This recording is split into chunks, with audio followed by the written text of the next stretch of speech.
Hi. This is my first stream in a really long time. And nice to meet you, and hope you like my stream.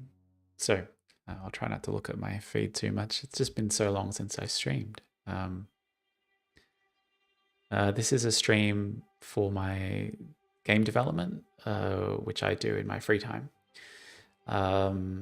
And I do have a bit of a plan for this stream and the structure and the frequency and I plan to like make it interesting for you to watch, but also productive for me, and find that balance. And hi. Before I get started, I'll just switch to my other screen. There you go. So I'm Sean, and I have a plan for this stream, and I didn't do my pre-start check. Oops. So yes, I look fine. Microphone check, I think it's fine. Music check, looks fine. Audio check. Yeah, well, I think that's all fine. Camera check. Yes, camera's on. Music's on. Text files are updated. All these text things are all correct. Yes. I'm on my start scene. I was. Open the timer. I'll do that in a second. Start the broadcast and check the live video. Okay, so because this is my first time, I'm just going to check the feed. How do I do that? So, yeah. You're gonna see. So I want to just check that. I don't know, is it live? Because I haven't done this in a long time. So I'm gonna stop the music here and go to my stream and see. This is my first time. Okay. Seems to be working. To check the feed. Yep. Cool. How do I do that? So seems fine to me. So let's keep going. I'll play my music. You don't need to see that anymore. So, hi. This is my schedule for today. And I may as well start my timer. So I plan to stream for about, probably I won't get to the full 6 hours and 45 minutes today because I've started late. But I do believe I'll be able to stream for about 5 hours. So we're getting up to about here in the schedule, starting now. So I've got a timer here. Let's go. 10 minutes. All right. So hi, I'm Sean, and I'm working on a game called Shrubs. That's my working title anyway. Shrubs is a game about little creatures, and I'll show you one of my concepts that I've used AI to create. So I will bring up my game pitch. Home projects, Shrubs, admin, funding. Because I made a pitch a few months ago. So let's just bring that up.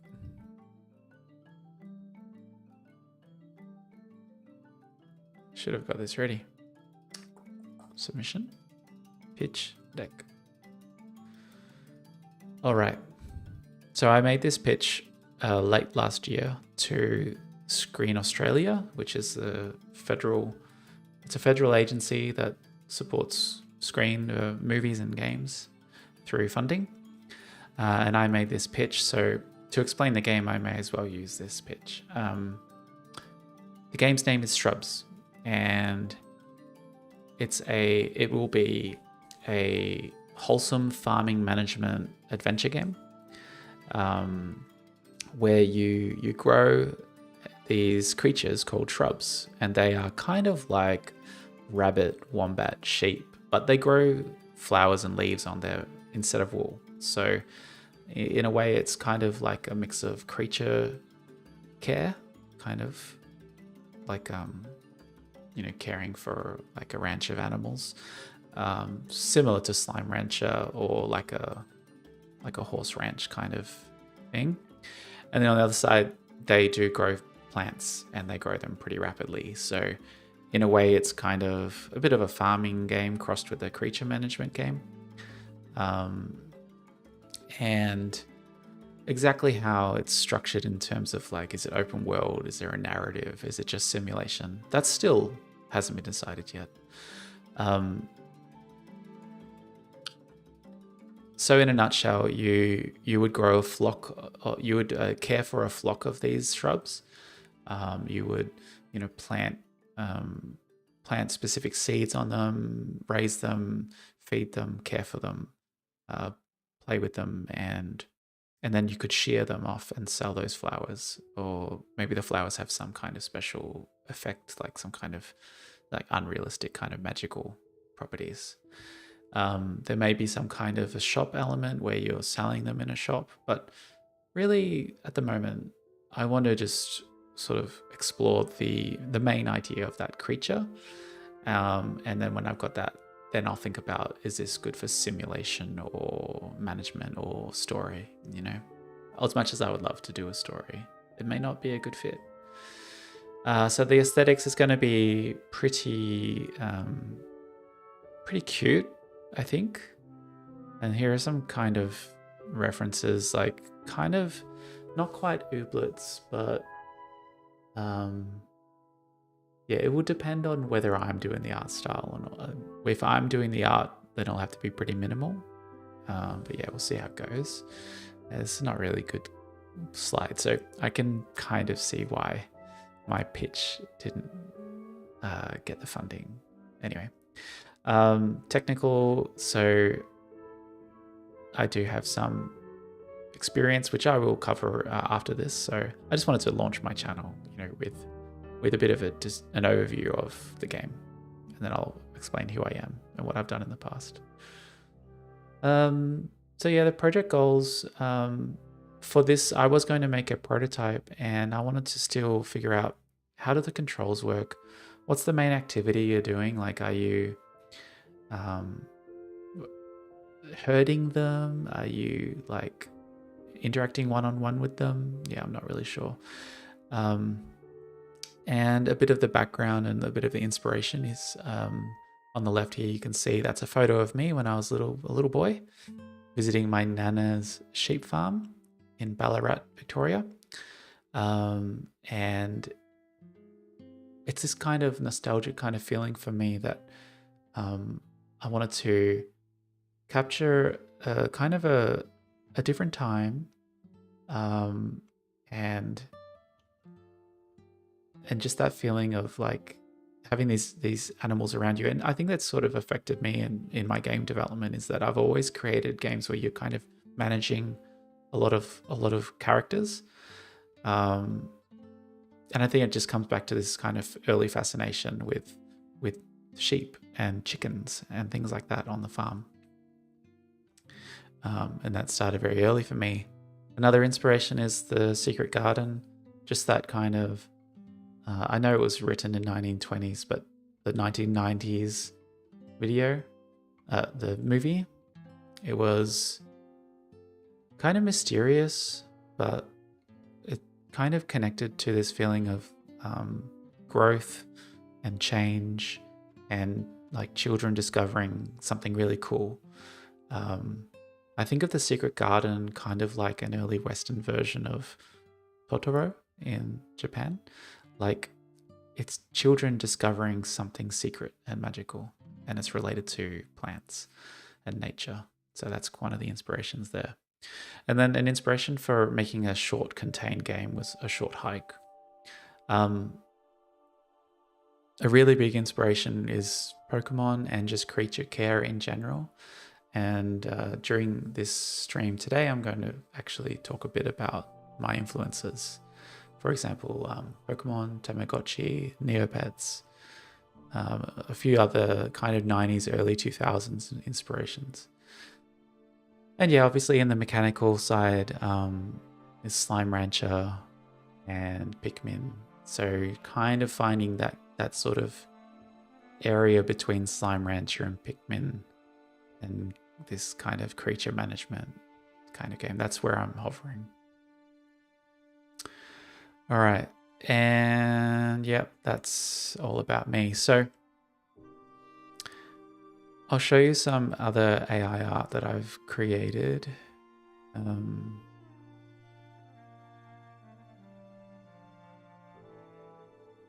Well, you can see it on the screen, actually. The little guy just there. I'm using AI art a little to just help me feel more motivated and kind of put a rough illustration of the concept. And you can see here, this is one of the illustrations. So yeah, they're like these little cute little animals that grow flowers. And this kind of art I've seen a lot on Pinterest. And that's mostly where the idea originated, was just seeing this art on Pinterest of some kind of cute animal with flowers growing on it and just thinking, that's really cool. And I kept seeing it and I kept thinking, is there a game about that? Is there any kind of media property about animals that grow flowers? And I couldn't find it. So I'm making it pretty much. So the 3 pieces of key art are the one that you see just above me. That's a recent one, trying to go for a more cartoony look. And then we've got this one here. It's just like roses, just, you know, it's like a kind of rabbit thing, and it's overflowing with the roses there. And then the main one that I've been using since I started it was this one here, because mostly, even though the art style I don't really like that much, it's pretty much got the proportions that I think I would like on this character. Kind of, yeah, chubby. When I was using the AI generator, I would say something like a rabbit / sheep / wombat creature that grows flowers instead of wool. And then in particular styles and blah, blah, blah. So there's that one, and I think I have one more somewhere in my pitch. Oh, no, that's it. Yeah. All right. So that is that. I mean, that's the main topic of my stream. So you'll be seeing a lot more about shrubs. You can see on my overlay there, I've got the little logo, which I'll just bring up streaming. No, where would that be? A logo? A logo? Nope. Where are you? Oh yeah. All right, so here is like the logo that I created at the moment. It's just, you'll find that I like visual things, so I will spend a little time to make a visual, which isn't final. It's never final until you buy the game, basically. And even then it might not be final, but I do a bit of work to make things look good as I go. And that's not really what people say you should do, but it works for me. So yeah, there's a little Shrubs logo. I did it on pen and paper a couple of months ago, and just when I decided to stream, I just cleaned it up and made it look good. So it's got a little character there. Anyway, I think some kind of iteration of this will be the final logo, because it just fits. I want the shrubs to have these kind of rabbit ears. So I kind of use the U to do that. All right, so what's next on my plan? About me. So I am Sean. I live in Melbourne, Australia. And let's switch to my face. So I live in Melbourne, Australia. I'm 38 years old, and I got into game dev. I started learning Unity in 2017, and that was because I went to like a public demo of a HTC Vive VR, and after I walked out of that demo, I was like, virtual reality is awesome. I need to learn how this works, and can I make stuff for this? I thought like, wow, there's so many kind of magical games you could make with VR. And when I looked at what's available, I thought, well, there's just nothing there, so I should make it. And I spent a few years, about 3 years, just like experimenting and, just learning how to code again, because I'd done code when I was a kid.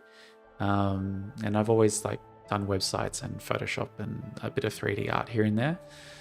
And so, yeah, spent 3 years just playing around with Unity in my free time, and kind of had these huge dreams of making like a VR esport, kind of like a magical battle similar to the Avatar TV show, the pro bending. I wanted to make a game like that, but I never took really concrete steps to do that.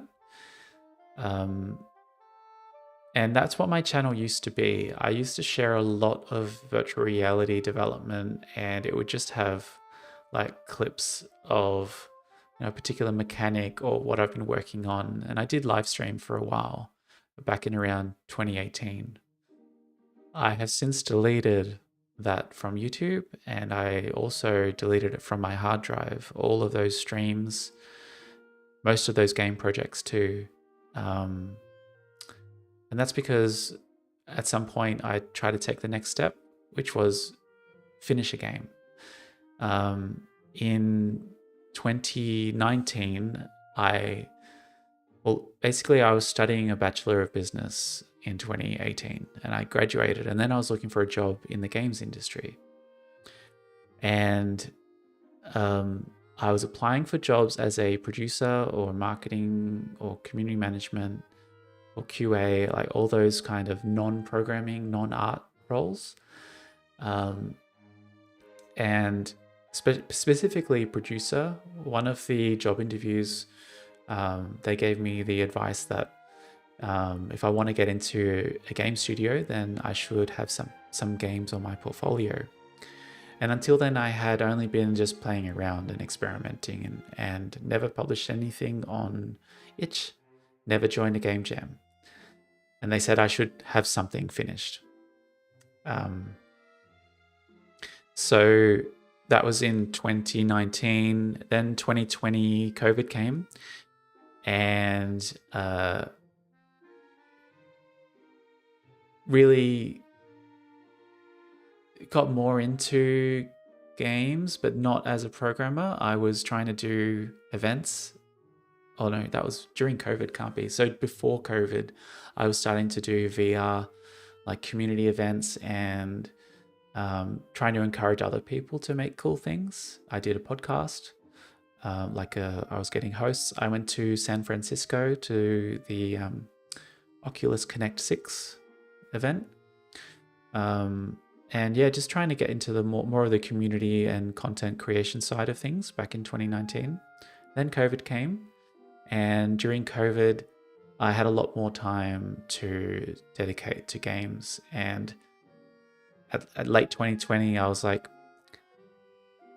I should make a game that I know, like the kind of genre that I know. And so I chose tower defense, because I looked at that, how it works on the mobile, and I thought, yeah, I understand that.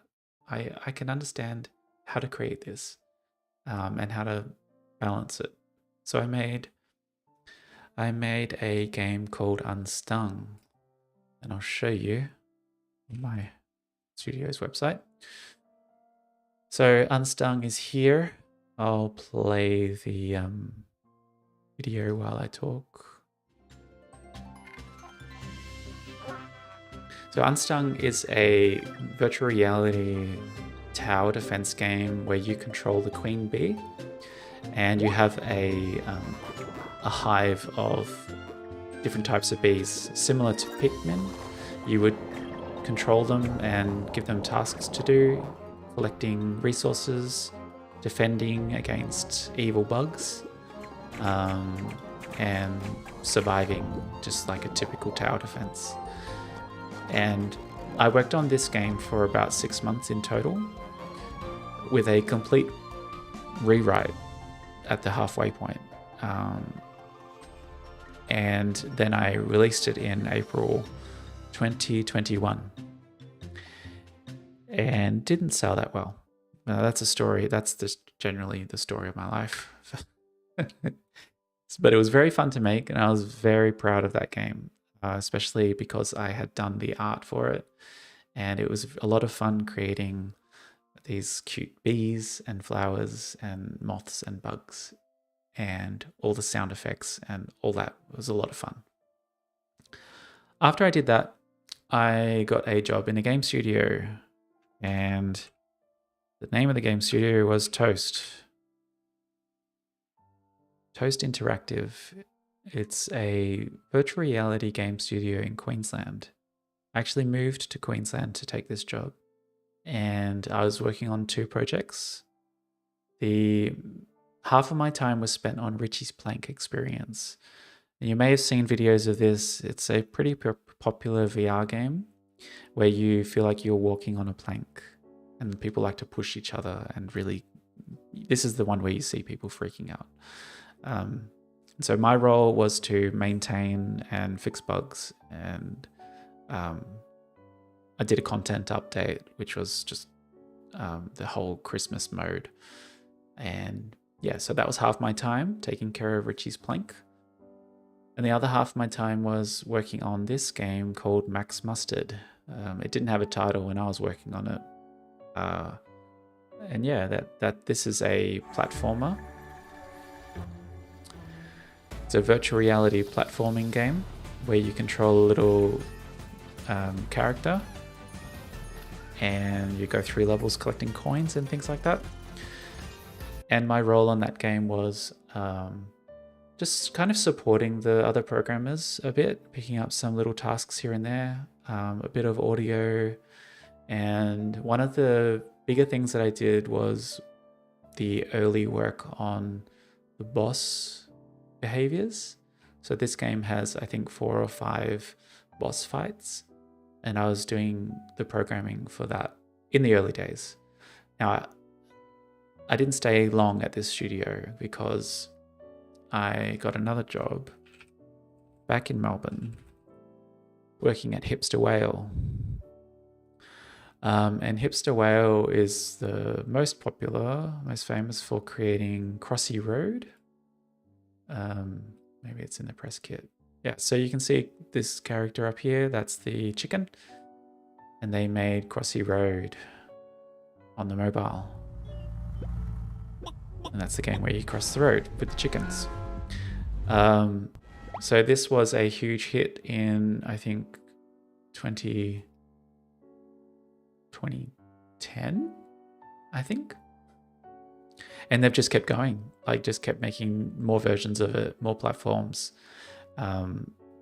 related games within the same IP. And yeah, so I joined Hipster Whale in Melbourne, and I was working on an unannounced project, but it was related to Crossy Road.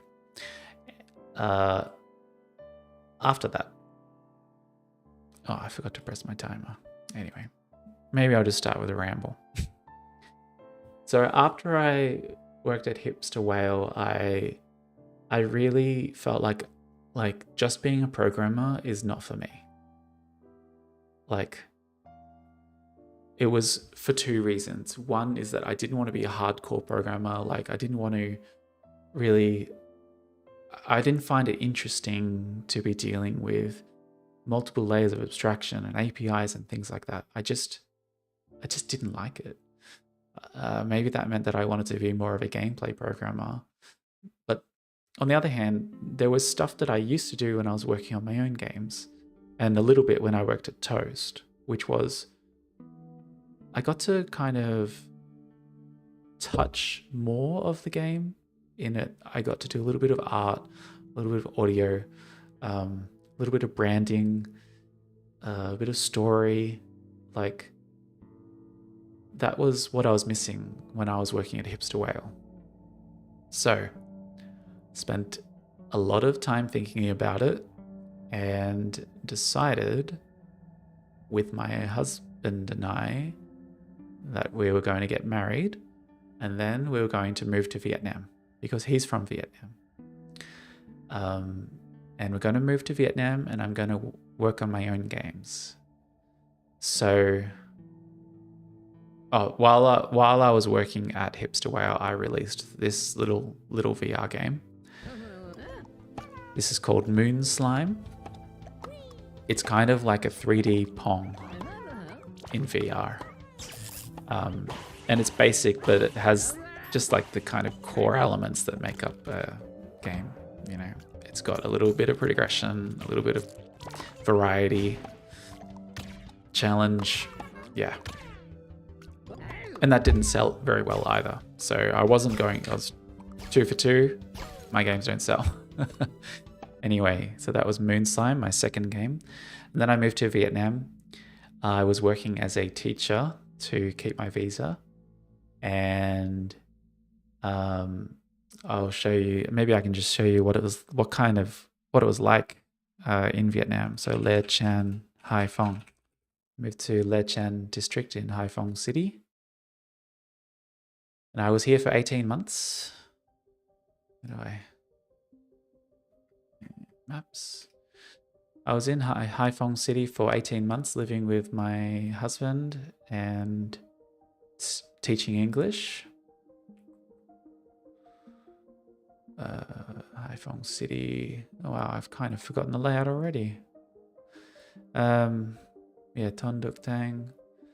That's the one. So this is kind of where I lived. Oh, there's a street view over here. Let's have a look. So yeah, I moved to Hai Phong City for 18 months. And I was teaching English and making my next game. And my plan was to stay here for about 5 years because I sold everything here. I sold my car, broke my rental lease, sold all my furniture, all my little things that I had built up over the years, like all the little things that you own, even just kitchen appliances like knickknacks and toys and whatever, my old Game Boy. I sold it all and moved to Vietnam because I wanted to make a game. I wanted to work for myself, and that looked like the only way I was going to be able to have more time on it. I knew that if I stayed in Australia, I would have to work full time and I wouldn't have enough time to work on my own things. And I would feel like I'm working too slow. And I needed time. So then, lucky for me, Oculus announced that they were doing a funding program for people making mixed reality games. And after I moved to Vietnam, it took me about 2 months to get started, and I was kind of going in circles. And one day my husband, Andy, he said to me, if you don't know what to do, then you should just do what you've done in the past. Do another tower defense, do a better one. And so I did. I made a game with a magical theme, and luckily for me, I got funding from Oculus because I pitched it as a mixed reality game. It is mixed reality. It's not integral to the mechanics, but it is mixed reality. You can turn on the pass-through camera. You can use your hands. It does have spatial anchoring. And here's the trailer for it. I worked on it for 1 year. The funding allowed me to hire artists to do the main characters and also to do the music. And here is the trailer.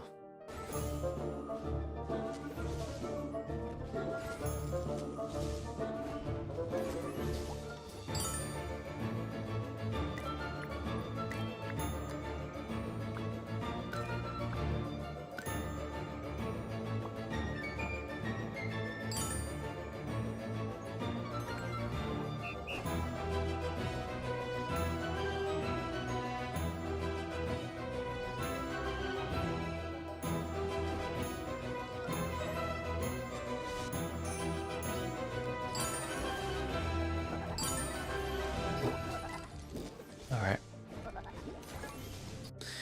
So I made that in Unity. It took me about 1 year, and then I released it, and I got a couple of $100 in sales, something like that. So that was disappointing. And I did marketing through social media and giveaways, and reached out to YouTubers and pretty much everything that I'd done in the past. And the result was even worse than Unstung, my first game. So that kind of brought me to a crisis point where I had to decide, what am I doing with my life? Should I stay in Vietnam and try to make a fourth game when, looking at my past, I'd made 3 VR games at that point. None of them had sold well at all. And I was 36, 37 years old. And was it worth staying in Vietnam and trying again? There was the risk that, luckily for me, I had a lot of money to start with because I sold all my stuff here. So I had a lot of money in the bank. And then Oculus gave me a big top up as well. So I was in this situation where I'm in Vietnam. I need to decide to commit to another couple of years there or just come back to Australia. And we decided to come back to Australia. And that was in March 2024. So pretty much 1 year ago. I came back to Australia, and of course, the main thing that I had to do was find a job. And the catastrophic thing was that the game industry was just collapsing, pretty much. Last year, something like 20,000 jobs, just some huge number of jobs lost in the games industry. And Australia was impacted as well. I was applying for game studios through expressions of interest because there were very, very few ads for positions. And I was applying for everything I could find for a couple of months. And so this was me just day by day trying to keep my costs low. Like, I was living with family, trying to save as much money as I could, really in limbo, trying to find a job in the games industry. And I just couldn't find it. It seemed like it was the worst time to come back to Australia. Looking back, if I had known that I was going to come back to Australia and spend around 6 to 9 months jobless, I would have just stayed in Vietnam and waited for the industry to recover. I didn't know this was going to happen. I could have just stayed in Vietnam. But I was here and I had to deal with it. So after a few months of looking for games jobs, I broadened it and I looked for any kind of admin job, retail jobs. It felt like it was difficult to really be honest when I was applying for those jobs, saying that, oh yeah, I love managing a retail store. Sure. I've done that before, but yeah, hiking gear, that's my thing. I love it, or office management, and just very difficult. So that was affecting me mentally and emotionally most of last year. And it made me think, what the hell had I done? I used to work at Hipster Whale, it had great culture. They're working on a type of game that I think is really cool, very character-centric, cute. And I was working there, and I quit that job. Like, that's kind of the worst decision of my career, basically, because I came back 2 years later and I couldn't get a job there again. And yeah, the games industry was collapsing. So, and I had, obviously, like, I had personal benefits of moving to Vietnam, like got to meet my partner's family and experience what life is like over there and put things into perspective a bit.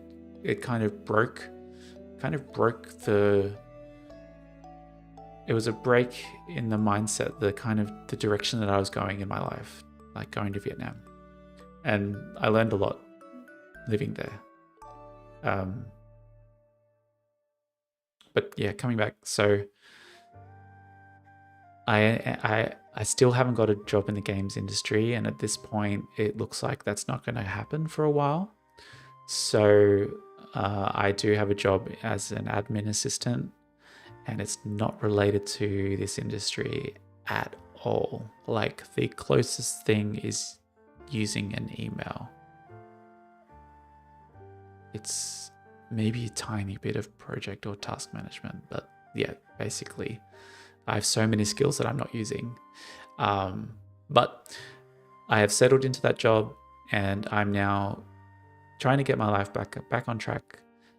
And part of that is realizing that I still have my free time. I still have these skills. Like, my coding and my graphic skills have kind of atrophied a bit because I haven't used them for about 9 months. But they're still there, and the passion's still there. It's just like kind of realizing that maybe that passion doesn't make me money, and I shouldn't like rely on it. It puts too much pressure on it if I try to make money from it too quickly, you know? And yeah, treating it more like a hobby. Anyway, so then I realized, well, I need to find the game that I'm going to make next.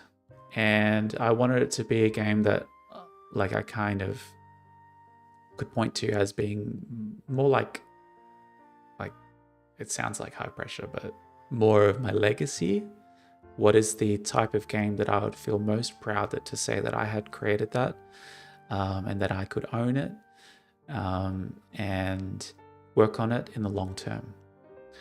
And pretty much like the idea of the Shrubs, these characters, these creatures that grow flowers. It's so wholesome. It's got that opportunity for interesting AI, story, like the art style. I'm just so excited to look into it and play around with it. And I just see that as an untapped thing. These animals that grow flowers. Yeah. So this is day 1. Technically, I've done some fiddling with Unity, but I think for this stream you deserve to follow me along and see how I do it. All right, what's in my plan? That was a long chat. All right, so stream setup. I've got like this microphone that I used to have. Well, I mean, I bought it a long time ago, and it's still good quality, so I'm happy to use that. I'm streaming through OBS, and I'll be playing this music in the background. I hope it's not too loud. It's just from YouTube, the YouTube library. And the structure of my stream will be, it's fluid, you know, like I'm using this plan today and next time might be different. I don't really lock myself into systems. I'm very flexible.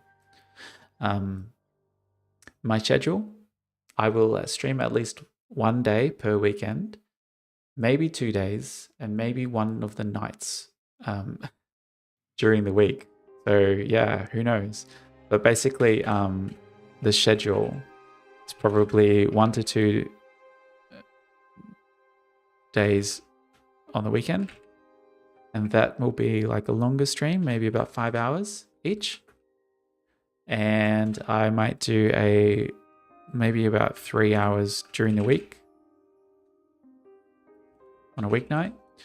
And my idea for that might be that because it's just a weeknight and it's 3 hours, I might do like a different type of activity that doesn't need a bigger, like, you know, train of thought. Maybe art, something, or like kind of branding or marketing related, you know.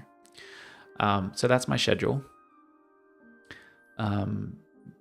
Because right now I have my weekends free, and my husband goes to work on the weekends. So like after I clean the house, I have lots of free time.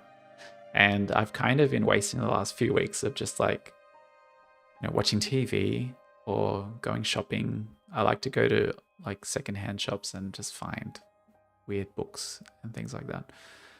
But yeah, I can definitely do about a 5-hour stream on the weekend. So that's my schedule, and I should be using a timer to keep me on track. I'll just go with the flow for now. So today my first plan is to do some project planning. A little bit about this stream is that like I wanted to start from scratch a little. Obviously you've seen my pitch. I do have a design document as well, which is outdated, but I want to give you a bit of the behind the scenes of how I manage this thing, right? Like not just, oh, today I'm coding behaviors, but the bigger picture as well. Basically, I want to show you everything that it takes to make this game, and also maybe you get your feedback along the way. So the first thing I'm doing is project planning. Let's go. I'm going to turn down the music a bit because I got to think. All right. So project planning, I'm going to use, am I on the right screen? Yeah. All right. Oh yeah, and the name of my studio is Thorm Games. Thorm, it's a word that means like wonder. It was used by Terry Pratchett in one of his books to refer to a unit of magical work, kind of like a kind of pseudo-scientific magic unit of measurement, one thorm. And the reason I've latched onto it is because it's short and it's similar to my name. My name is Sean. So you change 2 letters and you get Thorm. And I just, yeah, sure, keep that. Feels weird when I say it, but feels weird when I say my name too. So, project planning, that's what I'm doing. I'm going to use Jira.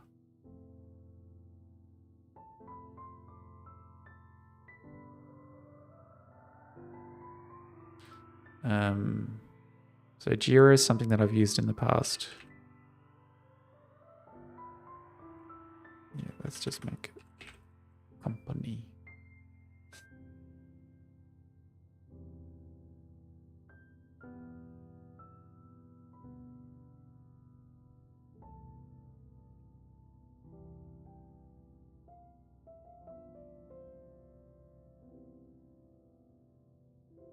Yeah, so you're going to get warts and all. Like, even when it's really boring, you're going to see how I do it. And making an account on PR 96 PR.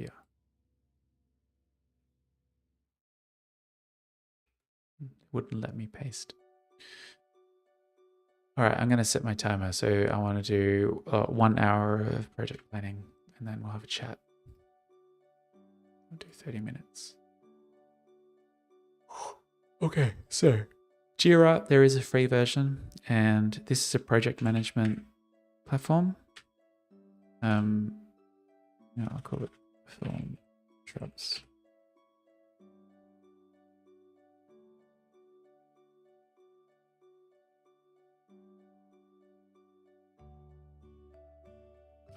just a side note.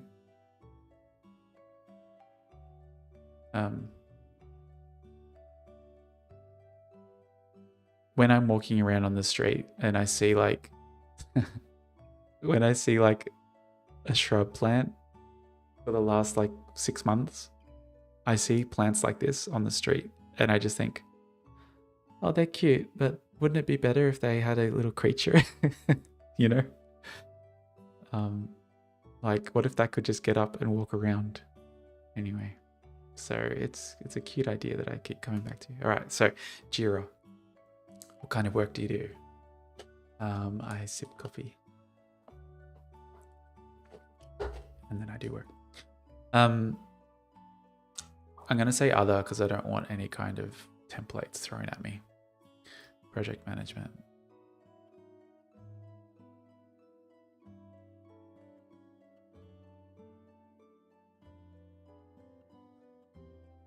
So create a project. I'm going to call this project Shrubs. And I want a blank template. I don't want to use their templates.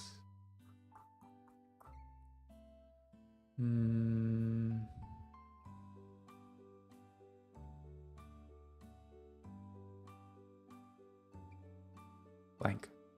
The reason I'm choosing blank is because when you choose one of their templates, they set it up with so many like things, and I just don't want that. I want blank.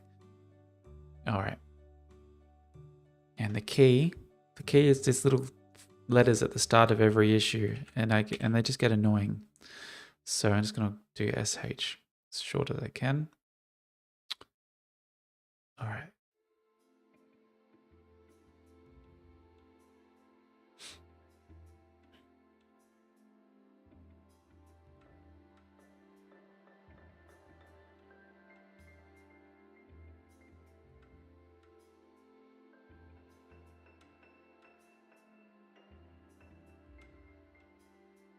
So it's created all of these things that I don't want. So I did a little bit of a bit of research to find which project management I'd like to do. And even though it's only me working on it, I like to have a plan. Yeah, and Jira has a free version, which is just fine. And I'm going to downgrade to that free version right now. One of the pet peeves I have is when you sign up for these like websites, and they put you on like a free trial of a premium plan, and they want you to use all the premium features, and then after 7 or 14 days, they say, oh, you should upgrade now, or you can't continue using those features. And I hate that. I'm not going to pay for this, so don't even give me that. Anyway, so I can actually downgrade, I think.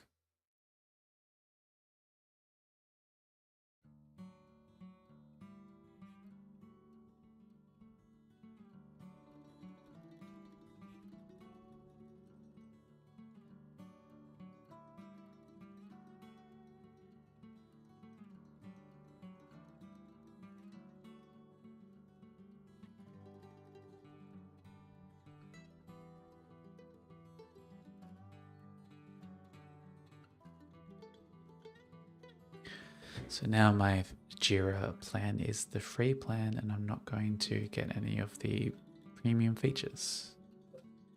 Good. Okay. So, don't want the summary. I want the timeline. There we go.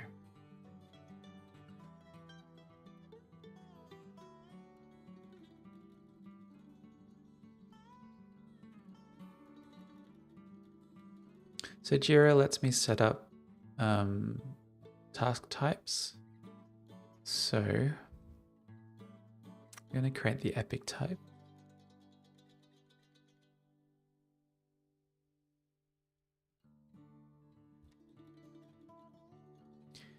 And I may as well create the bug type while I'm here. User story. Should I do user story? No, just keep it as epic and task. So here we go. That should be, I should not be on a premium trial now.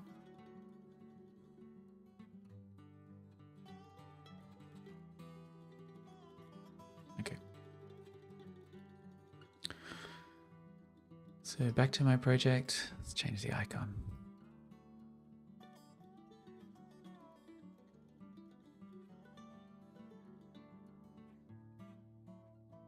Anyway, make it a little koala. Change the background. Choose something nice. Let's just go with green. There. Okay. Keep it simple. Stay with grey.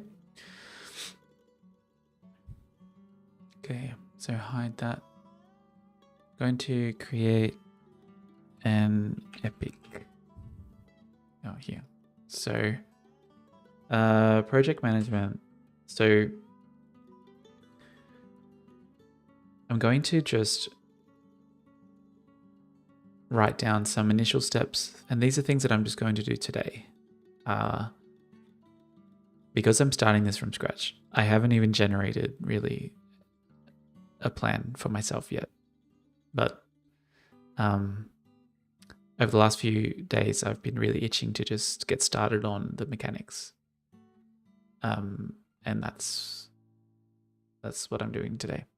So, but in the long term, like one of my future streams, you may tune in and see that I've filled out some of these, or like I've got like a list ready, and then I'll tell you about them.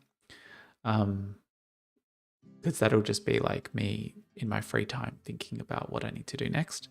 But anyway, right now, I'm going to call my epic. This is just a setup. And I'm going to create a task under that epic. And that's going to be, what I like doing is start project management.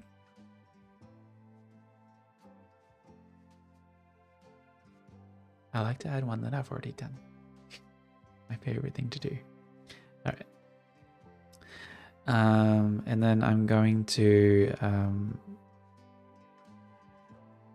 wow. Latest Unity. Yeah, download the latest Unity. That'll be thrilling. Maybe I'll do a chat while I do that. Download the latest Unity and start new project. And set up Git. And yeah, I've been chit chat, and I haven't really thought ahead much.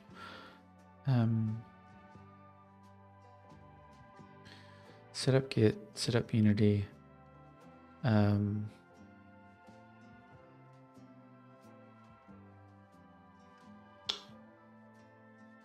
Gonna make. Well, I'm gonna set my goals. Set goals for.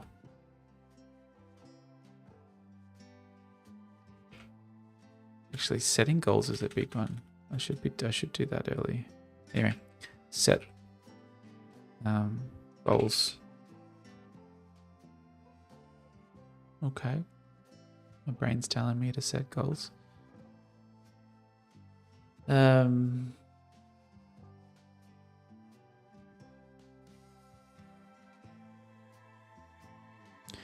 got to design. I got to design what I'm making. Yeah.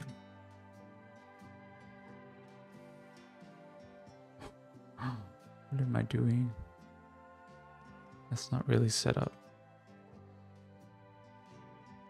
So pre-production, let's do a little pre-prod. Get the design in there.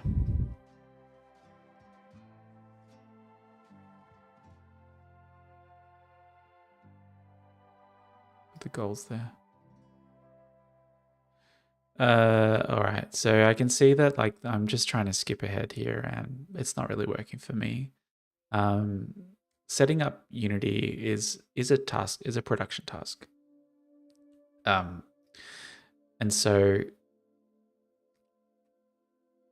I feel like if I do that today, I'm just going to have to step back and just like, I'm going to like start setting it up and then be like, okay, I don't have a plan for next. But I think I actually should do pre-production first and don't even touch Unity yet. So I guess you're getting warts and all, and you're going to see how I plan a project. So pre-production, start project management, yes. Set the goals, yes. So basically, writing a project plan. That's what I'm doing. Milestones. Gonna work in little rewards for myself and resources. Tools.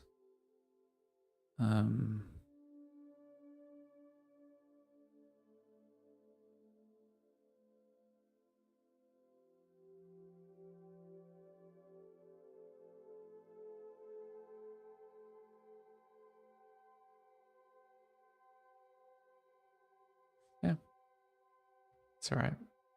I know I'll use this system more in future, because just to help me stay, just to look a few steps ahead. Right now, though, I think that I can't populate this. I basically need to populate a work breakdown before I can, I need to do that as part of my project plan. So let's go. Let's do a project plan. New. All right, using Microsoft Word here.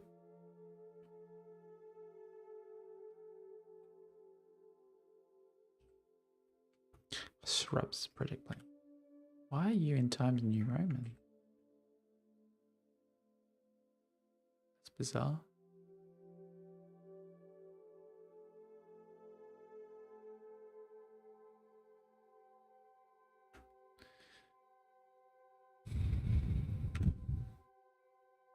All right, so my project plan, I need to have goals and timeline and resources. That includes tools, deliverables, rewards.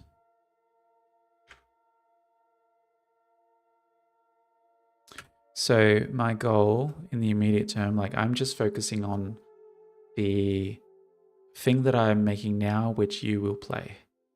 And in my opinion, like what I've got to work on first is the core,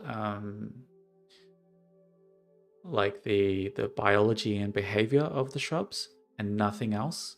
Like no world, no main character, no story. I'm just working on the biology and behavior of the shrubs.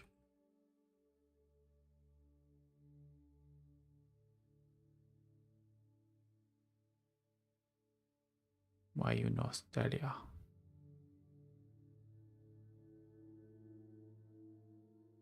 It never remembers.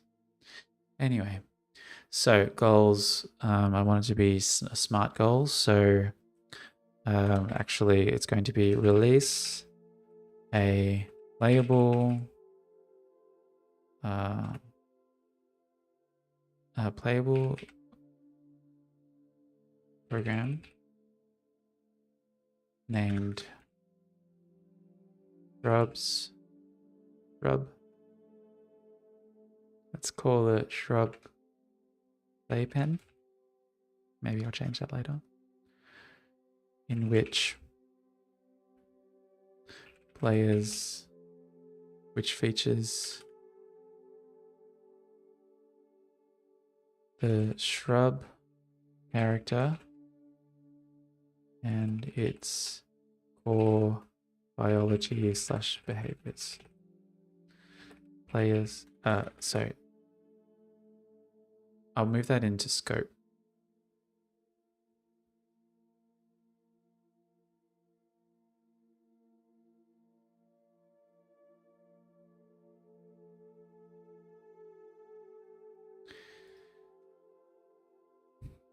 Should I call it shrub playpen? So basically it's going to be just a game where you just got a camera view of the shrub character and it's like a simulator. Shrub. Just call it maybe shrub nursery.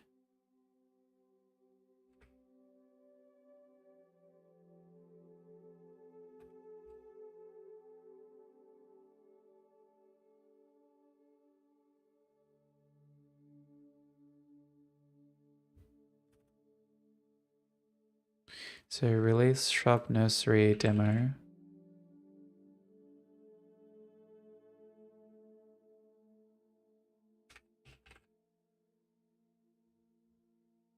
On itch by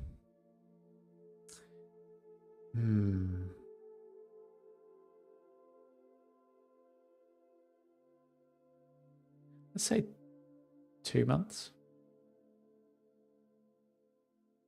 Could be enough time to give it a little bit of polish. All right, so let's go for the end of May. So by 31st May.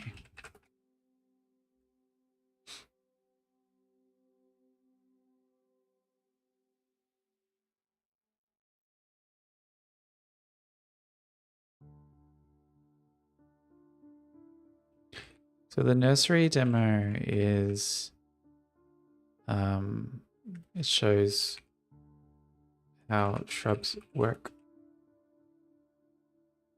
They're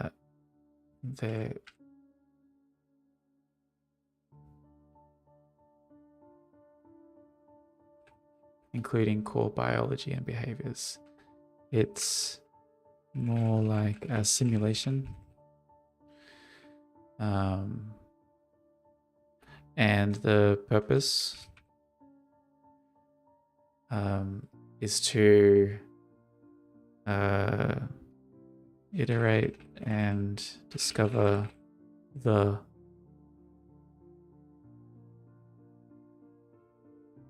core aspects of the shrub character. Another purpose is to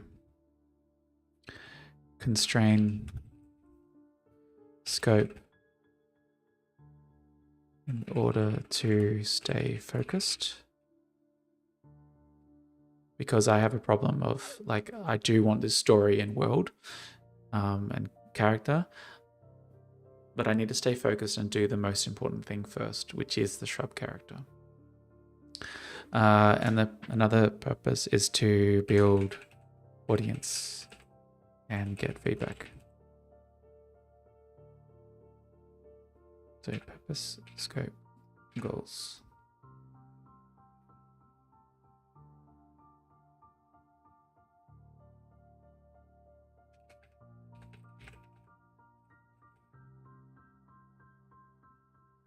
Deliverable / scope. Yeah, the deliverable. So I'm just defining the product basically. It'll be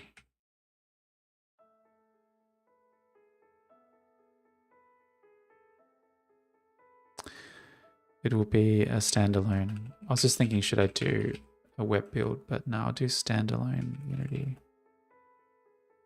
application.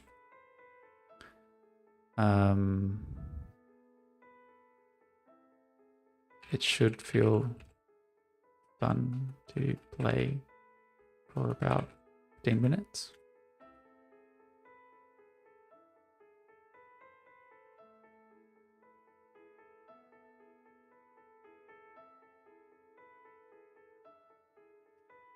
And the main reason you play it is to explore, you know, the varieties and unique interactions.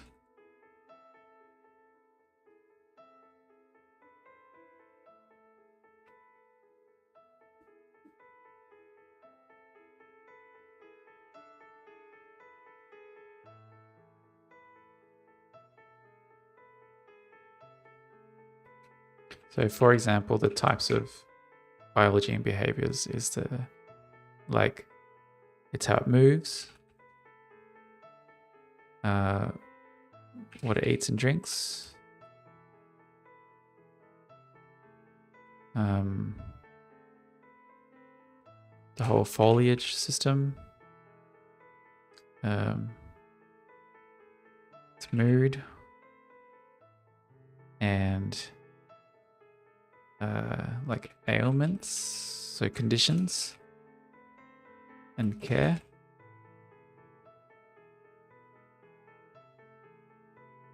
Yeah.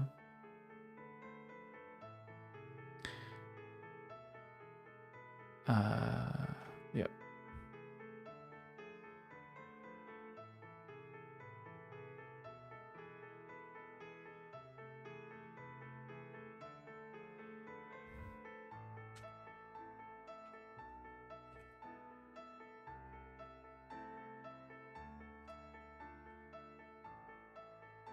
So Shrubs, the actual total game, will be a PC game.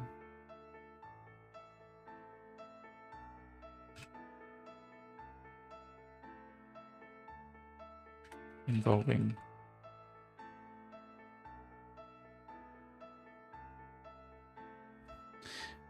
the care of animal, plant, creatures named Shrubs.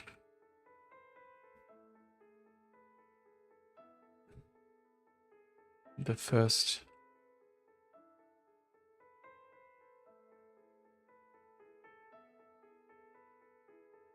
deliverable is a limited demo showing the ball mechanics. It does not include a main character, world, or narrative. Yeah, it's good. So purpose, goals.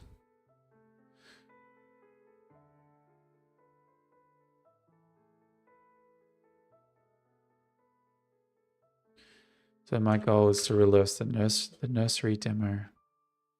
So the first deliverable, code named nursery. Release the nursery demo on itch by 31st of May 2025. This is the scope.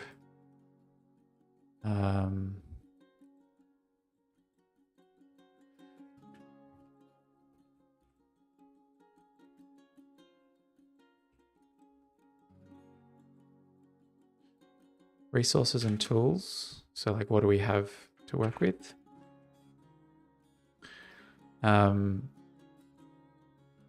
Obviously, the human resource is one developer. That's me.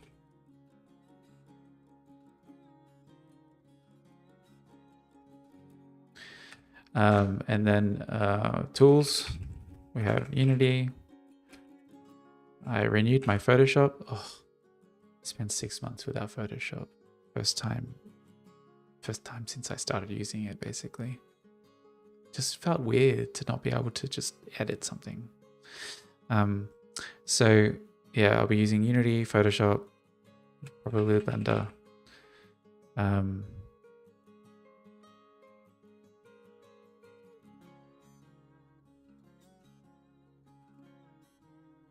Yeah.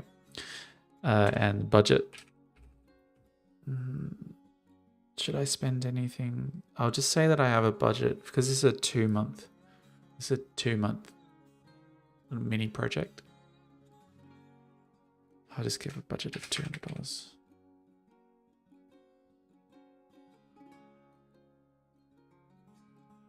Which could, like, that could just be art assets. Maybe not.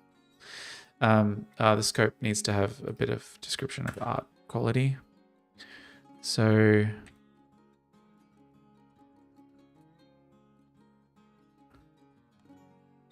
art quality should be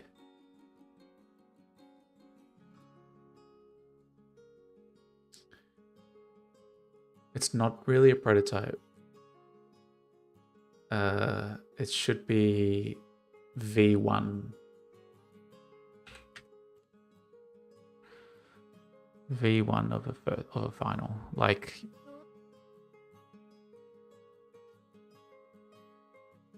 custom. So what I'll say is that it's going to be a mix of custom and purchased, and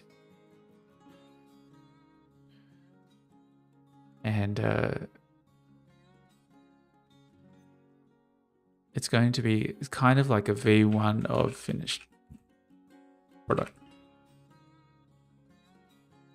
And what I mean there is, I'm going to explore what it could look like, and like it's kind of what you're going to get is like a kind of a clay version, like a paper mache shitty paper version of what the final thing will be. So like it will be my art, but like maybe I've just, for example, like it'll have eyes, but the eyes might just be like spheres and not animated, right? Or something like that. Like it's like if you blur your eyes, that's what the final product will look like, right? So it's the blurry eye visuals. Okay. Something, I don't know how to describe it. We'll figure it out as we go. But yeah, if you blur your eyes, it'll look like a finished product. But you open your eyes, you realize, what the fuck is that? Okay, so work breakdown. What I need to do is kind of connected to my scope. Obviously, need to set up Unity and import tools / previous code, because I've got like code that I've used in the past, just kind of like helper code.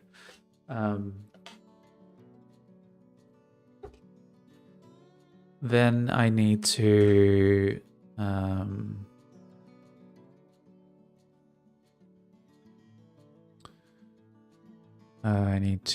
set the camera. I need to do placeholder models for the shrub or items environment. That's before I do the camera. So after the camera's set up, I need to do input basics, just like get the input happening. UI basic, just so like you can maybe just like reset and quit kind of thing. The input basic is just like registering inputs from the keyboard.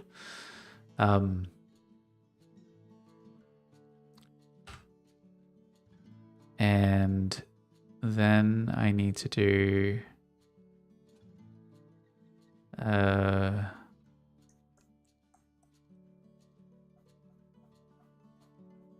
we'll just do movement first, because it'll feel right if I do movement.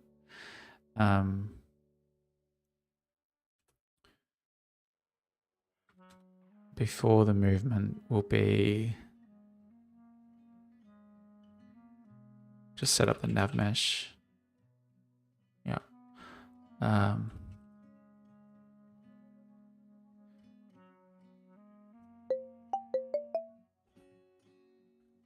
my time is done. How long was that? I don't remember.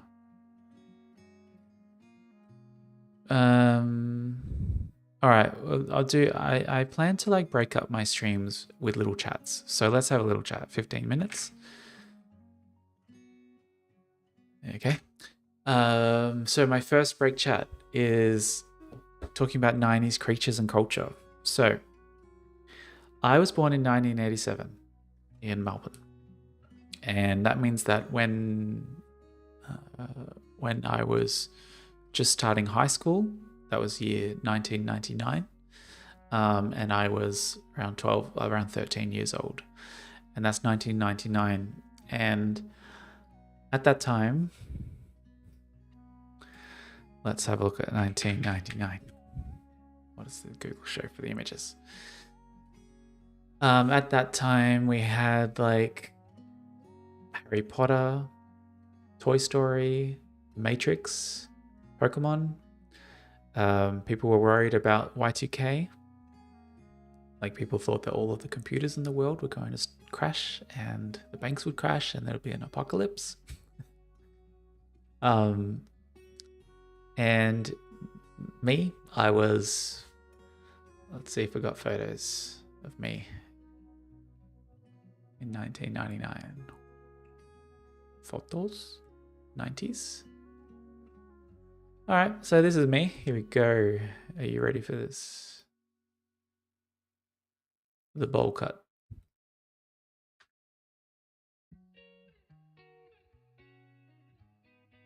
That was 1998. So the last final year of primary school. I was vice house captain. And yeah, look at that hairstyle. What happened?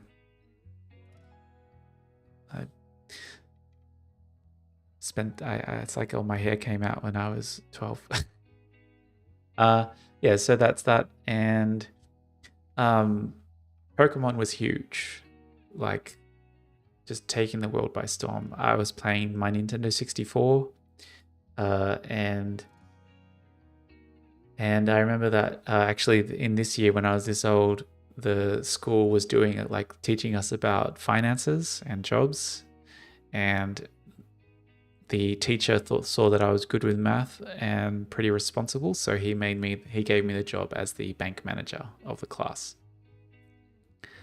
At some point, I was like, this job isn't paying enough. So I started drawing pictures of Pokemon for my classmates, and they would pay me in the fake money. They would pay me to draw a Pokemon for them. So I had my classmates lining up to get their custom Pokemon.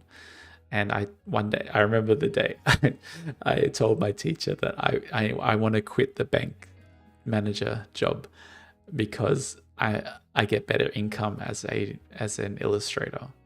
And he was really shocked by that. I guess that's just story of my life.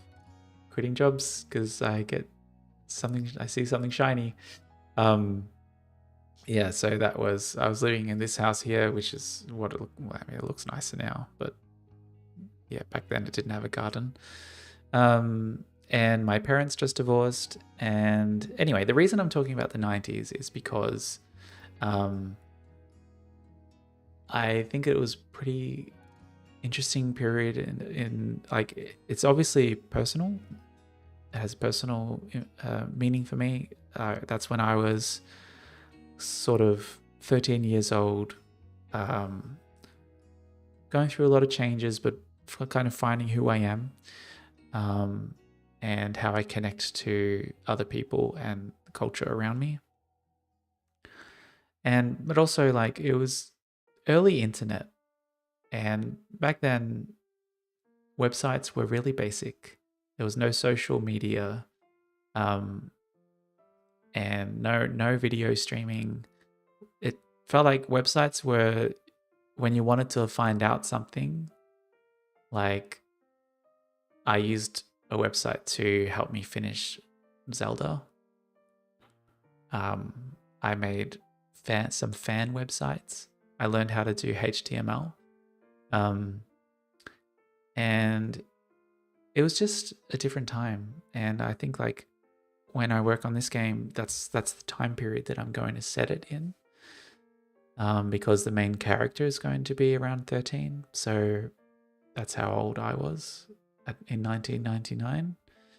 And it's kind of on the verge of a big 2000s and high school.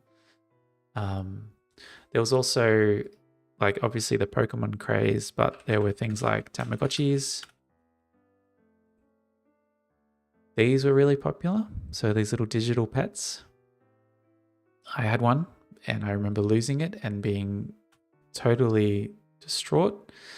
Neopets would come around just a couple of years later. So this was like one of the top websites of the time. And you would log on and customize your pet, kind of like a Pokemon, and tell it to play games, I think. Go shopping with it. And I played Big Neopets. There was also this little thing called a Furby, which was freaky. It would randomly say things, even if you thought it was off, but it would just randomly like speak. Pretty creepy little things. So yeah, between Pokemon, Furby, Tamagotchi, there were these. It was like a time that I feel like virtual pets or like creature pets were a thing, and it might be like a sort of a delayed reaction to the movie Gremlins, which came out in the late 80s. And I thought that it was awesome. I had a Gizmo toy, but very similar to this one here. So yeah, in the 90s, like the idea of like the story kind of narrative of a kid having a monster as a pet, it was very popular. So for me, as making this game about shrubs, and having a kind of a young teenage protagonist, it just seemed like it would fit for me, and I enjoy doing the research about it. One of the inspiring things for this project is Totoro and the idea of going out into a rural area, discovering something magical, sharing it with your friend or sister. That's one of the inspirations. Now, one of the inspirations I showed you earlier was that I went to my nana's sheep farm in Ballarat. So we have a lot of sheep in Australia, and it was a big part of our economy about 100 years ago. And my nana had a sheep farm with something like 300 sheep, so pretty small. But I used to go out and collect the eggs from the chicken pen, the chicken coop. And to get there, I had to cross the paddock. And these sheep would walk up to you pretty fast and then crowd around you with their freaky little sideways eyes, like frog eyes. And when they need to be sheared, they are huge. So merino sheep. Here we go. Look at how much fur they have. They're just like huge. And so they would like walk up to you and make really deep noises with, just like very resonant, and just like look at you, like 300 sheep crowding around you. And I was like 8 years old. And it was pretty scary. But then my nana told me that, they want food. And if you want them to go away, you just put your arms up and shout. So I was all right after that. But yeah, in 1997, I visited my nana's sheep farm for 4 weeks while my parents were on a holiday to Europe. So I was there for 4 weeks with my brother out in the country. And I remember how different it was being out there and how it was kind of boring. Like, the kids that lived out in the country were just weird. And I felt like I was like the city kid. And I just like was walking around with a stick in my hand, like flicking poop off the ground, like just had nothing to do for 4 weeks. And so part of the story is this like connecting to me as a 13-year-old, that kind of creature craze that was happening with Pokemon and kind of the Gremlins-ish sort of time. And then like my trip to my nana's farm when I was about 10 years old. So connecting those ideas and creating this kind of a world where shrubs can be discovered. Kind of a rural setting with a teenager protagonist set in the 90s. Yeah. All right, back to work. So what am I up to? Doing the work breakdown. So I'm going to create the body. I'm going to have them moving. But before I do movement, I'll need to do a state machine. It may eventually be a behavior tree. But to get started, I'll use a state machine. Because it's easy to fix that and change that to a behavior tree later. It's just easier to get started and get things done with a state machine. Movement, and then I'm going to kind of like, it's like I have a little petri dish, simulation. So now that they can move, I will do a food source. Then I'll do eating. Then I'll do water. And then I'll do drinking.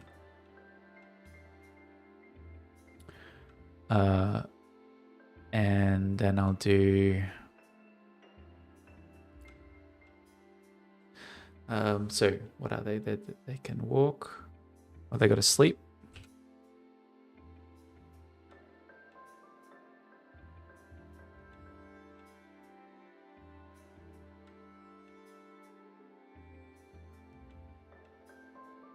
Oh, I did start to take notes on this on my Trello.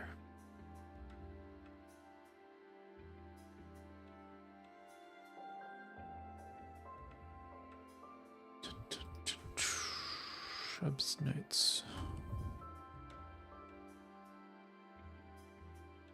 Where did I put it?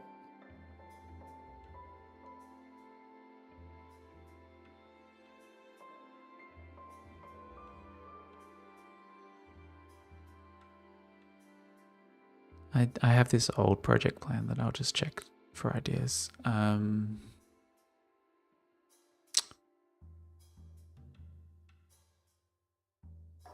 Game state. I'll just put that up really early.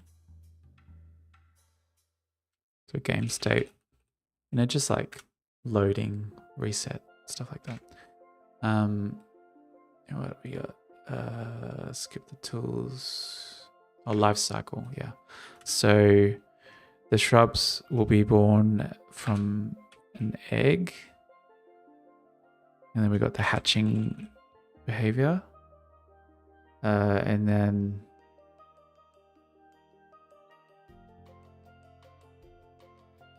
I'll do the age and life stage. So they're going to have distinct stages. So that would be juvenile, adult,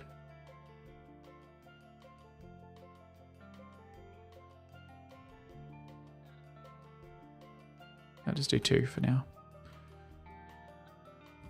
So elder is the last one I'll do. What do we got? Then yeah, we've got to put the seed in them. So looking more into the foliage side of things. So we've got the sowing the seeds. So obviously that means we'll have seed / flower species. You got the action of sowing. And then you'll have the growing. The actual shrub itself will grow too. So I'll call that just growth.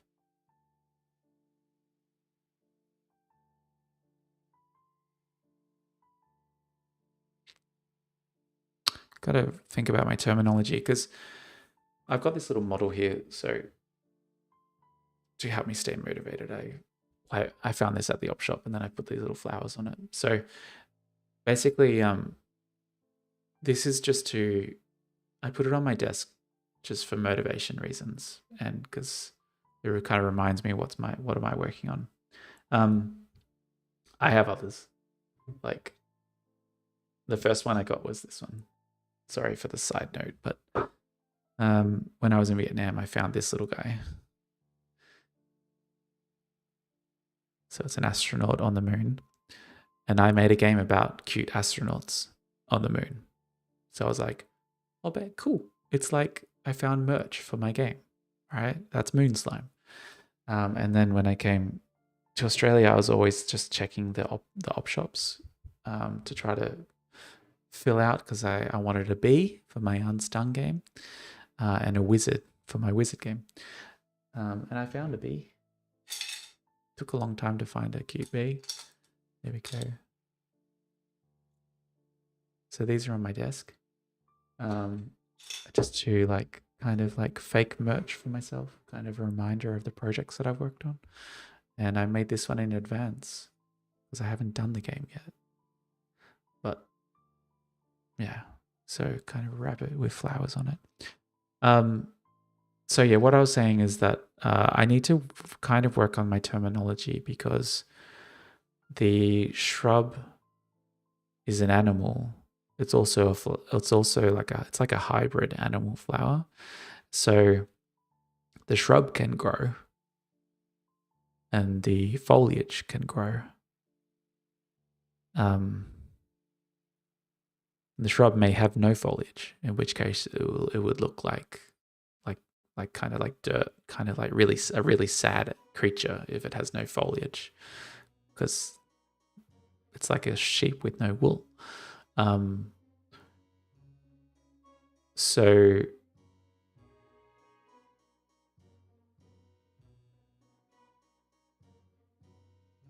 where was I going?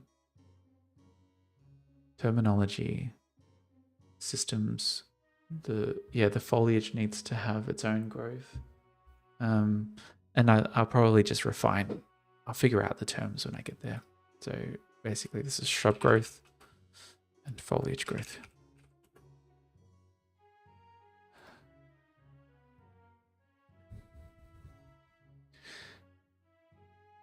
Yep, so feeding, water, sleeping. With the animal, the food won't. I'm gonna separate the food because I have this idea that the shrub pretty much eats two things. So I'm gonna just separate it. So we have sunlight and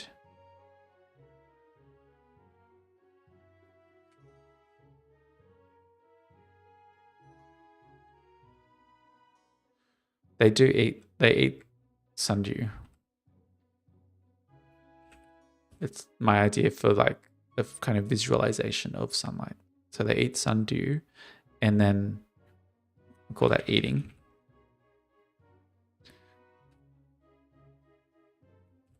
And then we do water and drinking. And then we'll do nutrients.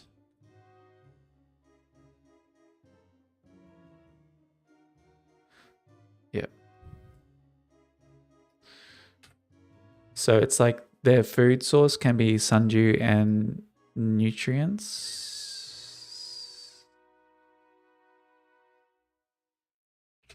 I'll call it food. I'm thinking about nutrients in that you may like feed them some special food which improves their nutrients.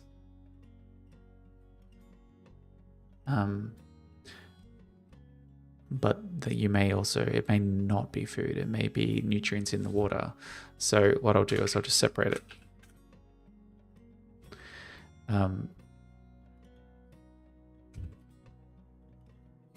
So they can eat sundew, they can eat other things. Yep. So that's like different type of food, sundew and other. And then liquid, can be water and other. So I'm just like thinking about where are those areas where it's like one system, but it needs to do multiple things, you know.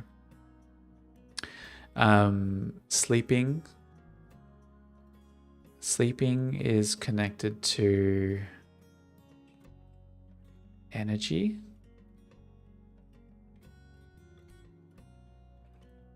So they will get tired over time, and I'm just going to use the word energy to describe that. So let's make it stamina. That will be a bit easier to separate from, you know, sundew. I don't want, if I use energy, then it's going to could get confusing. So stamina, sleeping,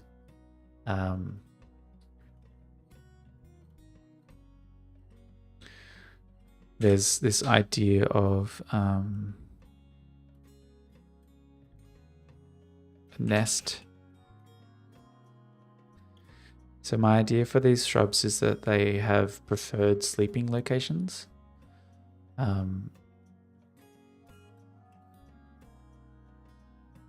And yeah, a nest would represent a color, like if you think about the landscape, then they could just sleep anywhere, right? But they would prefer to sleep in certain places. Like they won't sleep on concrete, for example. They prefer to sleep on sort of like soft soil.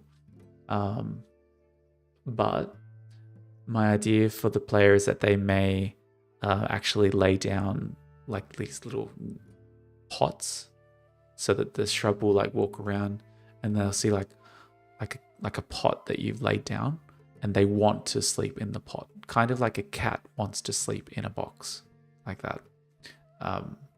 Yeah. So that's my little word for that will be nest, because that's flexible. So if I'm doing a nest, then that means I need ground type.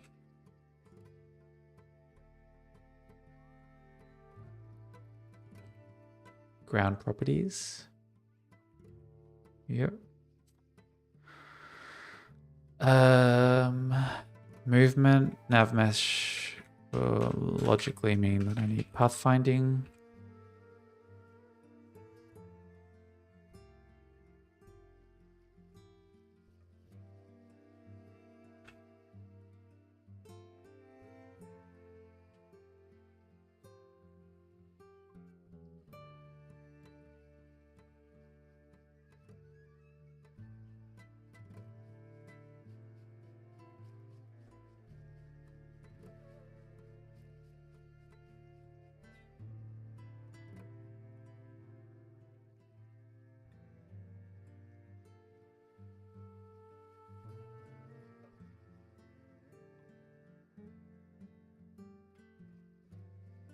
Okay, I'm going to group the food together into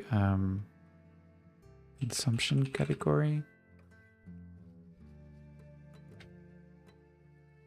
And I'm going to group the sleeping together into the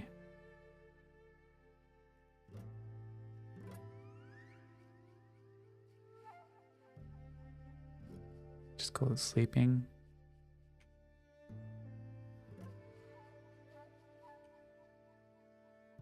Consuming, egg, hatching, age and life stage, shrub growth. This is all life cycle stuff.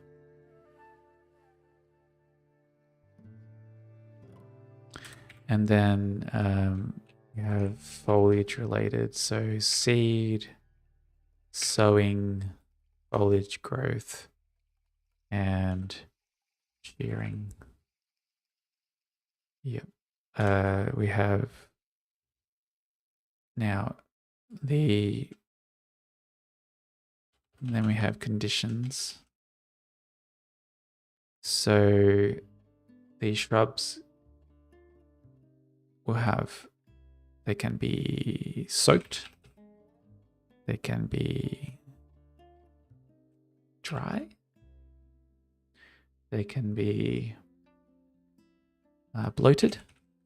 I remember my nana used to say the sheep are getting bloated because they're eating the wrong grass, something like that. So if they're soaked and dry, obviously relates to water. Bloated and starving relates to food. And then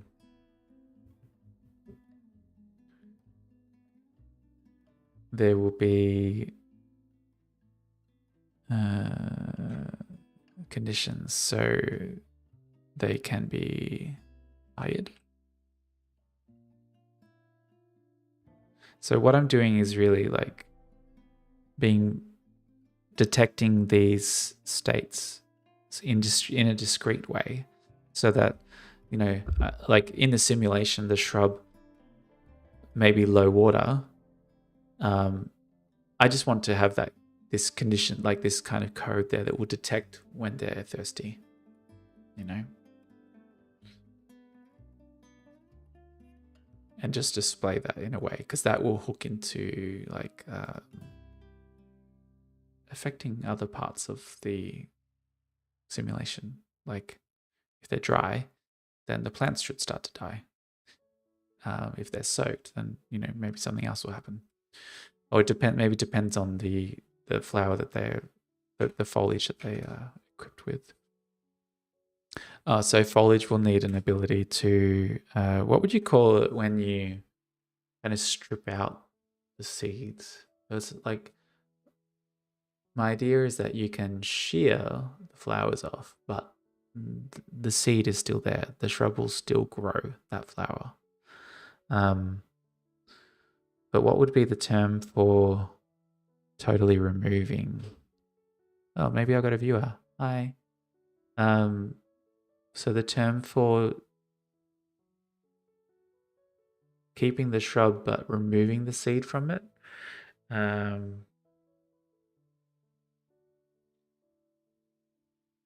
What's the farming word for it? Let's have a look. I'll ask ChatGPT. I think when you have like no idea about a topic, Chat's pretty good. So what is the farming term for removing plants or seeds from the ground? Uprooting? Plowing? Tilling?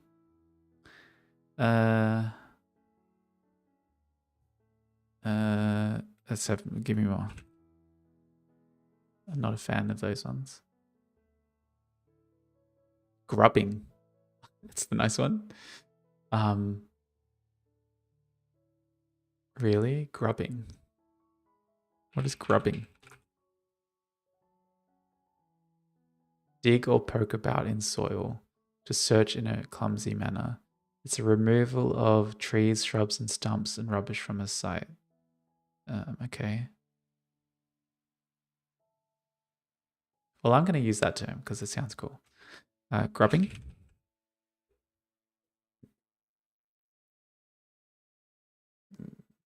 Nah.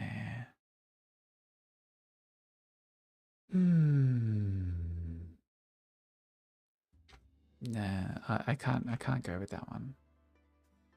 The reason is that I think back to when I worked on my bee game and I had unique mechanics and I gave them unique names, and it was very hard to communicate that to the player.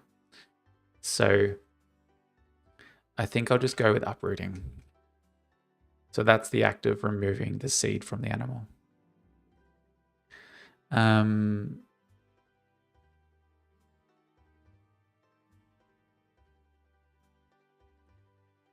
And what else? Consuming. So up here we have movement.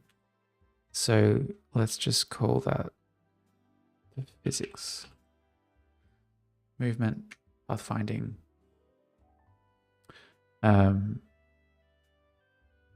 collisions. Like, I don't want them to like overlap with each other. All right. So next, some of my ideas, tasks.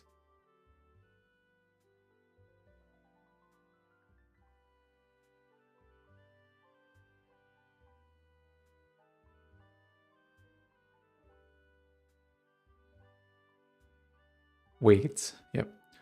The foliage can grow weeds, which means naturally you need to do a like a weeding action.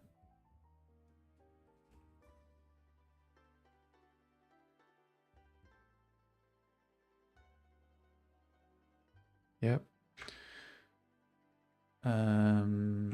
In the life cycle, how do they get the eggs? So they obviously need to do mating and egg laying. Yep. Yes. Wow, I'm like designing a whole animal here. Anyway, it'll be good. Pruning is another one for the foliage. So the idea of pruning will be, you have the shrub, it has a seed, it's growing.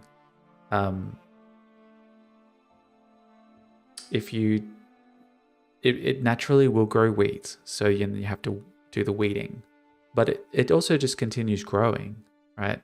So you need to do the pruning to keep the growth down.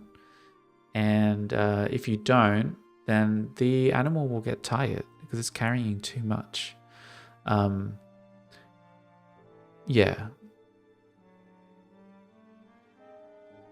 We'll see how that goes. It may be like, I know that I want to have the ability to grow really big shrubs, like kind of elephant sized, because it's kind of connected to that Totoro kind of vibe where like, you're like a little character and there's this huge thing. But if that's, I'm not sure if they naturally grow over time or if that's them reacting to you pruning them. We'll see. Like how much are those two systems connected, the foliage and the shrub growth? I don't know how much they're connected at the moment. I'll figure that out when I do them. My general idea is that with all of these, I'm going to keep them separate, but with kind of exposed numbers so that it will be very easy for me to, for example, say, well, foliage growth is dependent on water levels, like hydration, you know. Just keep that relationship pretty flexible, because, for example, I may want to create a flower that prefers dry environments or uses moonlight instead of sunlight. So I want to keep it pretty flexible. Siri, I'm not talking to you. Yes. But for the first, I think for this demo, I don't need to be too careful about that. I am creating the archetypical shrub. The special types of shrubs can come later. All right. So then we've got to have some social stuff. More like behavioral. So this is until now, like maybe except for the I'll move the life cycle to. I'll move the life cycle to the end. Because it's like kind of separate. So until now, everything is very much biological. These are just like inputs and like reactions. Like it drinks water, it gets hydrated, it grows more flowers. It's very biological, very like systematic kind of. Once that's all done though, I'm going to spend a lot of time on behavior because I want them to kind of have emotions. I want them to have personality. I want them to have a memory, maybe where they prefer to sleep. Because one of my ideas is that like you could take the shrubs for a walk and go around the town. And when you come back, when you go past where they like to sleep, if they're tired, he'll try to sleep there. You know, that's kind of his place. Life cycle will need to have gender. That's like sex. You know, not the act, even though that's mating. It needs to have the concept of sex because even though they are just like this kind of fantasy animal in a game, in the world of animals and plants, sex is a thing. There are males and females. And so I need to include it, even if it's not that important. But it may be in future. Like I know that with sheep, the males and females are very different. So shrubs should be similar since I'm basing them on sheep. All right. Behavior. So for example, like the behavior of a juvenile could be different to an adult or an elder. Behavior, emotions, personality, play. I want the ability to play with them, and then social.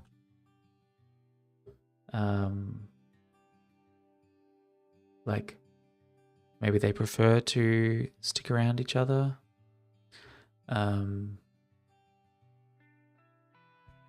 This is really stuff that I'll have to think about as I get closer to it. So I'll save this document, save it in the project folder.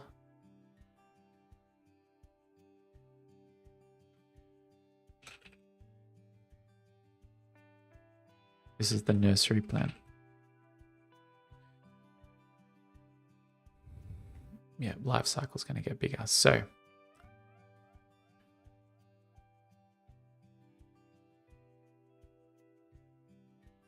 you know what? I'm not going to use the project plan, the Jira project thing for now. This will be more useful when the game has bigger scope, in that like I may spend months just focusing on characters and months just on the world or the content or the story or bug fixing or audio. Like, you know, that's when I'll need the project plan, because the great thing about this is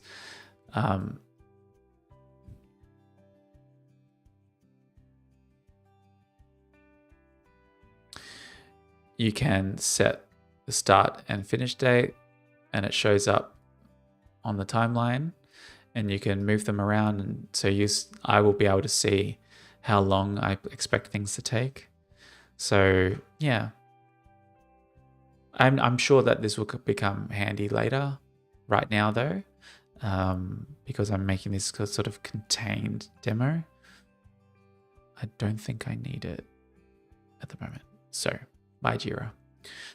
All right. Okay, time for a break, pretty much. So 15-minute break. What's on my plan? Motivation. I'm up to about here.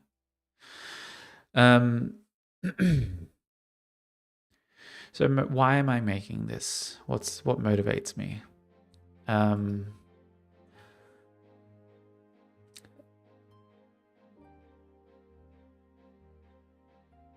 I've always been pretty creative, and it was always like something that I just did like in secret.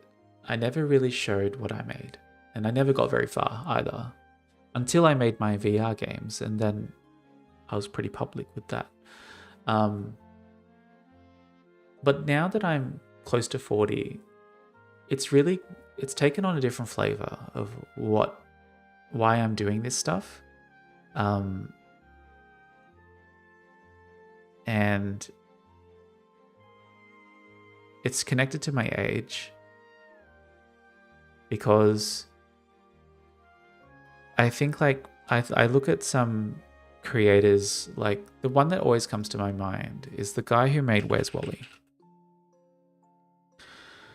So here's an illustrator who made a series of books a long time ago, and he created this character that became known throughout the world, at least the Western world. And he just made these pieces of work over like 10 years. And now he's like old. I don't know, maybe I don't know if he's still alive. He himself is not famous, but his characters are. And he's old. And I imagine he doesn't need to work anymore. He's pretty set, probably. He's just continuing to make income from these books that he drew a long time ago. And like to have that, just to look forward and think, when I'm like 80, will I have my Where's Wally or my like Mario? What's his name? Miyamoto? Yep. Like this guy made Mario, or he was the producer or something, right? So he had a big part to play in creating Mario and Zelda. And like that is an awesome legacy to leave behind. Like I would imagine that when you get to be 80 years old, you kind of won't regret that you did nothing, you know. He made something with impact, and a lot of people know about it. And it's the same with the guy behind this studio. You know, I know that it was made by many people, but it's his name that front and center, Hayao Miyazaki, as the director, the studio, whatever. And yeah, and I felt like I was just getting older and older, and I attempted it with Unstung. I made a game about bees. When I made that game about bees, I really thought, I'm making a mascot for virtual reality. If virtual reality is successful, I'm making the game that people will want to play. Like, this is the Mario of VR. Because I made a game that uses the 3D capabilities of VR. It's cute. It's easy to play but deep, and yeah, I just thought I was making something really cool. And then it happened again with the Wizard game. I made a game about, I'll just show you the characters.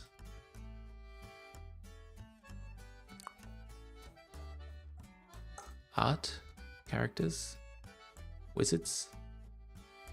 Here we go. So I commissioned these, and I had a huge part to play in getting them designed. This is the cast of characters of the Call the Wizards game, and they are based on the elements. And this connects to my motivation, because when I made these characters, I really thought that I'm creating something awesome and something that will have impact, something with potential for growth and for being more popular in the future. Because I thought, like, a team of wizards, 10 wizards, each based on an element, with this kind of unique art style, very vibrant. I had a backstory for all of them, and I could easily imagine these characters being in a cartoon, a bigger game, different types of games, merchandise. That was really important to me, to feel like I'm creating something that people will remember and something that's unique, like something that people can be a fan of. So, but after I made Call the Wizards, I was feeling like I'm a bit tired of moving on, like finishing a project and then kind of like putting all my hopes into one project and thinking, oh, if this doesn't work, God, I have to come up with another one, like that kind of. And that happened with Call the Wizards. And I had to just move on. I didn't like that feeling. So I decided to find something that I'm really committed to, that I need to make. I need to make it real. And for me, that was the animals with the flowers. And so like when I'm like 50, I might still be working on Shrubs, and I'll be happy with that. And that's why, I just need to do it. That's my motivation. I'm not motivated by money, except that I would like to work on this full time.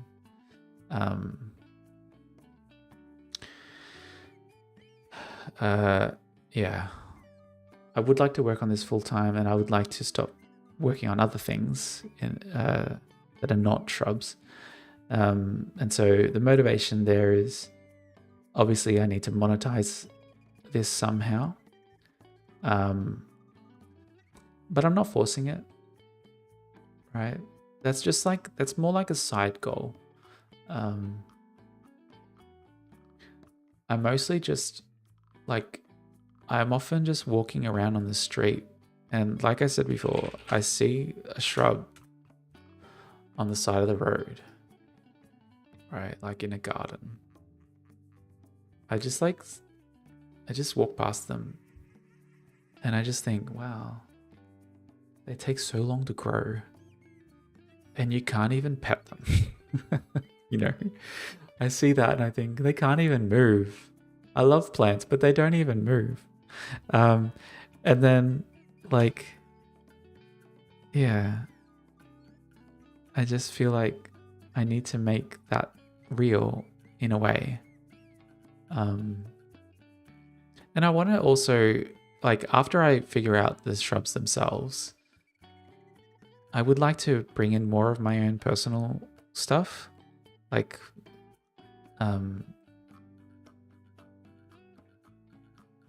my life, my background, and my personality. So I've used some AI here to kind of get a mood board together for characters. You can see there's the shrubs on the left.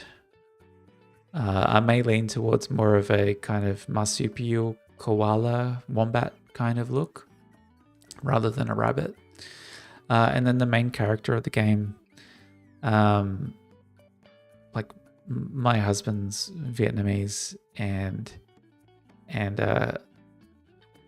I feel like it would just be nice to make a game where set in Australia, showing the point of view of a migrant to Australia, and potentially also someone who is, I won't say like that they are gay, but connecting to my life a little bit more. When I was 13 and growing up, even before that, like, I was pretty quiet, but I was into boys at a very early age, and I would say that like, if someone asked me, was there a girl that I liked when I was a kid, I knew I had an answer ready, because I was expected to have an answer ready.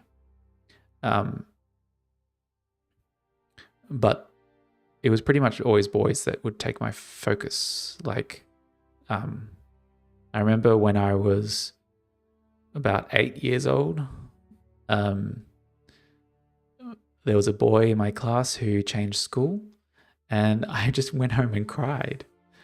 And it wasn't just because he was my friend. It was because he was cool. Like, I was just always focused on boys. And girls were just like, girls were pretty. They were funny. They were fun and pretty, and they liked girly things like dancing and flowers. But it wasn't what I was looking for. So,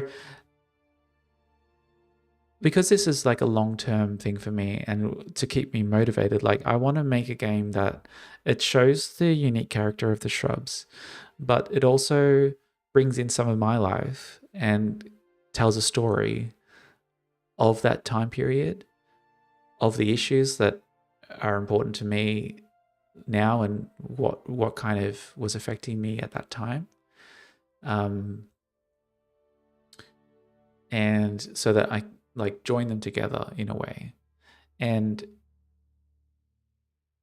this is like kind of like a trap for me, because I've the last few months I've been thinking, like kind of worrying, how am I going to make a game about like a simulation farming game that also has a narrative? And that's been difficult to figure out. And that's why I'm doing the Shrub first. And in the background, I might just be working on story as well. Because why not?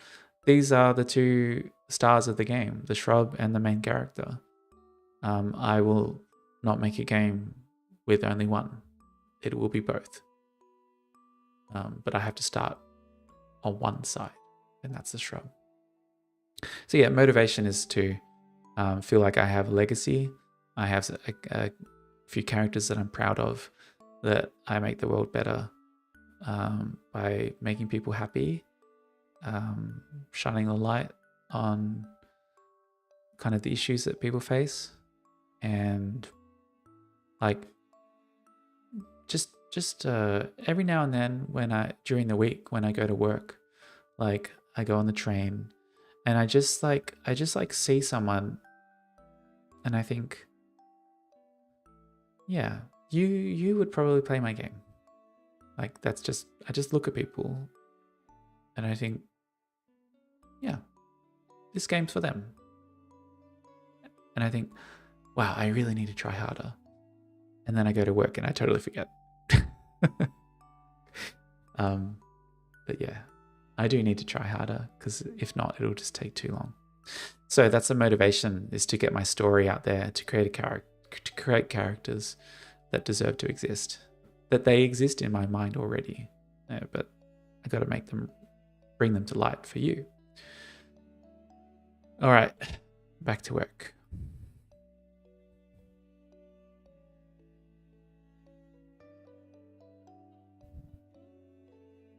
Where am I up to? So I think that this kind of work plan is enough, and I'll just get started now. I have time today to get the first few things done. I'm going to do it. So 30 minutes. Let's see how much I can do. Close that. Close that. So set up Unity and import previous code. Also set up Git in there. All right. Now, I did have a Unity project that I've already started. It was mostly like a sandbox where I was just doing various experiments, mostly related to art. I want to start fresh. So I like to use code names for my projects. So this code name is sheep. And so first step is to create a folder. Next step is to open up Unity Hub. Hello, Hub? Where are you?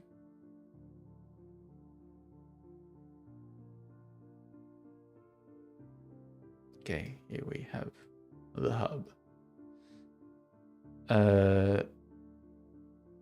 Let's let's just get everything up to date.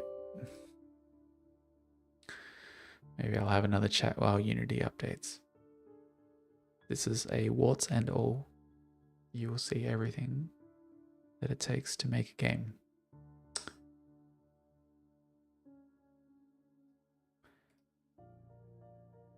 While Unity's doing its thing, let's get Git ready.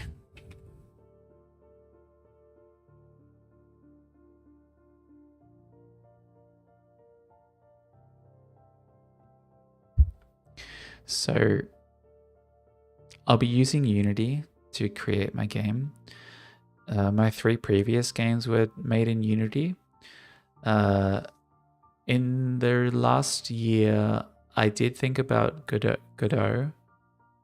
However, I have so much experience with Unity and the code base and the tools that I've bought, and I don't see a benefit of using Godot over Unity. So going with Unity again.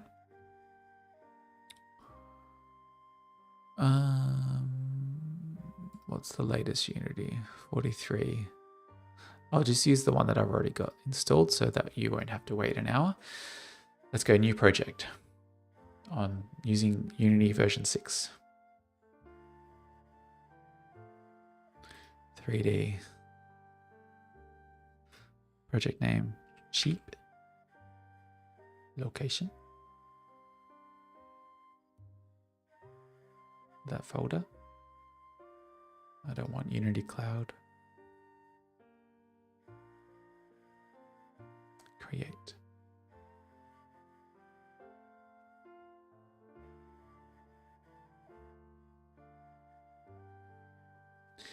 All right, so while Unity is setting up that new project, I'll get the GitHub repo ready.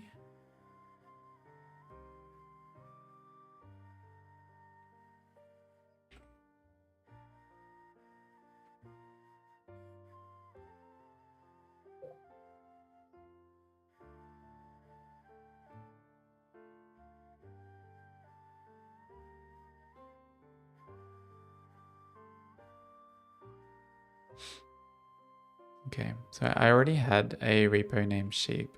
That's the one that I had been working on because I'm starting. It's not really like I'm starting from scratch. I was just using that project to kind of experiment. So just delete that repo. I won't be needing it.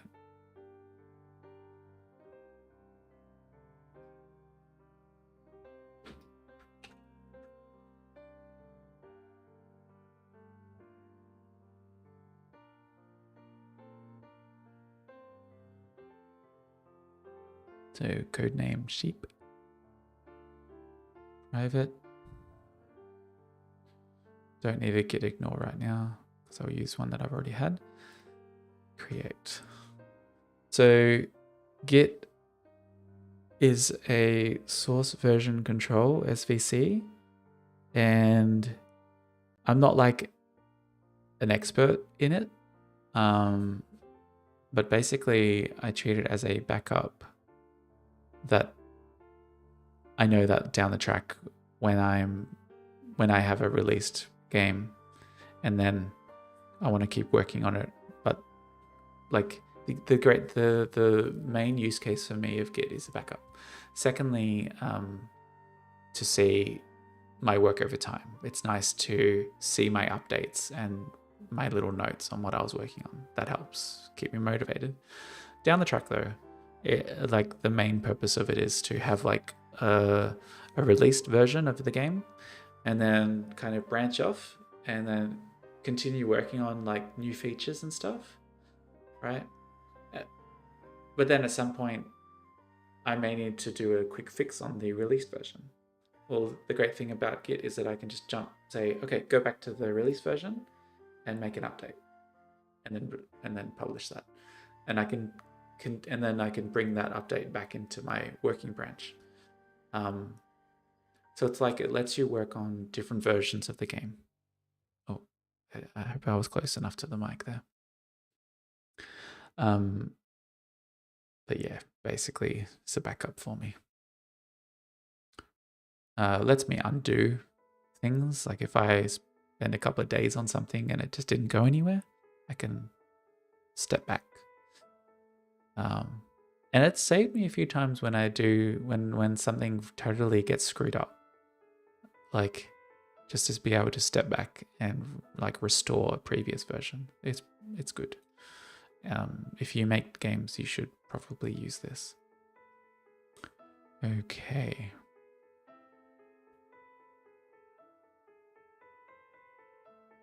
Still setting up Unity.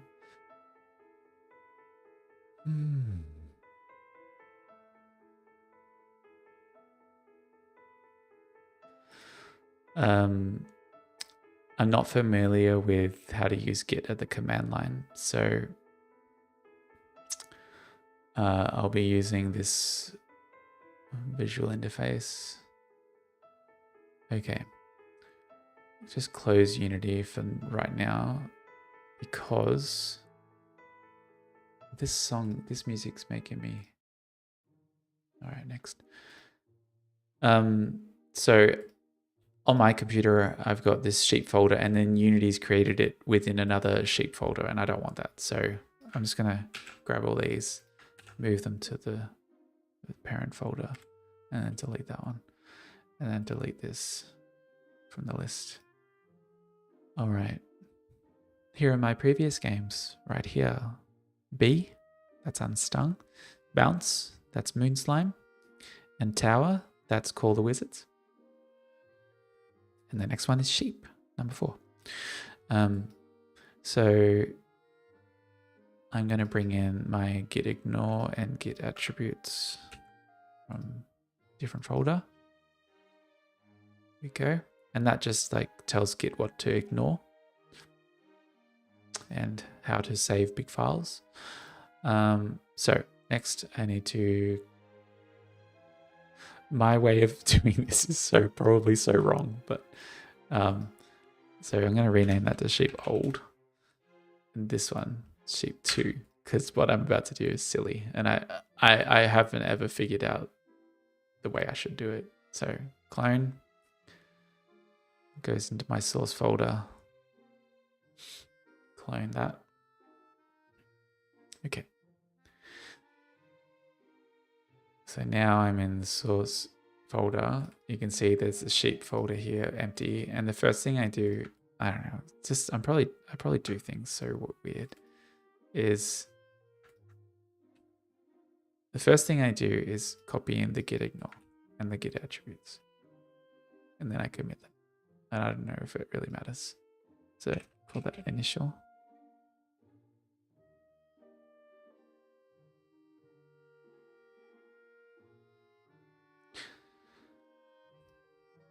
So it creates like a snapshot of my project at that point, and it has a little comment there, initial, and then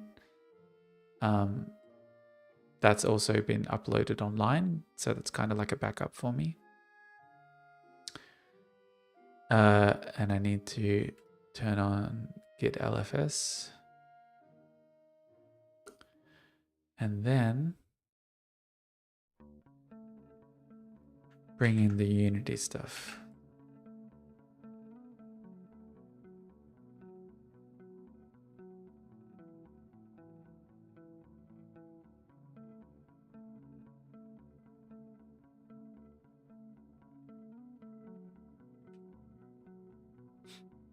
And now you can see that these are all the files that changed. You can stage that. And then do initial. So empty Unity project. Commit. So that's pushing to GitHub online. And yeah, now you can see there's 2 things here. I'm on the main branch. I would prefer to be on the dev branch. So just do that.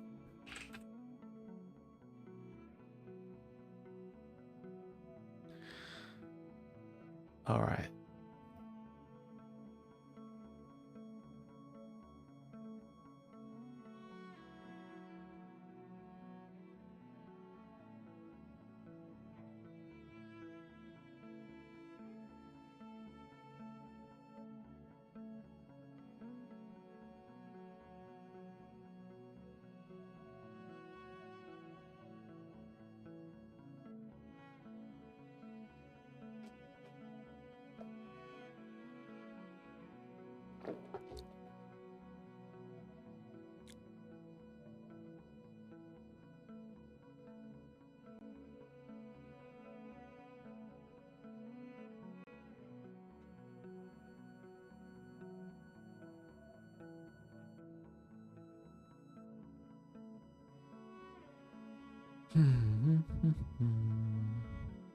Takes a long time to open.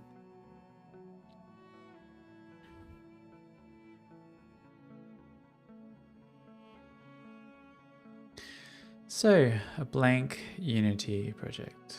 There we go.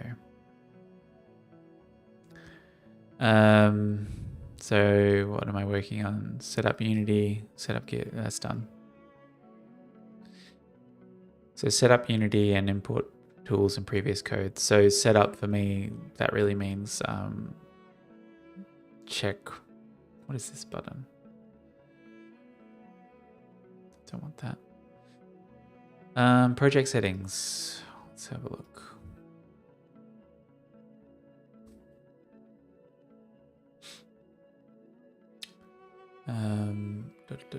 Let's just start with player first. So company name, that's my company, Thorn Games. My trading name in Australia.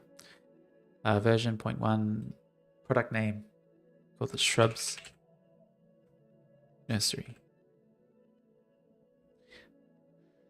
That might be too cozy, but nursery. It's kind of implies that it's the starting point, you know.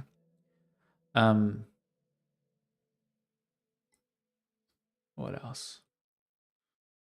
Icon, don't need it. Don't need it. Don't need it. Other settings. Yes.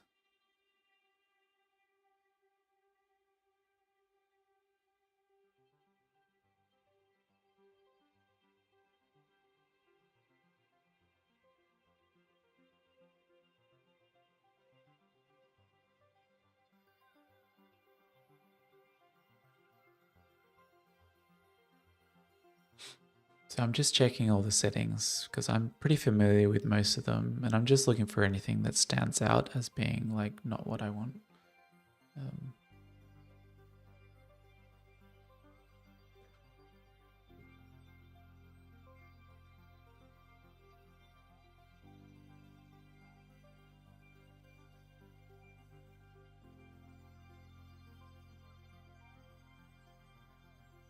Looks good.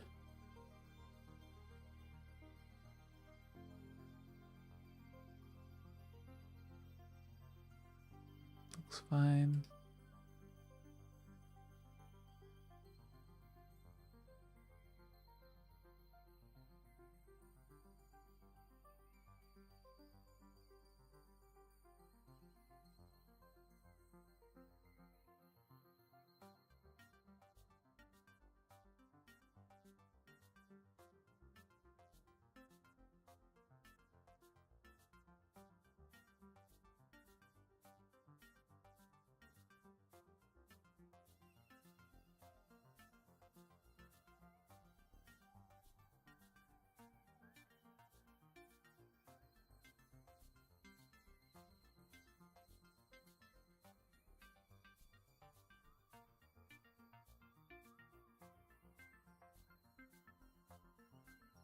Okay, rendering. So first thing is create a folder at the top called game. Vertical form. In there, I'm gonna have a folder for rendering.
Just gonna add this screen space AO because I never used it before, but I noticed that it's really just like makes stuff look a little bit nicer. So just add that on there. Okay. So I'm still going through settings to check if anything needs to be changed.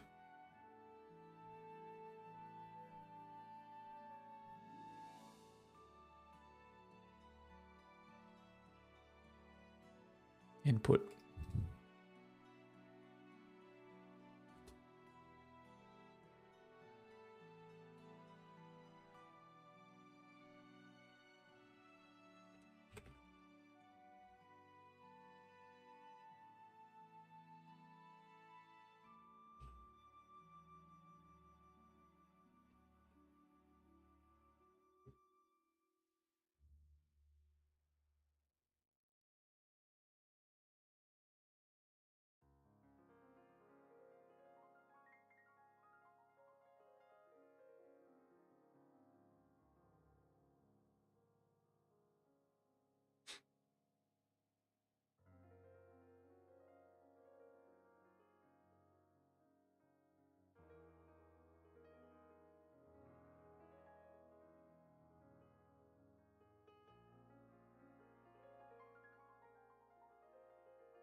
This is very chill music.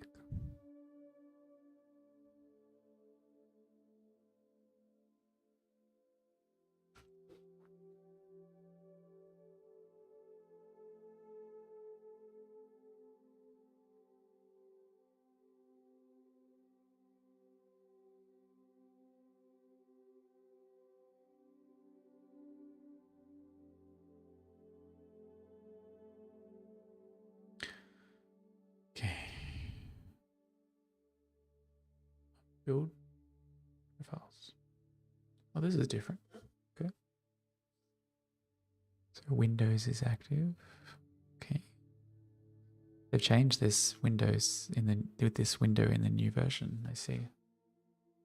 Okay.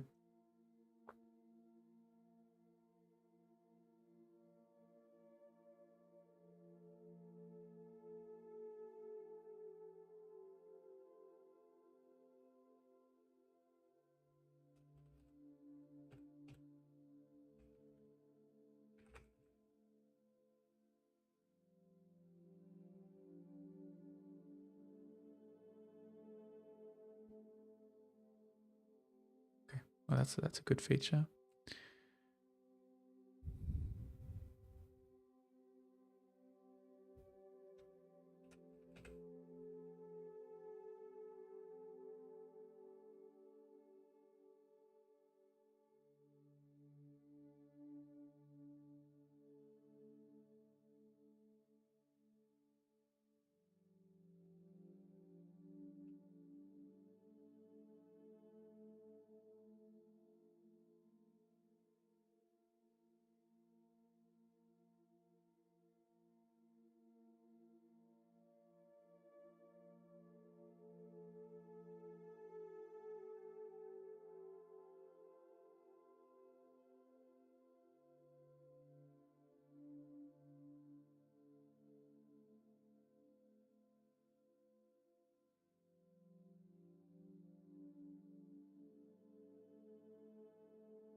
Okay, so I've gone through all of the project settings. Next, I'm going to go through the packages and see what I'll need.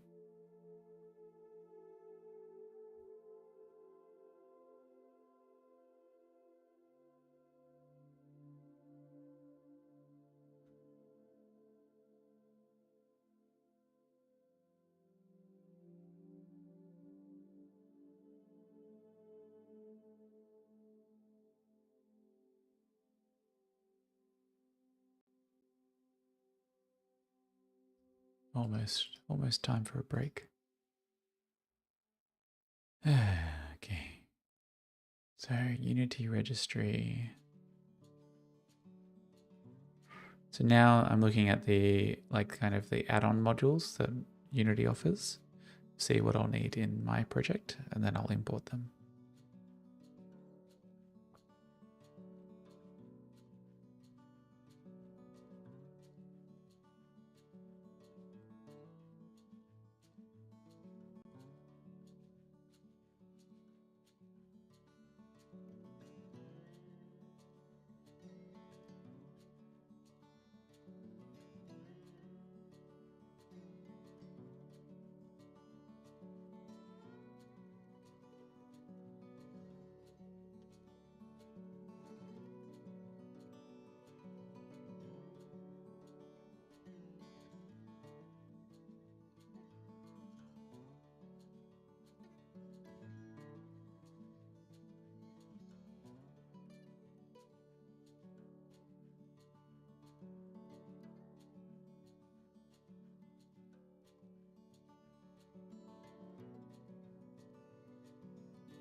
Well, I talked so much before and now nothing.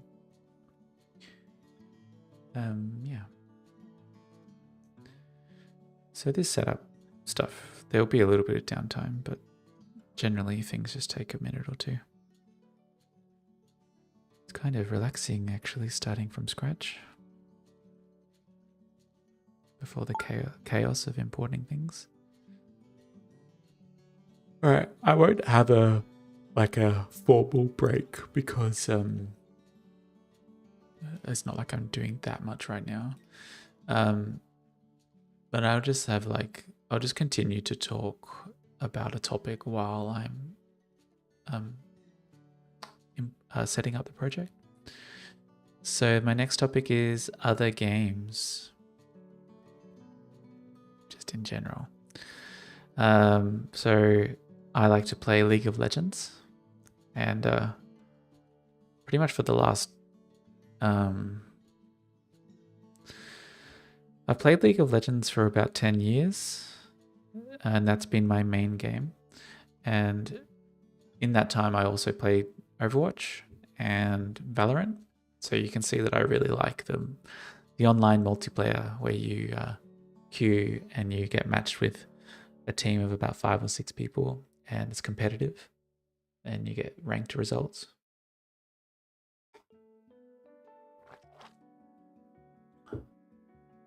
Because before League of Legends, I played Team Fortress 2, and before that, I played Guild Wars.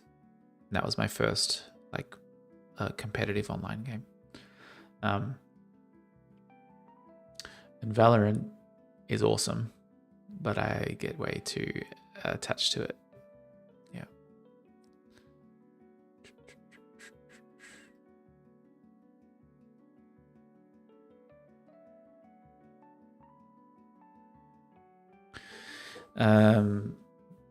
Yeah, in that time, I've played very few other games. Mostly, I've played games as kind of research for my own game development.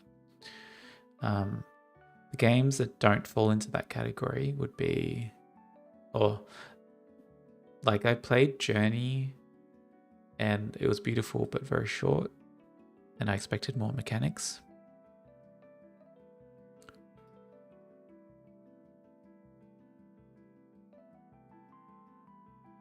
Sorry, I will be stop and starting. Not localization.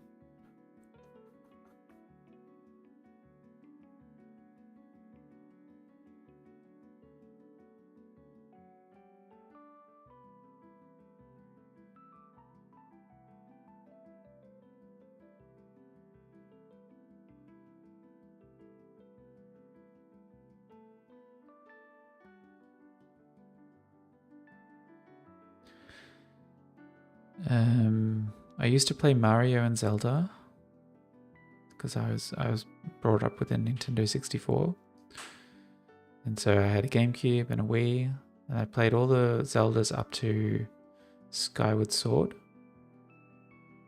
So I haven't played Breath of the Wild. And then I played all the Marios up to basically just before Odyssey. Yeah. I haven't played Odyssey. So those are the two big Nintendo games. I've got a Switch. And the games on the Switch, I got Smash Bros, Mario Kart, and Hollow Knight, and played some demos. But yeah, that's it really. Just didn't really get into the Switch.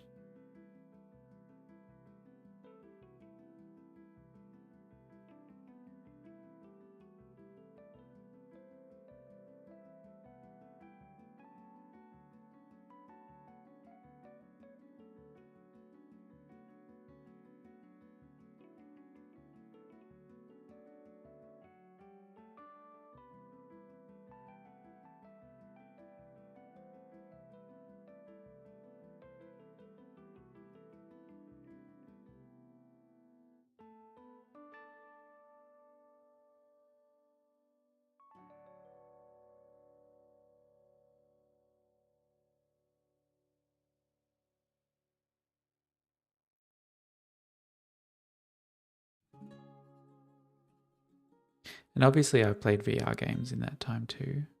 My favorite VR games are the classics, so that's Super Hot, Beat Saber.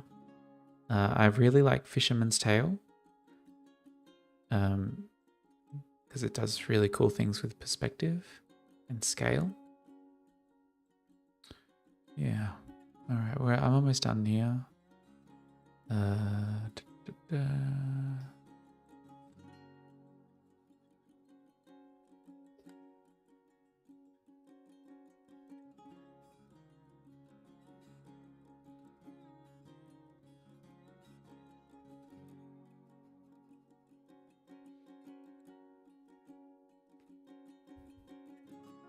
Yeah, but basically I played a lot of League of Legends. That's the one that's been consistent for the last 10 years. It's just a good game. Like, it's so balanced. It blows my mind how it's a game that's like, must be about 15 years old. It has close to like, 200 champions. And each champion has 4 or 5 abilities, stats, and there's like 100 items. And more than 100. And somehow I can play a game and after 30 minutes, no one's winning. It's just so balanced. Like you feel like you've played well. They've played well. It's a good fun game and it's still so close. Like that, the balance on that game is amazing. Oh, VFX Graph. Let's have that one. I haven't actually used that before. Yeah. And then Valorant, same company, Riot Games, but Valorant, I prefer it over League of Legends because you have the ability, like if you play well or if the enemy makes a little mistake, you actually have the ability to just get another point and win another point.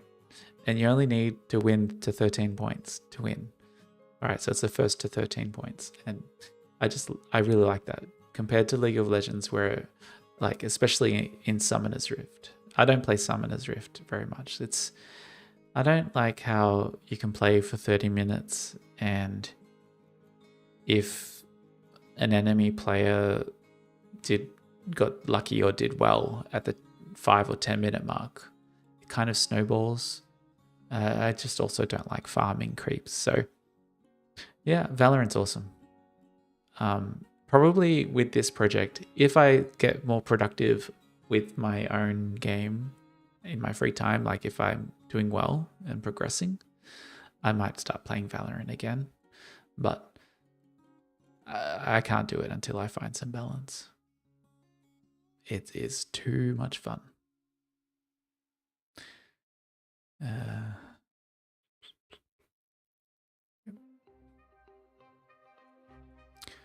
Okay. That looks pretty good. All right, so next step is to bring in the tools, like the plugins that I use for Unity.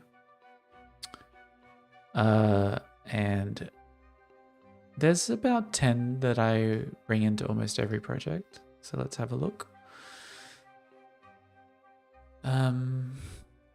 Do I want the folders? There's some that are new that I bought in a sale recently that I just have to refresh my memory on what they do. No. Deprecated?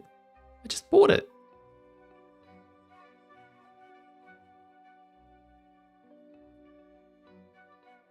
Are you serious?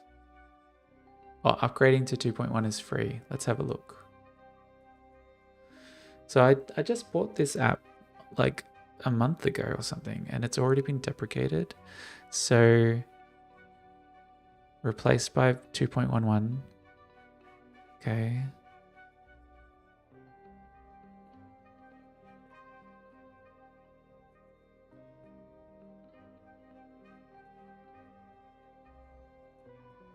Yeah. So because I've got the previous version, that's good. That's nice for the developer to have done that. So the previous version was deprecated, but he's made it so that if you own the previous version, like he's made a new product, but if you are an owner of a previous version, then you can get the new one for free. That's a good way to do it. It's free.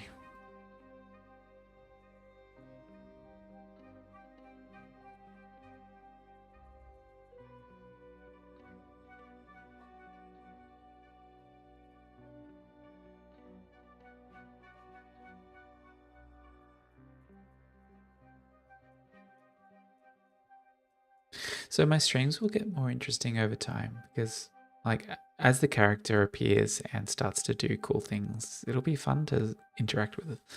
Just gonna be a little boring for a few weeks. Anyway. It's all part of it. All right. So hierarchy. Yeah. What am I looking at? My tools. Inspector. Yeah, I'll get that one.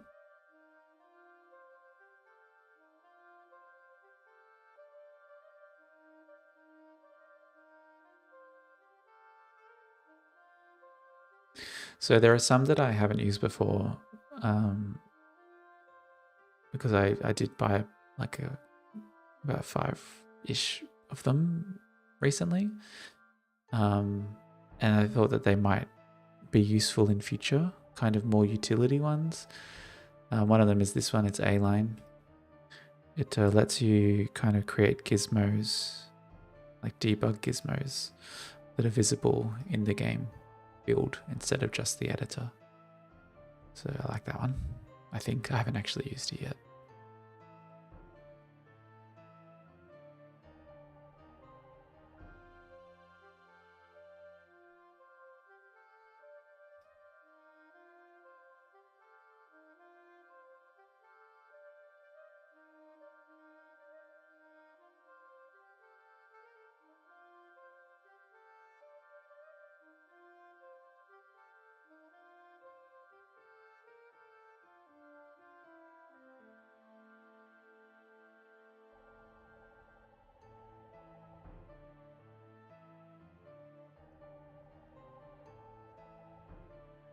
So this developer has made a new version, and instead of making it free for me, because I had the previous version, he's made it half price. So that for me is like, well, it's not free to upgrade. So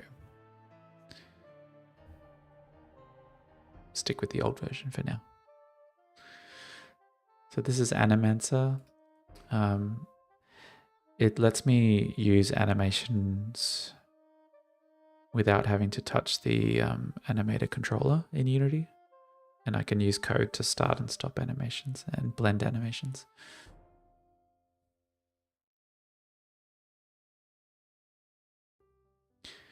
Yeah. It's good for me because, like, I don't go for a really high standard of, like, visual animation quality. Like, I just kind of, I'm happy with quick blends and whatever. So this one's good for me because I just use code to start an animation, you know. Pathfinding, yeah, maybe.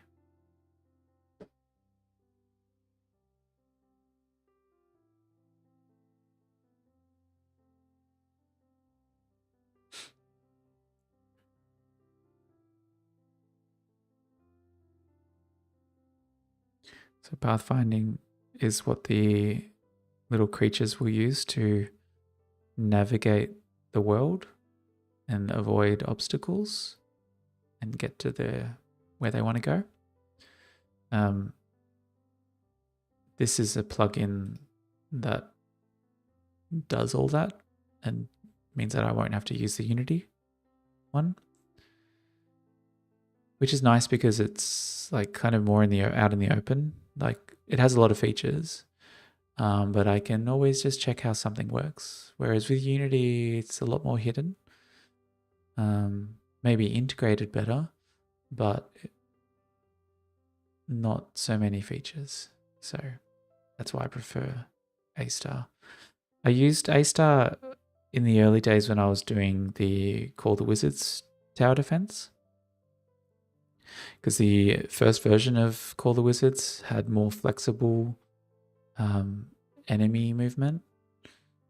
In the end, I ended up just keeping them kind of on rails. So I don't think they used pathfinding. Yeah, no, they were using physics. Just like pushing the creeps around. I remember like there was a early prototype of Call the Wizards where the Wind Wizard could actually like push the creeps and make them fly up and push them off the levels. It made the Wind Wizard the most powerful because he could just eliminate creeps by throwing them off. It was very cool. It said like it was like kind of like a North Star for a while that I really wanted to have the Wind Wizard push creeps off because that was so unique and so fun to watch. But I just couldn't really make that balanced. So yeah, it's disappointing. Yeah, but that's why I had pathfinding because my creeps were navigating their way through, but you could push them. So yeah, pathfinding's cool. Easy save, sure. Neat little plugin that will help me save information.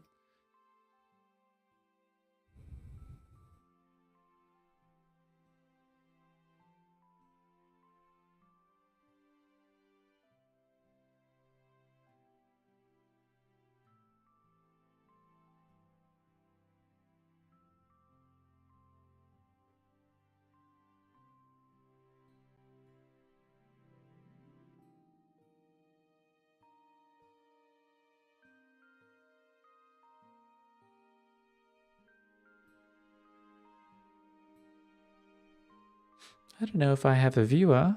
It says that I have one person watching, so hi. You can chat in there. I will see your chat pop up. Your chat will actually show up just there. It's empty at the moment, but you can just say hi.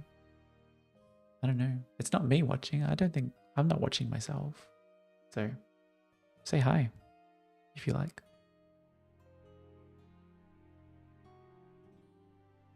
Got a lot of free time while stuff's loading.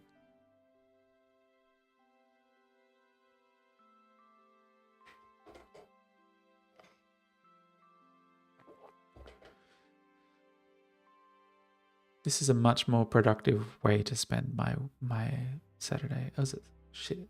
Sunday. Back to work tomorrow. All right, what next? Do I actually need that?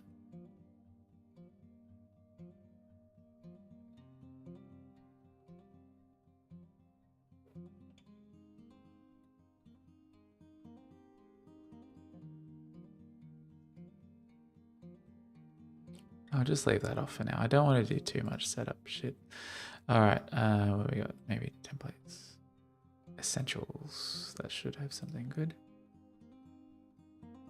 Where's Odin? Add-ons.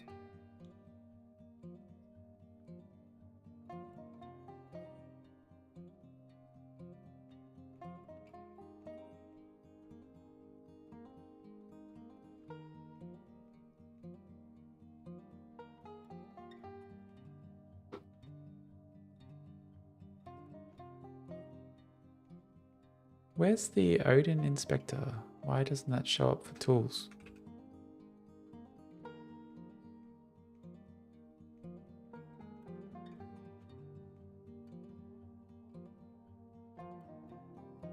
Ah, okay, there's more. This is sorted by most recent, I see. All right, so what do we got? Anima text? That's a nice one. It makes the text go kind of animated. Like, yeah, that's cool. I use that one in Call the Wizards a lot.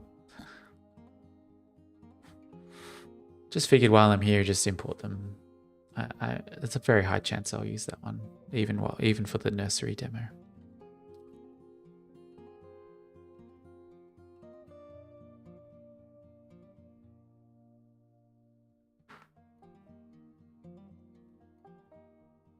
I got this yesterday. It's a microphone arm, like a stand. It's in white, so it matches my microphone. So the cool thing is that just lets me position the microphone where I want it. I can have it really low, but it is tricky to figure out like how to position it so that it's in front of my face but not obstructing my view. But I'll get used to it. There we go. And the microphone I've had this for a very long time. I used to use it for my streams. I don't even remember why I originally bought it. But I got it secondhand. And it's a thick unit. Look at that.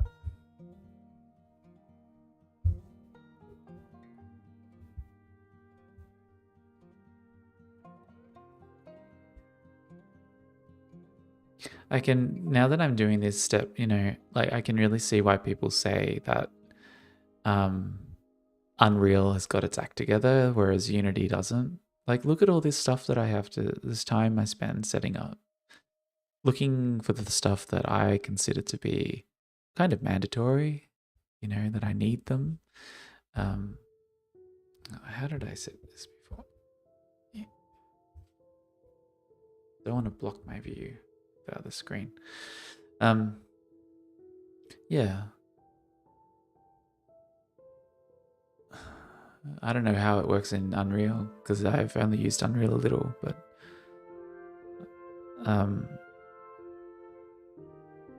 a lot of setup.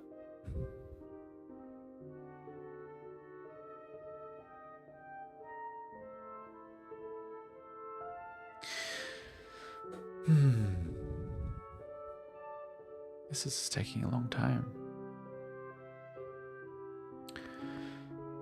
What can I talk about? I think I went through all my topics because, yeah.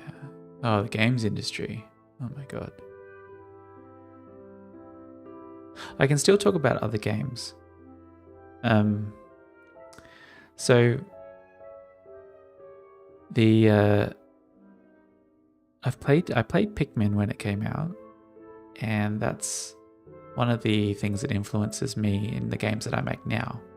I never finished Pikmin. I didn't play it that much because I found it to be a little too weird.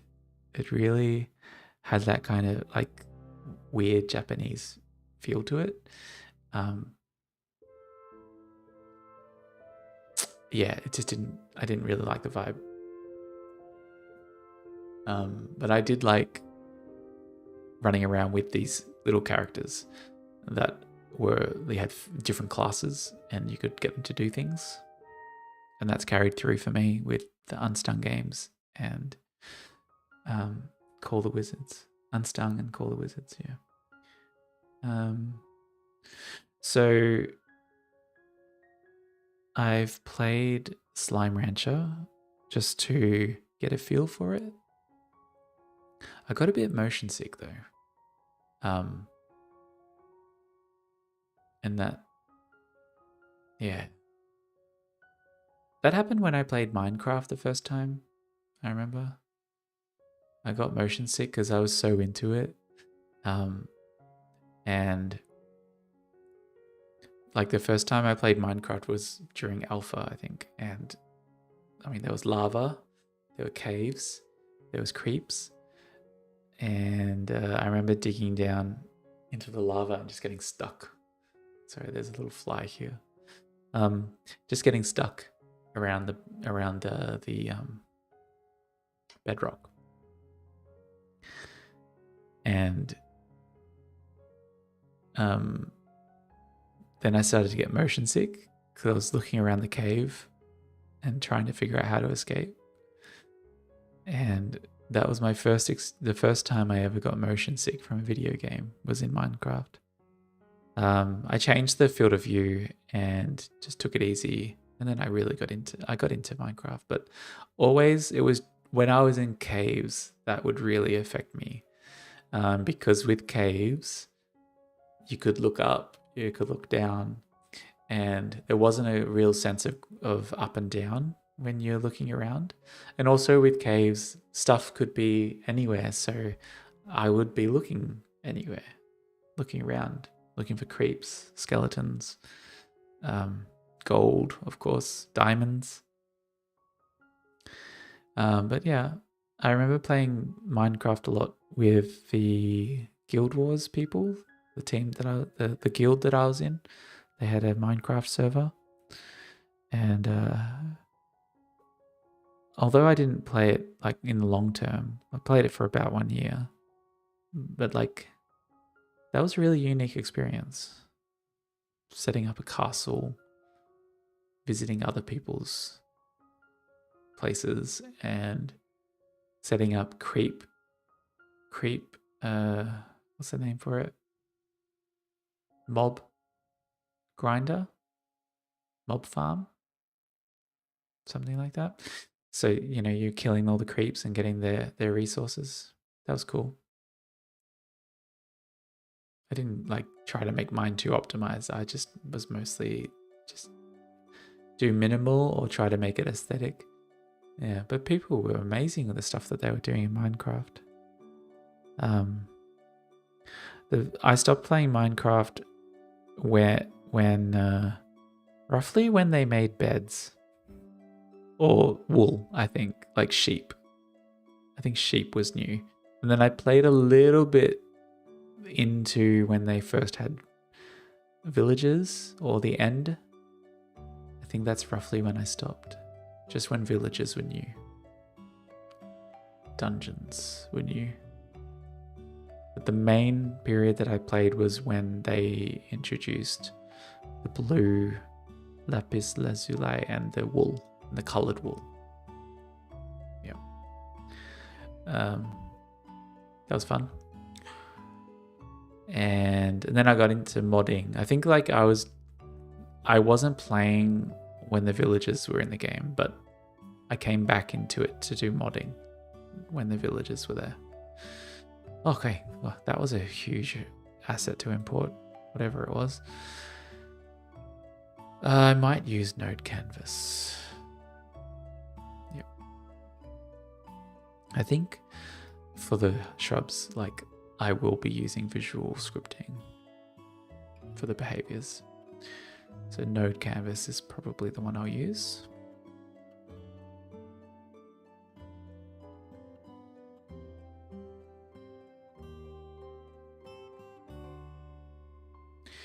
Yeah, so I played Hollow Knight on the Switch, and because I'd heard so much about it, like I heard that it was made by 3 guys in Adelaide, like a very small team, mostly based in Australia. So that was interesting. And I heard that it had really tight action, like cool gameplay, the fighting techniques and stuff that you could use, the moves, a big world, and it had a really interesting style, like kind of like dead bugs, and that was cool.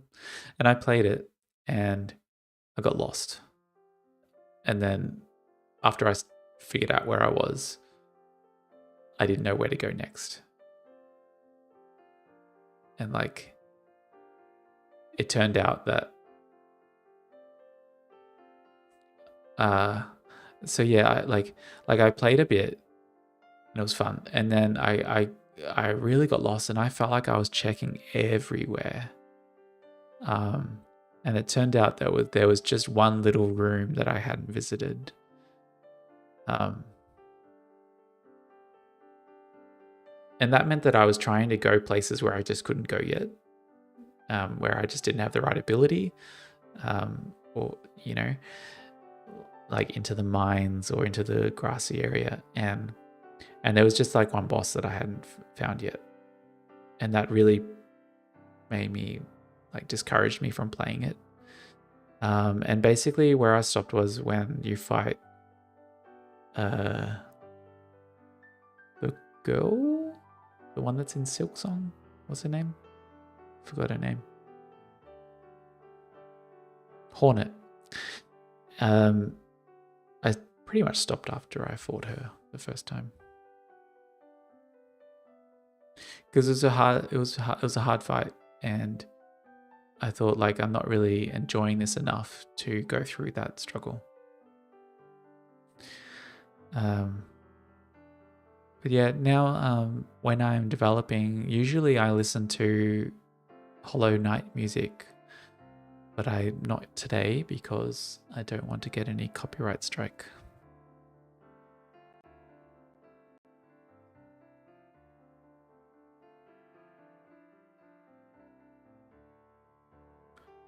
Yeah.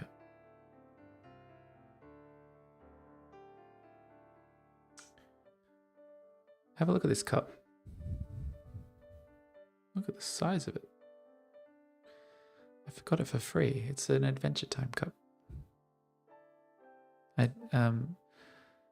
The building where I live, someone just donated it, like, for free, and I was like, sometimes I go to the secondhand shops a lot and like browse around and just find anything cool that I like. But then sometimes I just see something and it's like, there's just no question, I'm taking that. And when I saw this for free, wow, that's cool.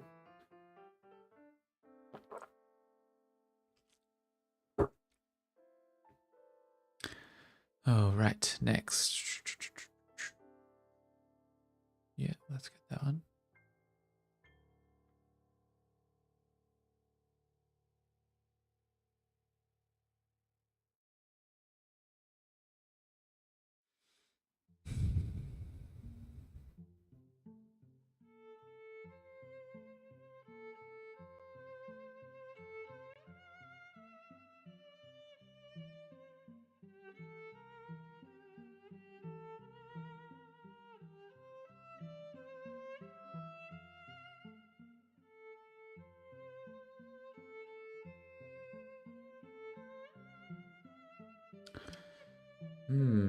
What else should I talk about? Other games. My Steam library is really empty. I just don't buy many games, really. Which relates to when I was working on my Call the Wizards game. There was a bit of a crisis point when I realized that I'm making a game that even I wouldn't play. And that was hard for me to figure out. Why do I need to make a game that I would play? Or does it need to be a game that other people would play? Or both? And I think, like, at that point in development, I took a couple of weeks to sort of explore ways to make the game closer to something that I would play. And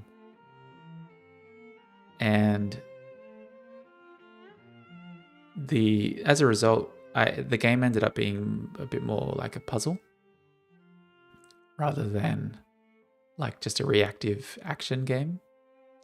Or like the thing about tower defense was it always just seemed to me like once you understand the kind of requirement of the level, it was really just busy work.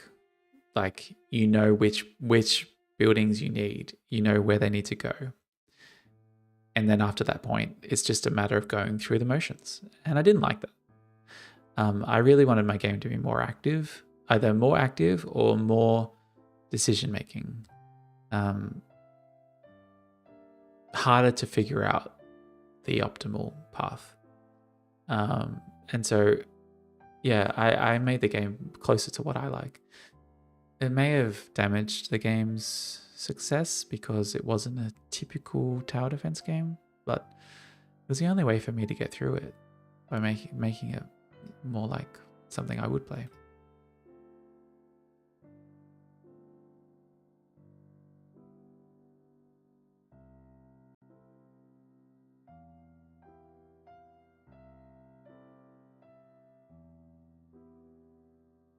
Yeah. One of the games that I bought on Steam was Townscaper. It's not really a game, but it was just like I knew that I wouldn't use it much. It's a game. It's just an app where you can build these little towers, and just build a cute building on the water. And I bought it kind of as just to sort of show appreciation for it because it looked interesting. It was beautiful. I knew it was made by one person. That person shares stuff online about how he made it and was inspiring for me. So I showed a bit of appreciation by downloading it, buying it. Yeah. It's cute. It's a cute little game. Townscaper. I really like this plugin here, Shapes. It's one of my must-haves.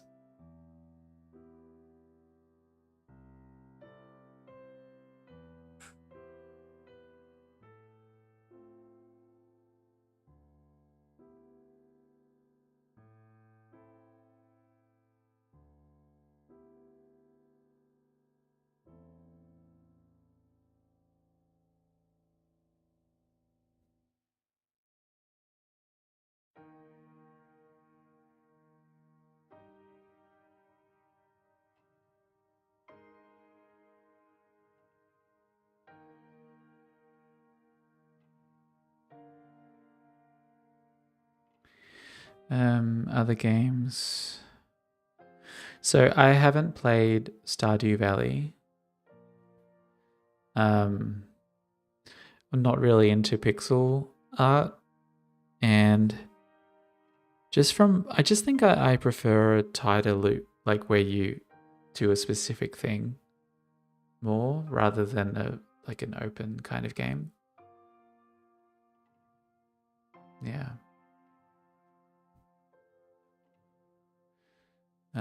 So haven't played Stardew Valley, haven't played Animal Crossing. These are games that are kind of within.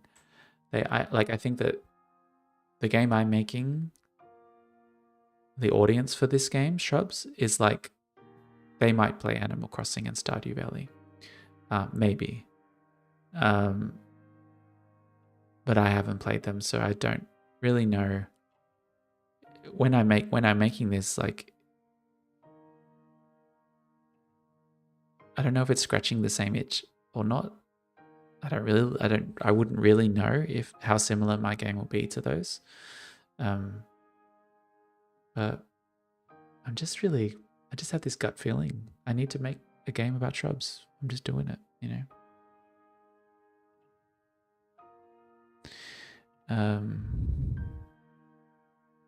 I bought the game Strange Horticulture, and mainly for research for this game, Shrubs. I haven't played it yet, but it looks interesting because I'll just show you Strange Horticulture. Don't want to show you a Unity package manager the whole video. So Strange Horticulture, it's kind of like a 2D, kind of like a plant management game, like a shop. I haven't played it yet, but I can see that it's like characters come in, they tell you a story, what's going on in their life, and they ask for help, and you provide plants to them, something like that. And the main reason that I bought it was for research, because I could see that they had created these fictional plants with fictional properties, and I think that Shrubs might have that as well.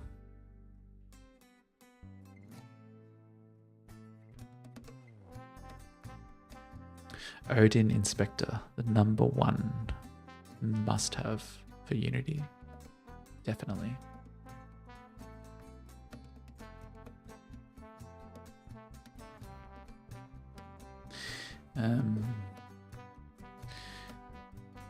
I saw recently this game being marketed. It's in development now. What? Is it available now?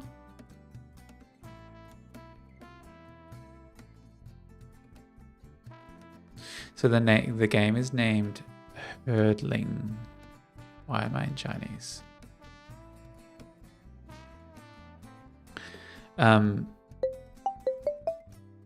Planned for release this year.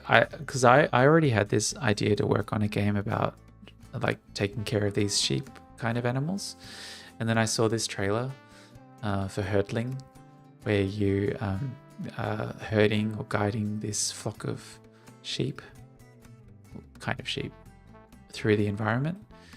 And I was like, that's great. That's great. Mine's like that, but I have one extra thing is the sheep grow flowers, and that makes them cuter. So yeah. All right. Well, is it break time?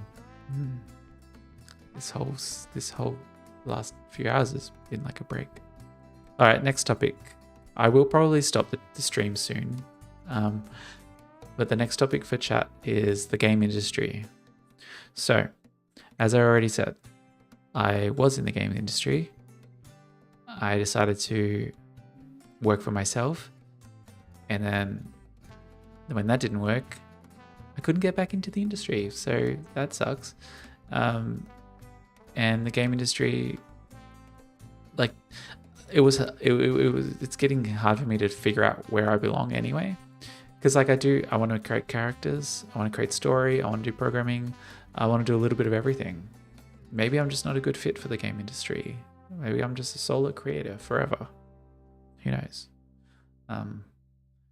But what would be nice is to somehow make my day-to-day activity related in some way. Like that could be in media or in the arts or government agencies, entertainment in some way, whatever. It would be nice to just be closer to the industry so that I'm not letting that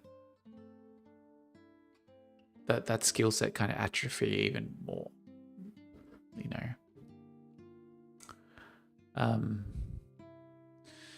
Admin, yeah. Anyway, don't want to say bad things about my job. It's not the reason I'm alive.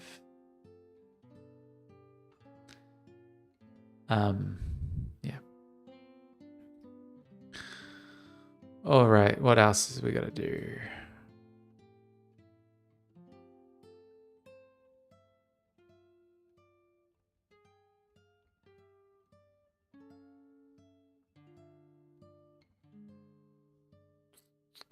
Oh, good news.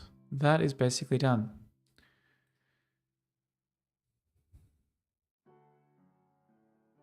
So just to recap on that, I'm using Unity 6.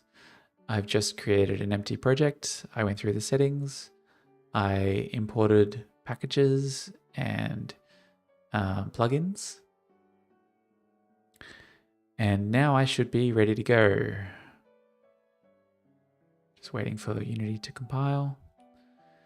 So I will basically cross off input tools and set up Unity.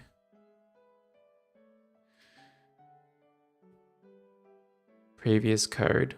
All right, let's just have a look at that. So now that I've made 3 games already, I'm onto my 4th game, and there's code that I can reuse. And things that I've learned from the past. And so what I'm going to do is just after I get this done.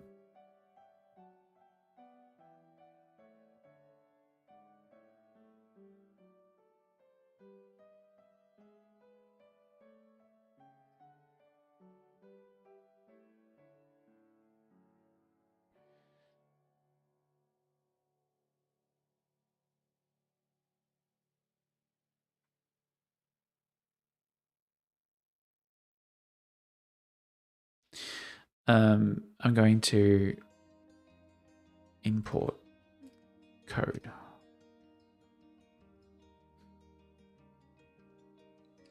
From previous projects, but because I was already working on this game, I have some basic kind of code that I can bring in. It's just like tools, and like the stuff that makes it a bit faster for me to work with, to add new features to the game. So I'll be bringing that in next, just after I do a bit of housekeeping here. I try to keep my folders organized. So anything that's not by me, I put into third party, and if it's by me, I put into Thorm.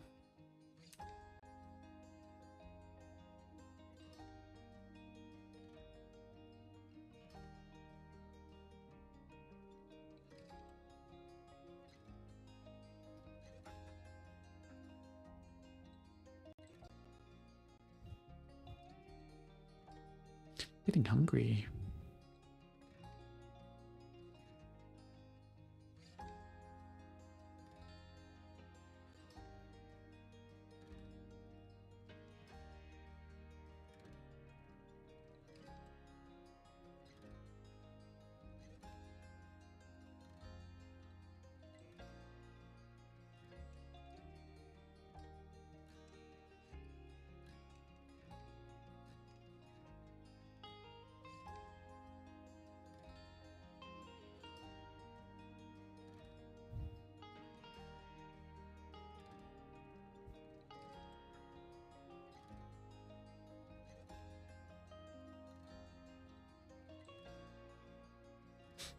Okay, I'm just going to restart Unity because I've got errors happening. I just want to see if I can stop those errors.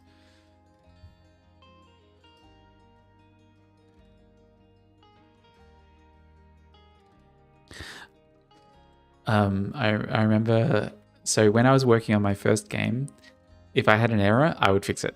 Like, I did not let anything go through, basically. So like I would have it so that when an error happens, the whole game pauses, so I can see exactly like what just happened. And that's how I always did development.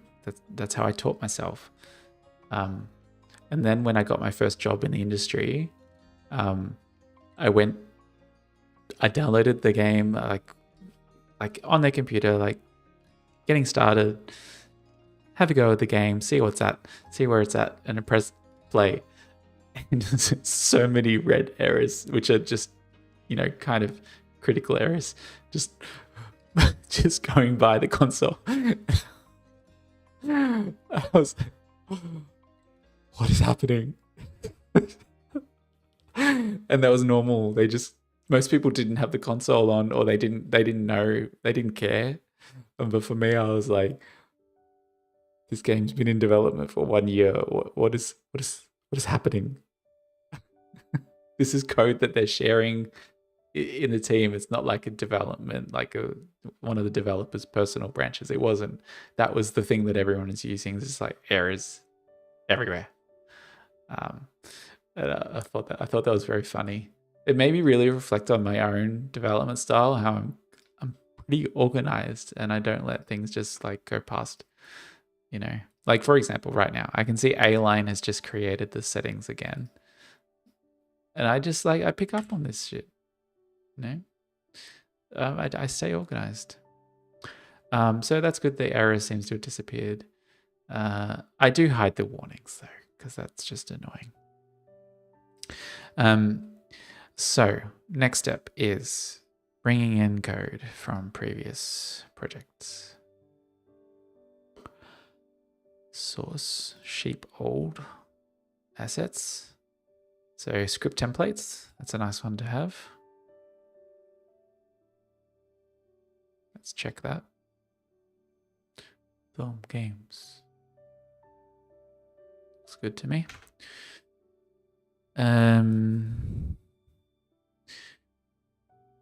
Code, film, common.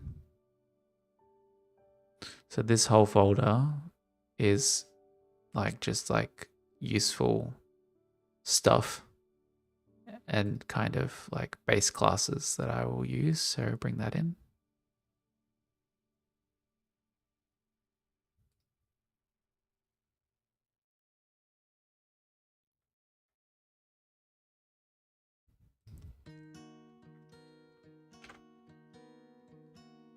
I'll just quickly check through my old project. So this is the the one that I was working on. It's like my experimental one. I'll just quickly go through it to see if there's like anything that I should bring over. So common done, control, no, no, editor. These are useful tools. Bring that in.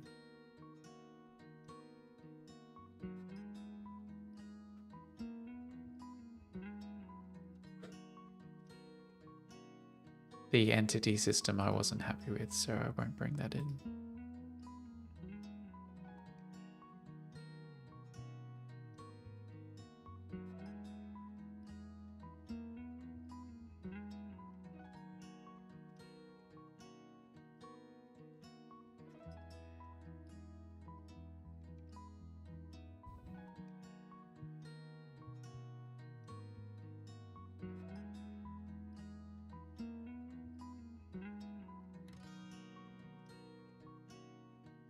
Main, that's the thing that drives the whole app, so I bring that in.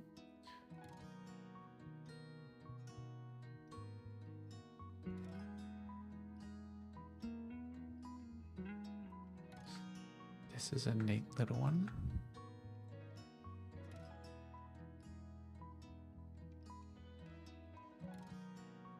That's just a little utility for like looking up colliders.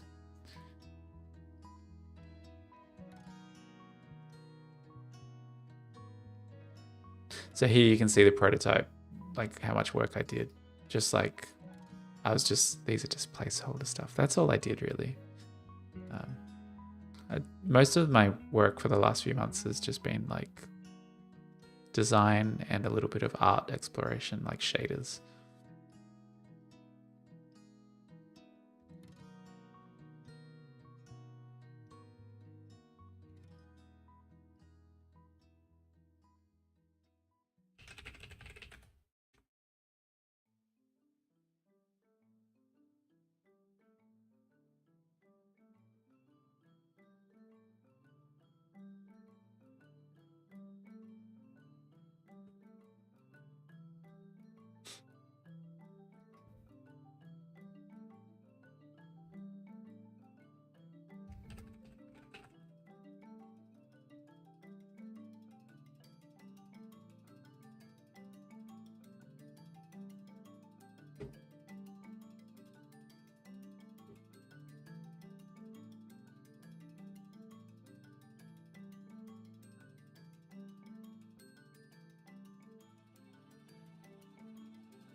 So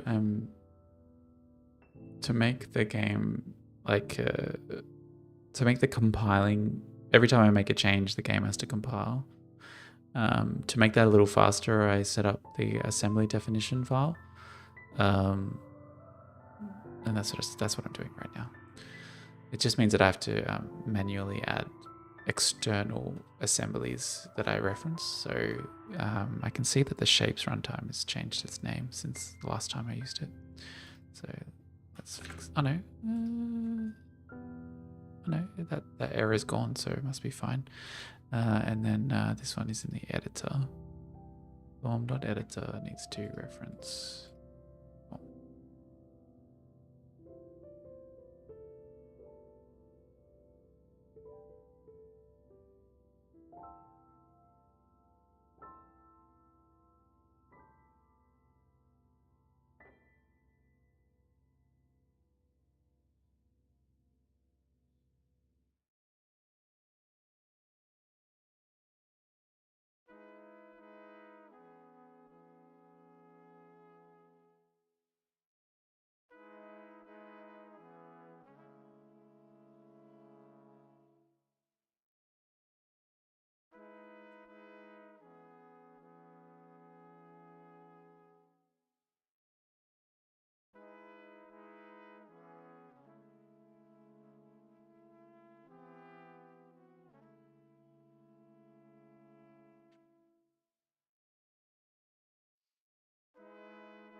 That's better. I just don't know why it didn't compile. All right, so that's that scene done.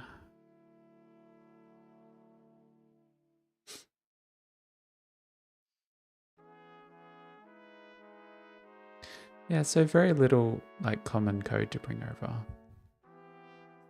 So just in case you're curious, what's in my common code folder? I have a base behavior, which is just like a mono behavior with a little bit extra on top of it. Got a little debug layer. That's just like a wrapper of the Unity debugger. And then I got this module static, which is kind of like a service locator, but it's the lazy version. It just keeps it, basically it's like a list of systems. And then collections is just a couple of custom collection types. Math is just decay, easing, splines, just kind of useful little things. Modules, that should be in there. So I use the word module to, like, if I'm working on a system, usually that system has some kind of settings, might have some kind of global, like prefab references. It might have like state that is important to keep track of. So I call that a module. And that basically is the highest. If I'm working on a system in the game, it should have a module that's taking care of it. And everything in it lives under that. And it's basically like a singleton. But I call it module just to remind myself not to let them get too interconnected.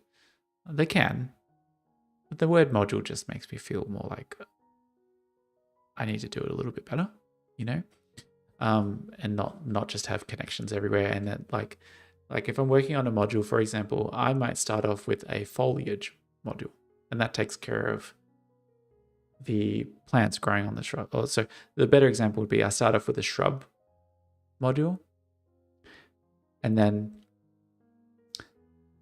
I start to notice that, well, there's a lot going on with flowers, and I would like to have flowers that are not just on the shrub creatures. Now I need flowers on the ground, right? Or seeds need to interact with some other feature. And at that point, I may just take out the foliage and make that a separate module so that it can interact with other things more freely and separate from the shrubs. That's an example. And yeah, I get into the habit of like having these entities in the game, and there's always a module on top. It's like a singleton, like a module. Keeping track. It knows where they are. It has everything under it. And then also for the UI, the module might be player, and then it takes care of the character that you play as, but it's also got UI. And then so I don't really split the UI prefab. And so the player module has a UI prefab and it manages that. Anyway, you'll see as I go. And it's just a little bit of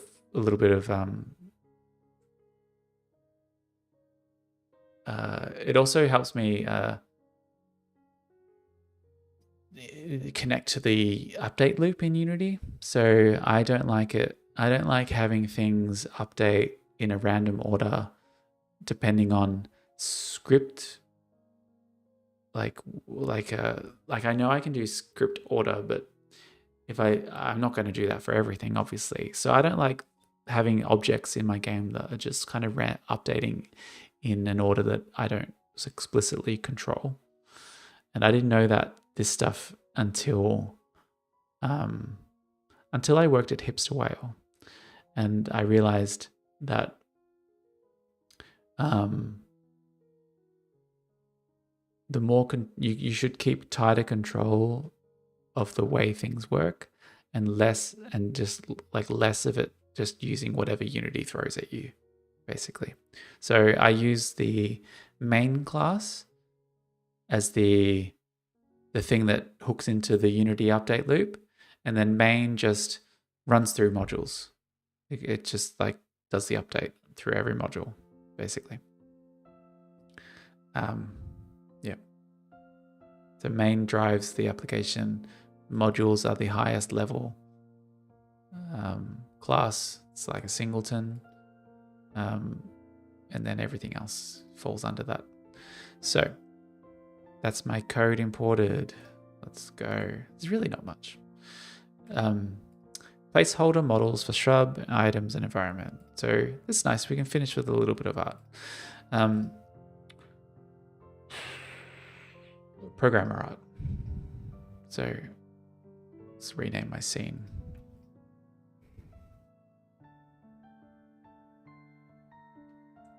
I'll just call it the nursery.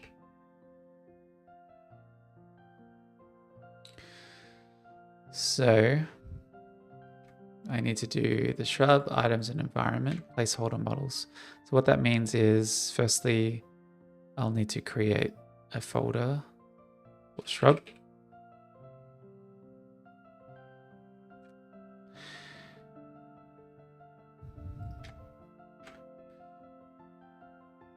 And folder for world. And then starting with the world,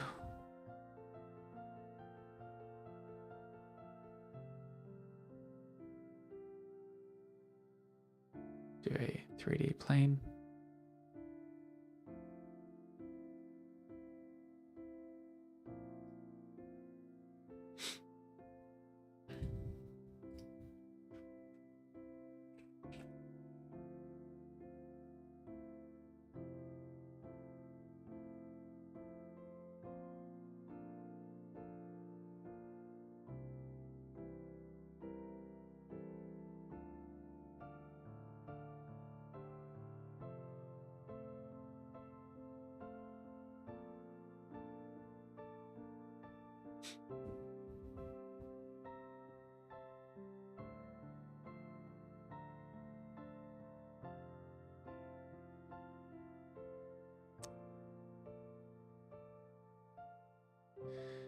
I'm going to create a triplanar shader just quickly because it's just very useful for terrain stuff.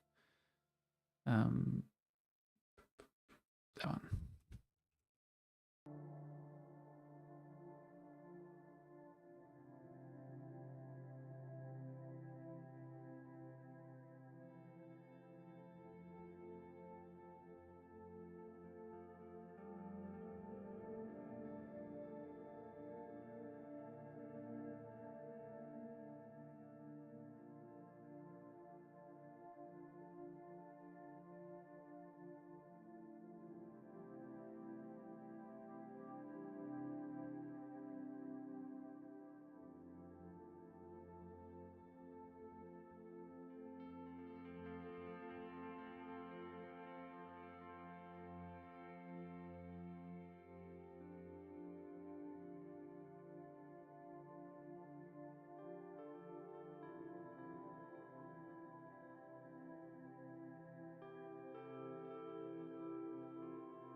Can't remember.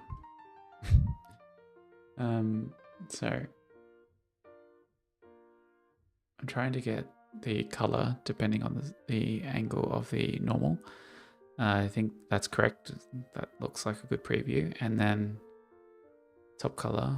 So for the example, if the top is, make it, I may as well go for the default green. And the side color can be brown.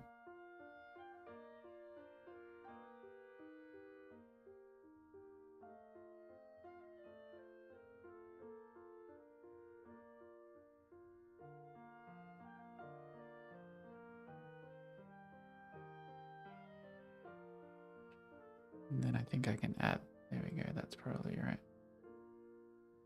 Ooh, not what I want.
Anyway, let's check. So shader graph.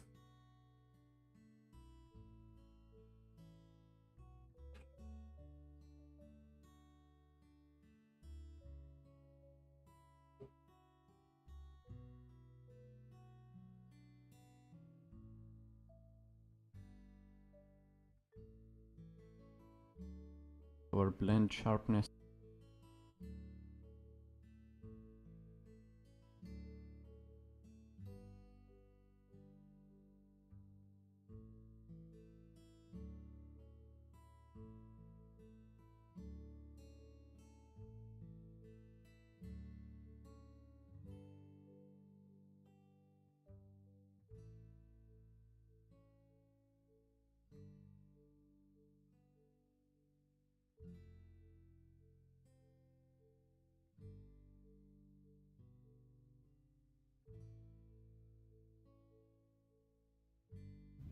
Not that one.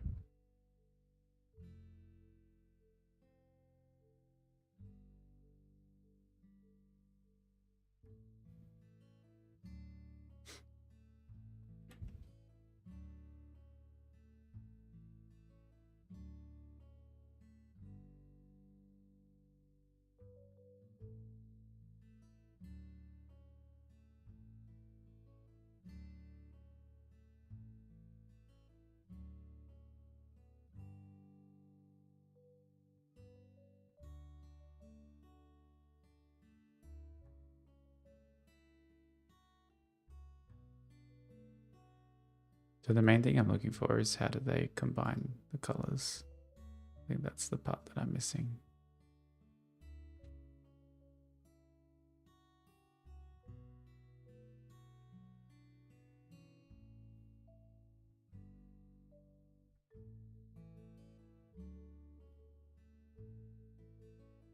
That's what I thought. I thought it would be add.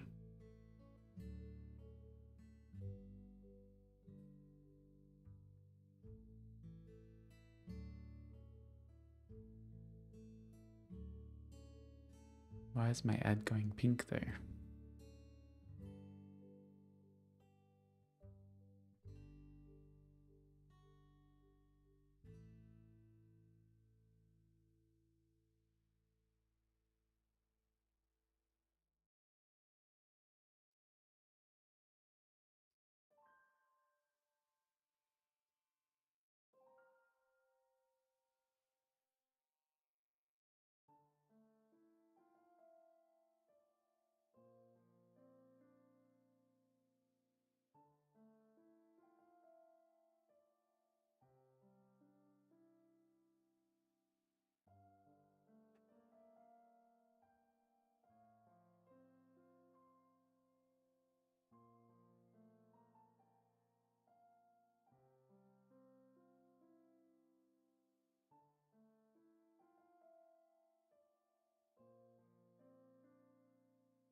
Well, just going to leave it like that.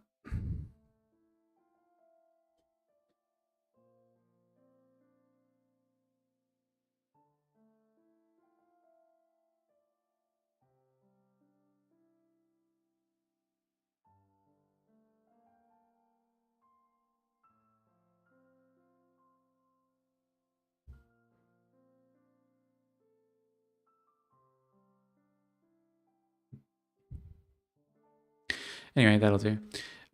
So the point of that was to get, so these are the little detours I go down. Shader graphs from triplanar grid.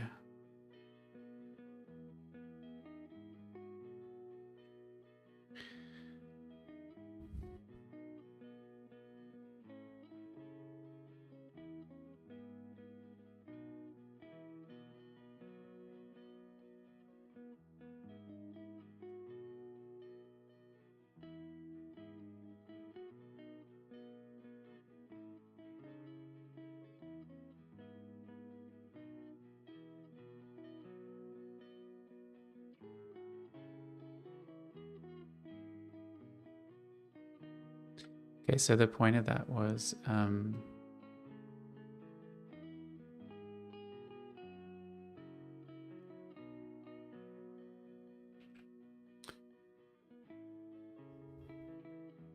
so that I can just do a quick terrain. Where is terrain? I'm really not that familiar with terrain. Whoa.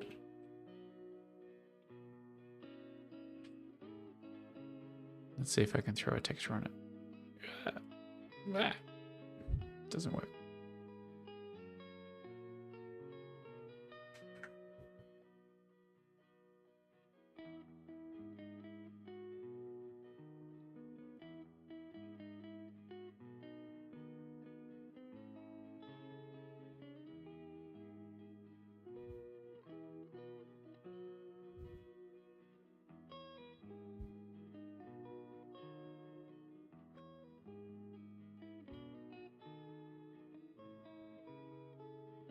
Hey, there we go.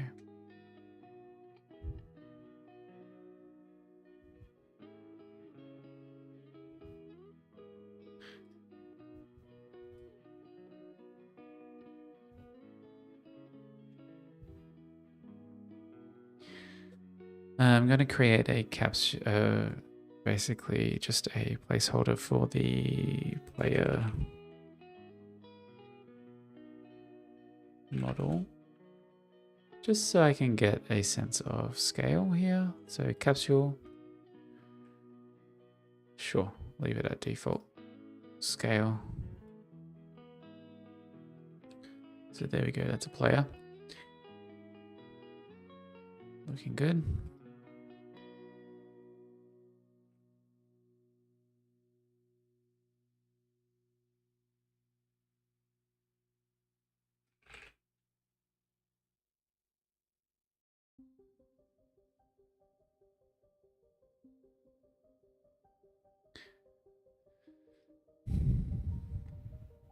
Terrain, width.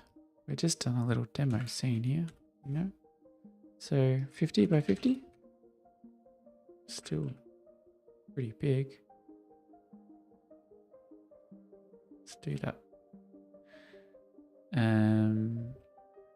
And how do I make it go higher? Paint.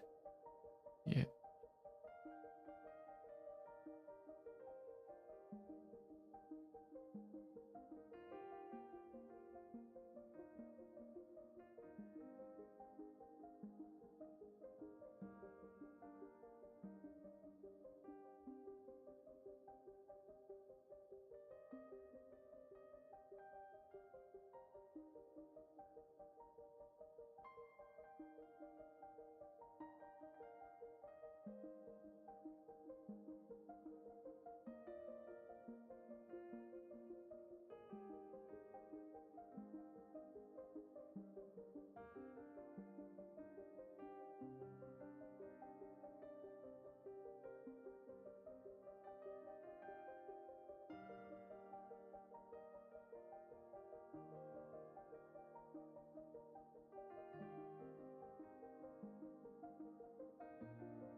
Whoa.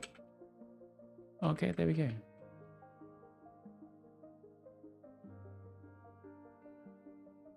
So that's painting the terrain. So like, you know, like I think like people who start game dev and they start using Unity, they probably go straight to terrain. The thing is, for me, I started with virtual reality, and the type of games I was making was very static. You were playing in one location and the gameplay was coming to you. And so I've never used terrain before, like ever. The most I've used it was just playing around while kind of starting this project. And I know roughly what it does, but actually using it, I haven't used it until this opportunity, so that's good. It's very noisy, isn't it?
All right.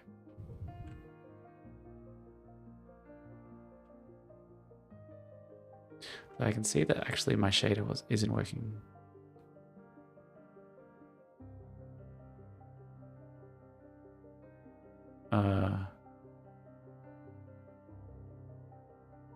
Yeah. I wanted the terrain to like show a different color where it's steep. So if I go back into the shader and dot product.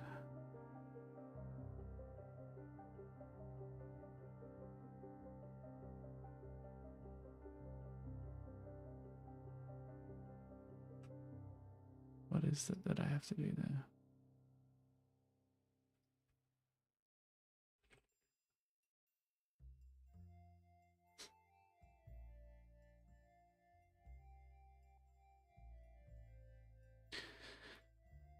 Pretty much like the terrain shader in A Short Hike. Yeah, like that.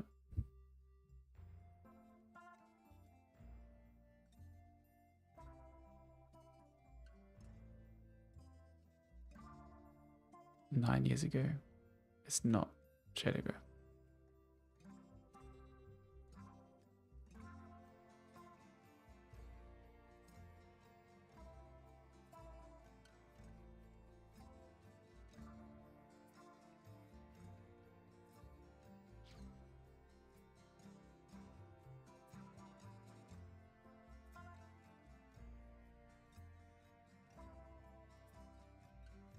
This one looks promising.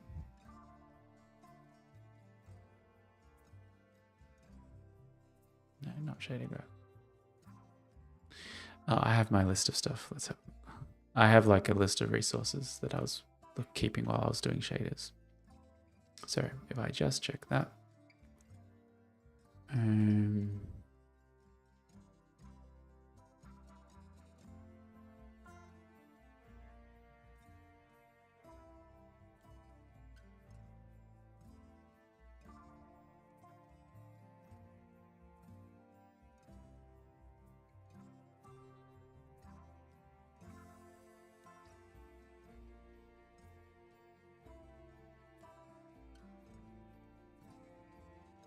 Yeah. All right. This is exactly what I need. So starting with this one, normal vector world split, get the Y Smooth step, okay. Let's start again.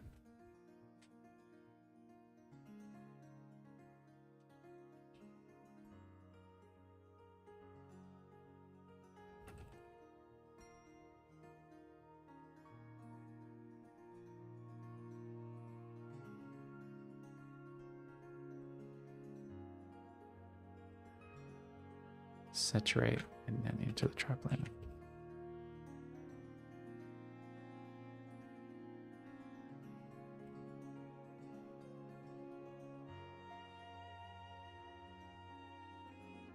Oh no, straight into a low. So if triplanar comes in, texture, okay, yep.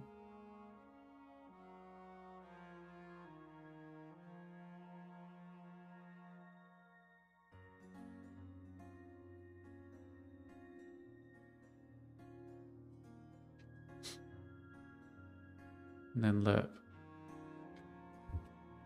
Lerp. Ah, that's the thing that I was missing before, yeah? Yes. I'm pretty sure that was kind of the thing that was the missing ingredient in my recipe. All right, so then we got world space position.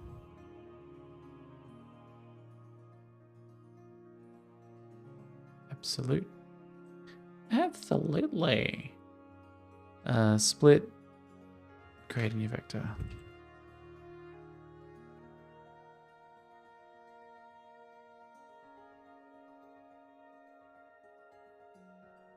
So I'm going to take the X and Z into a new vector.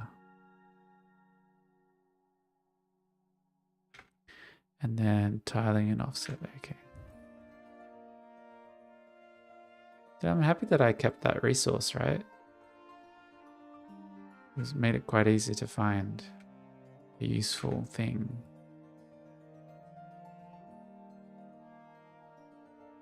And then that goes into sample texture. What's this for?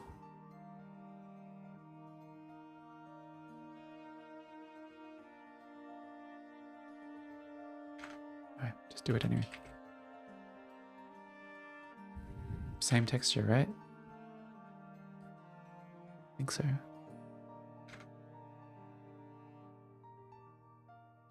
Using that UV. And then lerp. That's the lerp. A is that one. B, oh no. A is the triplanar.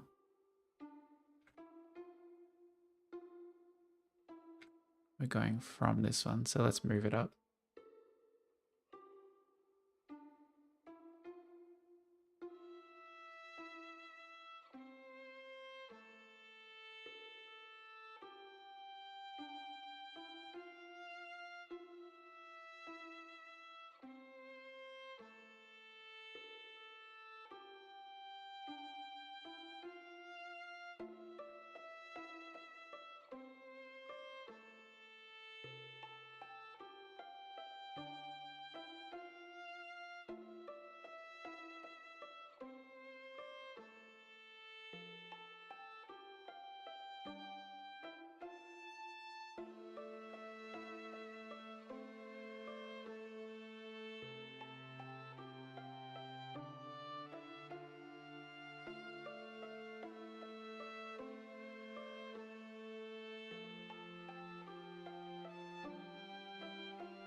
The smooth height doesn't seem to be working.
What? Smooth controls.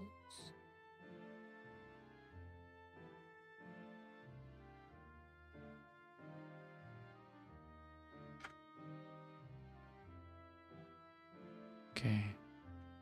Maybe I need another package. In the Unity things.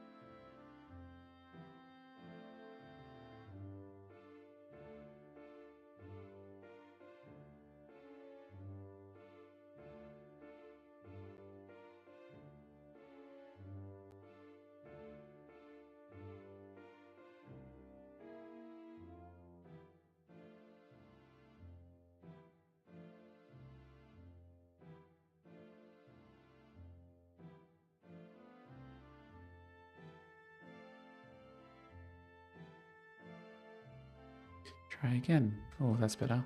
A lot more options.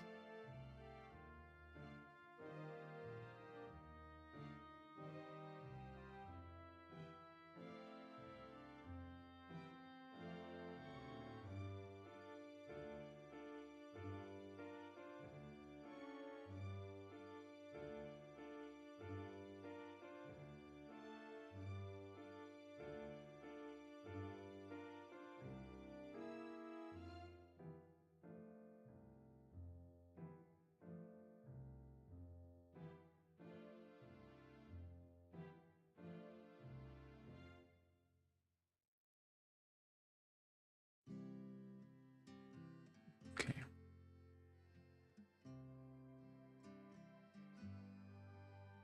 Oh, there we go. That's better. Smooth. Much better. A bit too smooth.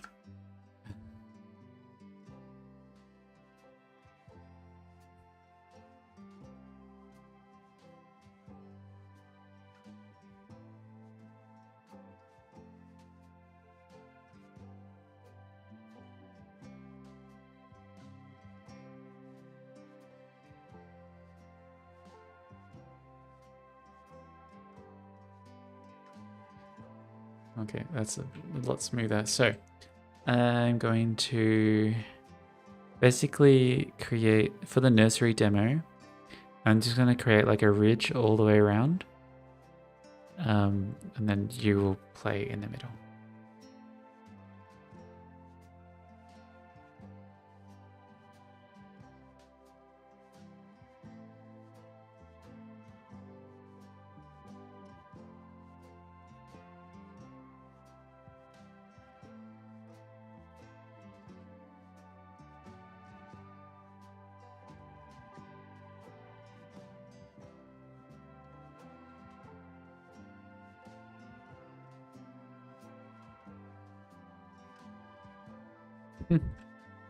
And make these like really spiky terrain. Okay, so brush bigger.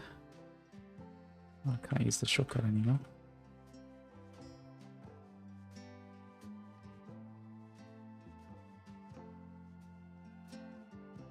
Oh, it shows you a preview of what's going to happen. That's nice. Cool. Much lower. Okay. Probably go for a rounder one. There we go. All right. So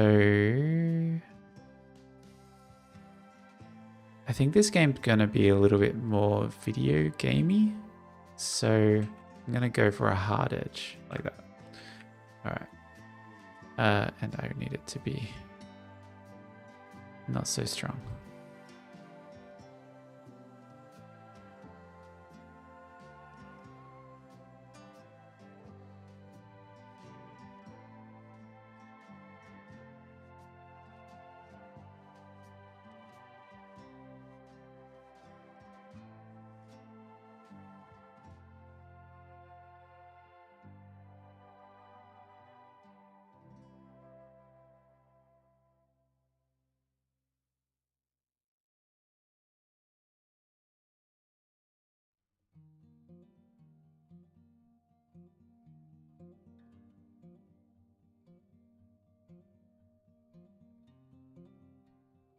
Why does it like just stack up so quickly?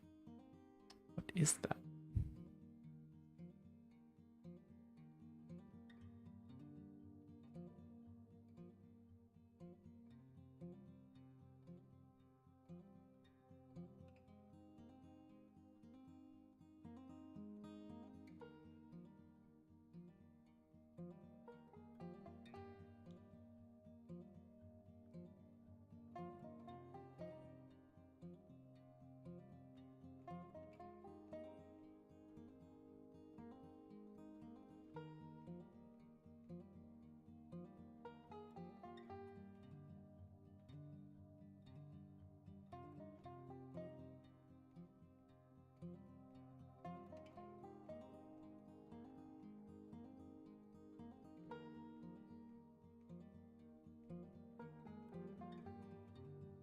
I think I need to change the terrain settings because everything's being pushed up too quick. Yeah. So the height thinks that it can go up to 600 meters. And I don't want that. Me, like 20 meters. So now that I think that will affect the paint. Yeah, there we go. Cool. So I'm going to do something a little bit cartoonish, but not too much.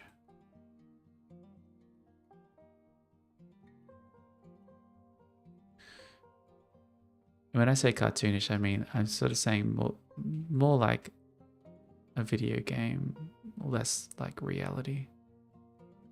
So make a raised area around the outside.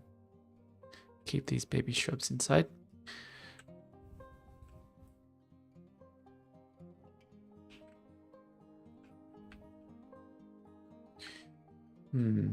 So when I bring my player in, that's how big the player is.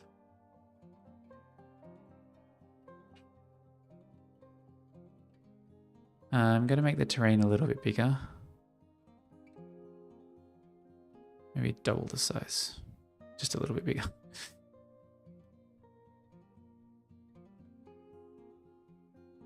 Do we have a bit of space to play with? Cool. That's good. And yeah, what I'm going to do is I want more of a cliff so that when they get near that edge, the shrubs can't just like fall off. Don't want them falling off into infinity, you know? So to get the cliff, I will make the brush stronger.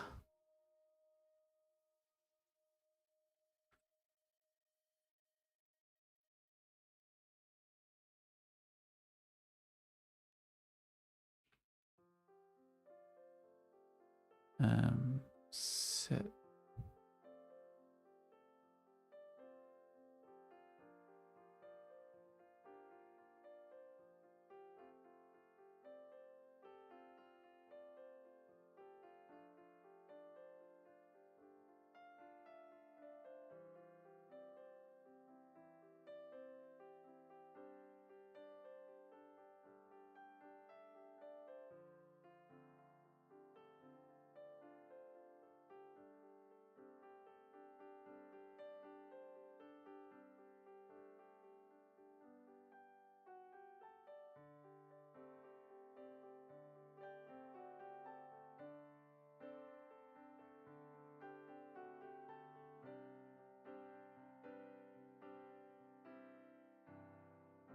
This and the music just reminded, and the grid pattern here just reminded of SimCity.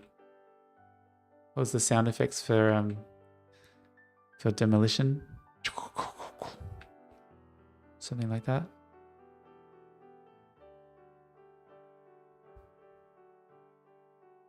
SimCity 2000 terrain.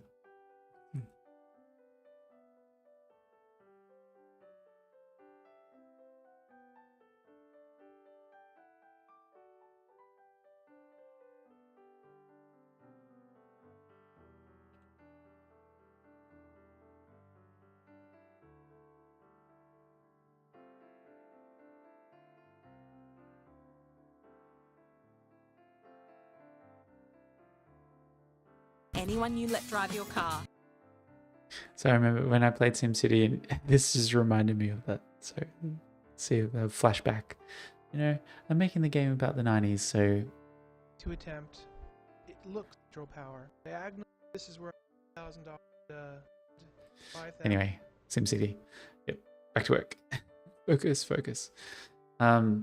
So yeah, so then there's that height, and then I'll do another one a little bit higher and do that behind.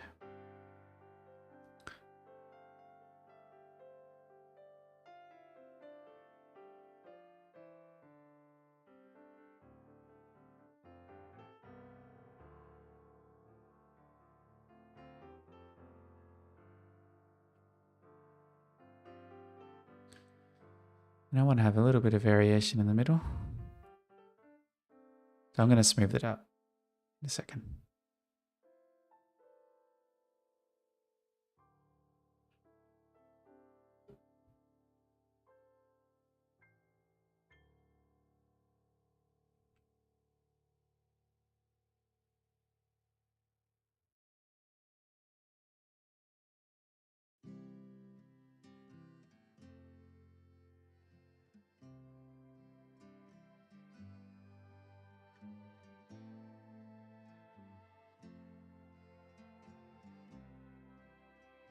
A bit too smooth.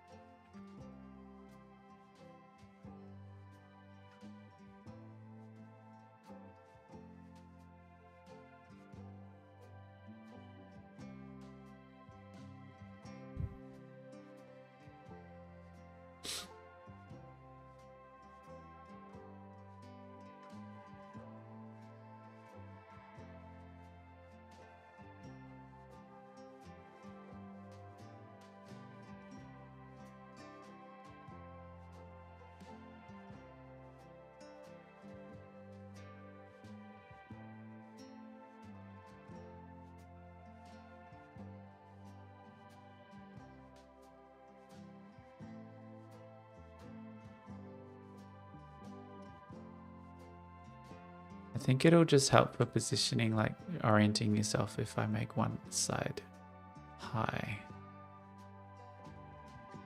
Like that.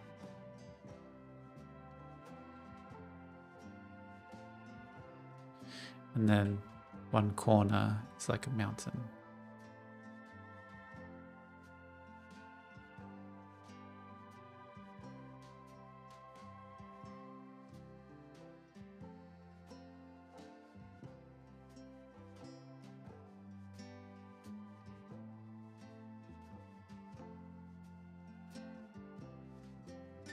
Oh, that's a tall mountain. Okay. Maybe a bit too much. Anyway, I'll smooth it in a second. So that, and then higher over here, kind of sloping down.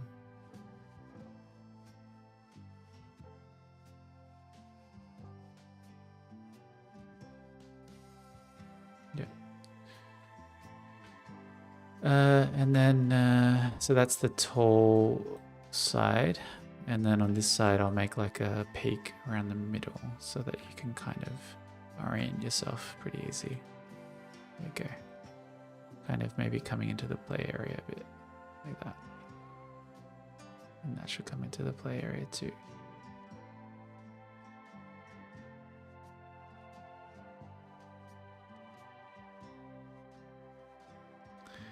All right. So smooth it a bit.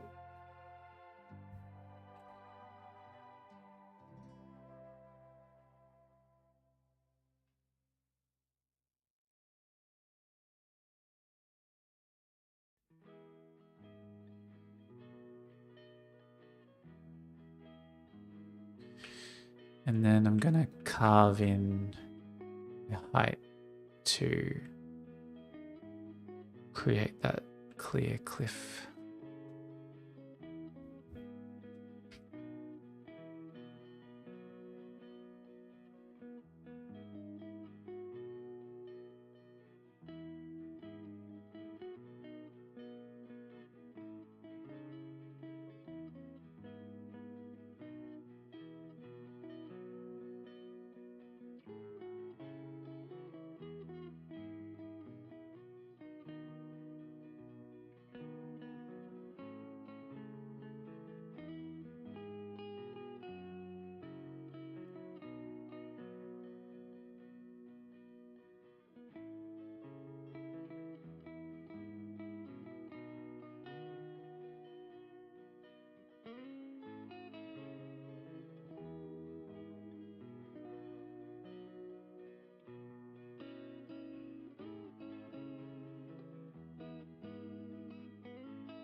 Wow. I might rethink this.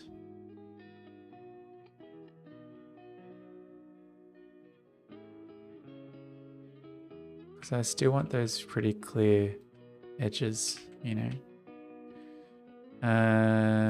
Yeah, so I'll just paint over. So that's world 0.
Well, I still want some slopes, so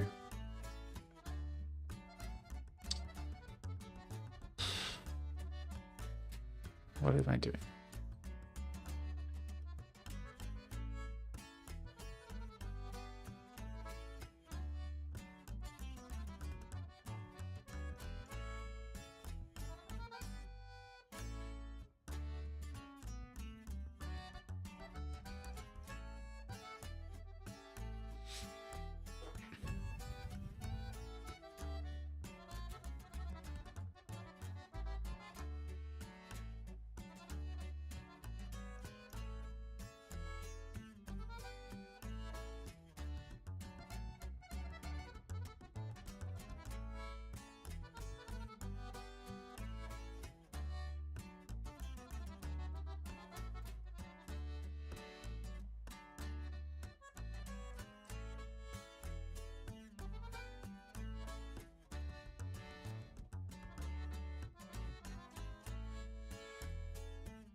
Sorry, I was in the zone. Okay, so I was just getting used to the terrain tool and just thinking like a little bit ahead. That's kind of one of my flaws is sometimes doing stuff that's not relevant right now. But so the task that I'm working on is setting up the testing environment for the nursery. And since it's my first time using the terrain tool, I'm thinking about the kind of fidelity that I like in a game and what's going to work for me moving forward. And I think that having some clear like delineation in the terrain is going to work for me. And then some sort of bumps as well. So I'm going to add the bumps now. Paint. That one.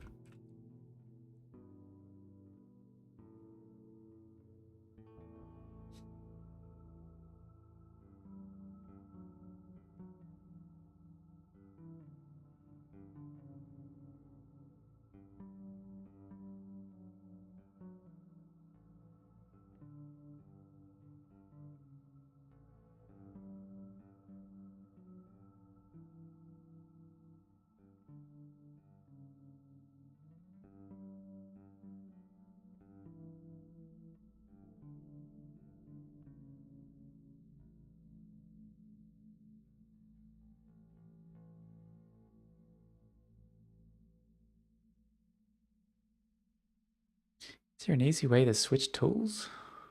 Oh, yeah. Oh my god, I'm blind. What's that? Yep.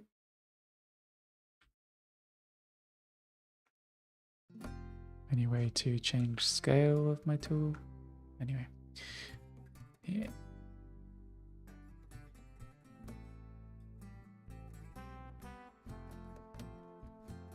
I'm creating this little ramp here.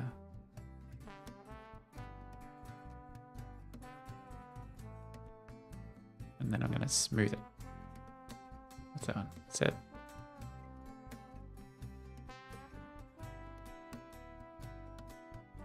Don't know what that one is. That one looks like, no. Where's smooth? That one. No. Smooth.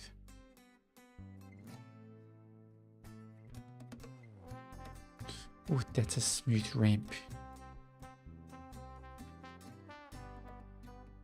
Put that.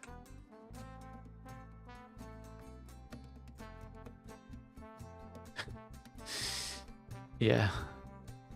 In the long term, I would maybe think about using polygons instead of the terrain. But anyway, so I want that one to go up, and then I want to also go to that area there. So let's just see if I can smooth that. Like that. Okay. That's very steep.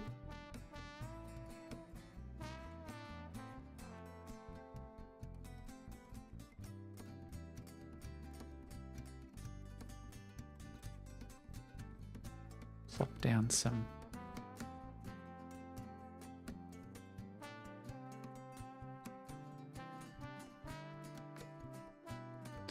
Plop down a little bit of extra stuff and then smooth it.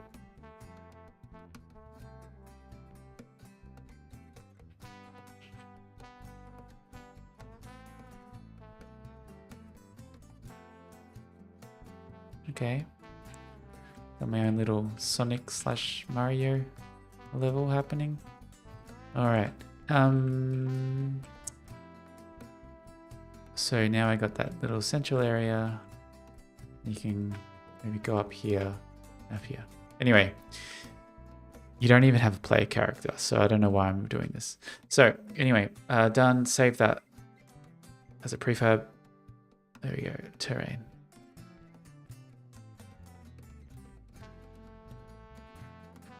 Save.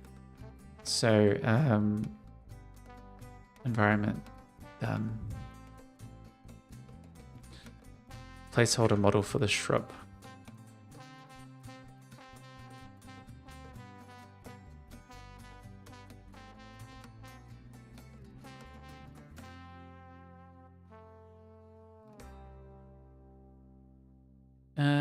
I'll bring in an asset that I have already.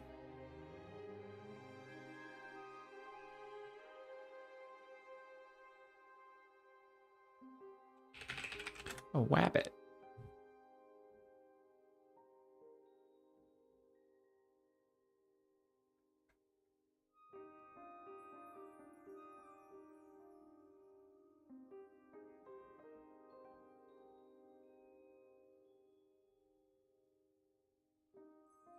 For now, to like restrict me and constrain me so I don't get stuck on the visuals right now, I'm going to bring in this rabbit. Yeah, I'm going to bring this one in because it's ridiculous.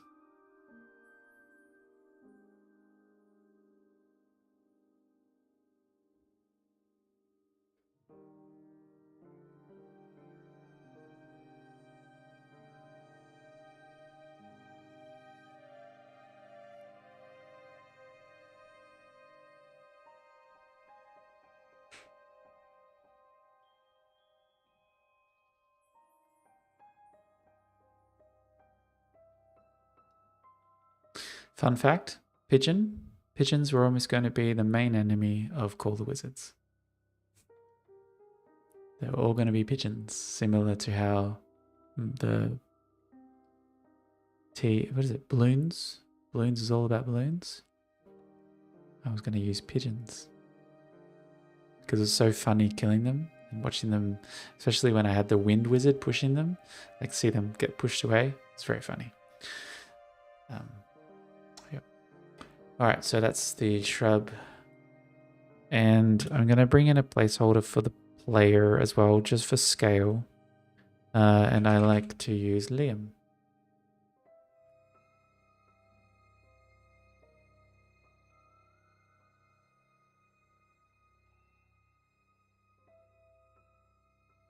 Yeah, bring in here, Liam.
Hello, Liam.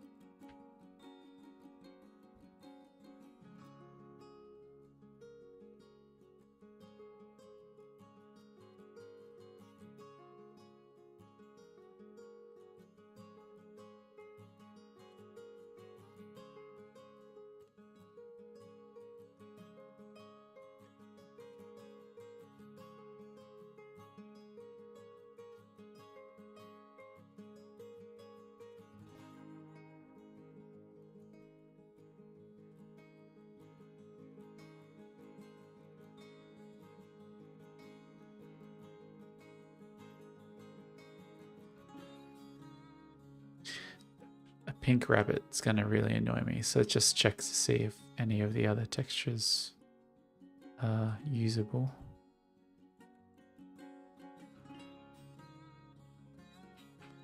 Maybe that one.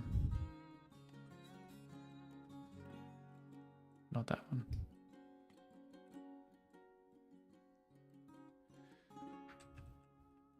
All right, I'll use that texture. Which was the, what is that? The mouse, is it? I don't know. Anyway, so there we have it. Just gonna get one of the LODs because that just freaking annoys me.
So when I say placeholder models for items, basically talking about water, sunlight,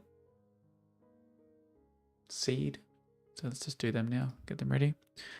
So we've got sundew, got seed, got water, probably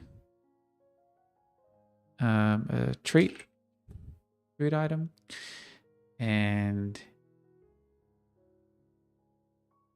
flour, and egg, a nest,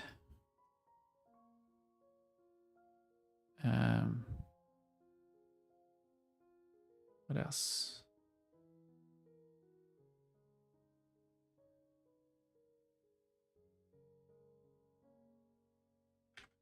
Weed.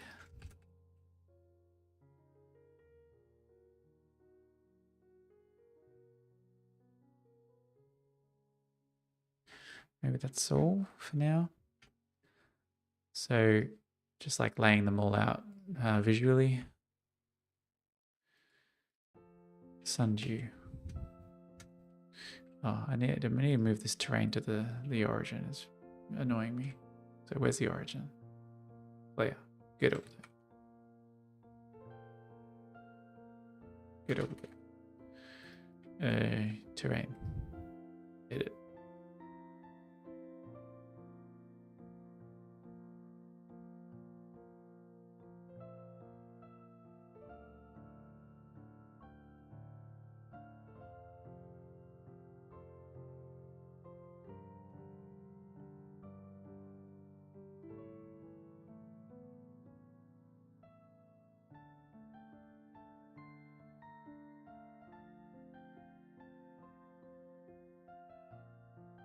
Better. So sundew is going to be we got the player, got the shrub, and sundew is some kind of ball thing. So at the moment I'm just doing the prefabs as like I put the name as sundew model, and then it's just the model. It doesn't do any behavior. The sundew is going to be, well, it looks like sun. A sphere with a couple of dots around it. Yeah. So sphere.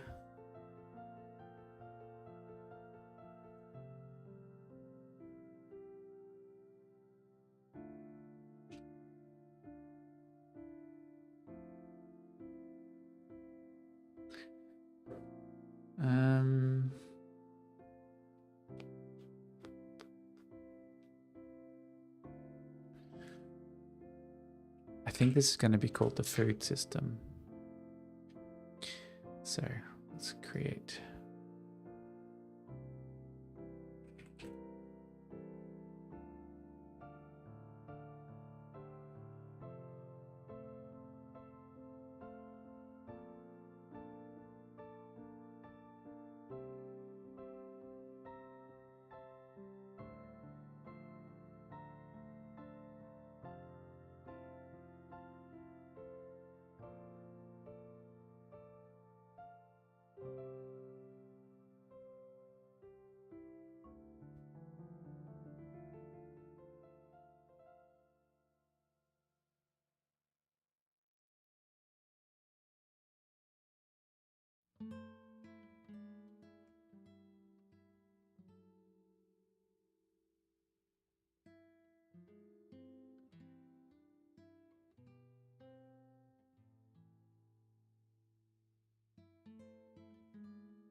So my little placeholder for sundew is going to be like just a little like a hint of that it might be a kind of particle effect in future. So just a couple of these little balls, kind of.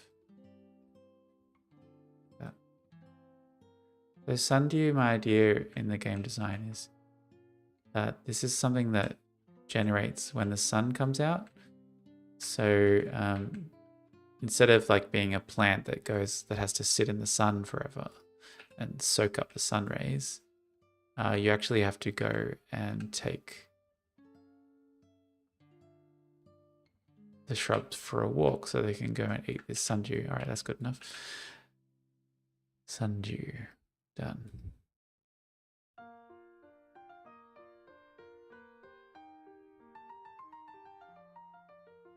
Next is a seed. So the seed is mostly a UI item. I don't actually have to create an object for that. Water. It's going to be basically the same as sundew, so copy it over and just change the model.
There's my little water model.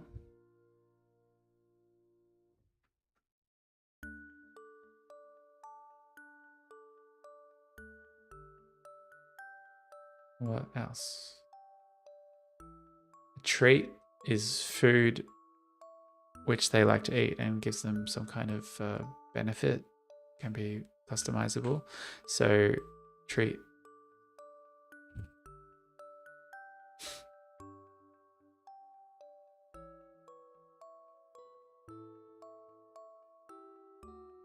I'll make that.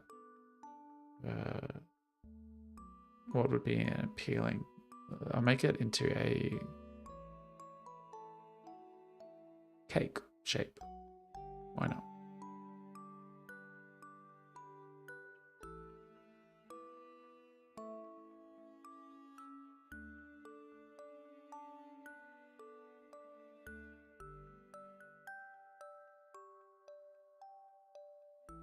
Like some kind of palette. There we go.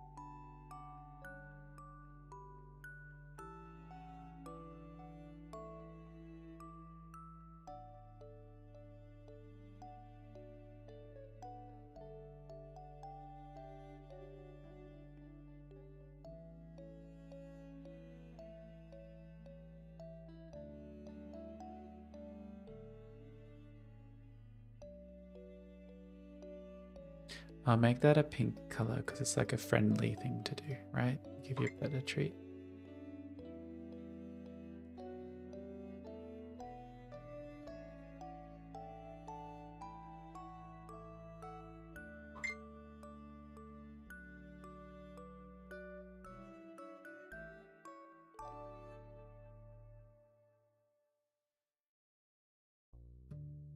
All right, so it's like a little treat. It's kind of in the shape of a birthday cake, but it's just for show.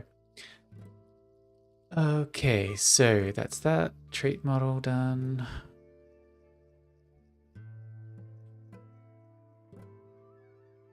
Flower. All right. But this depends on the shrub. Oh, the shrub needs to be bigger. Come on.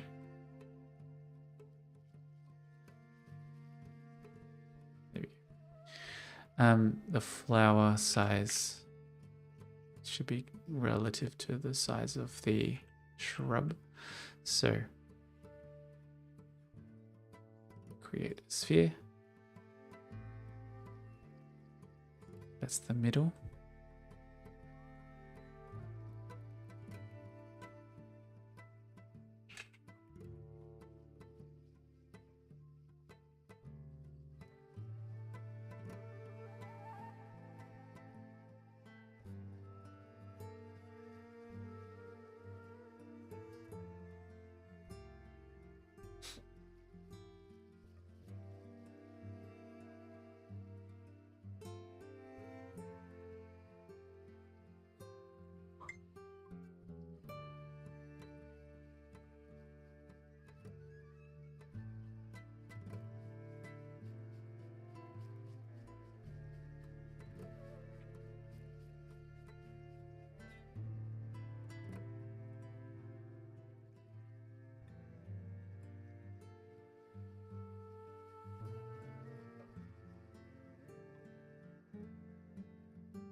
I'm mostly doing things quick and dirty because I know this is all temporary.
Yeah, anyway, that'll do.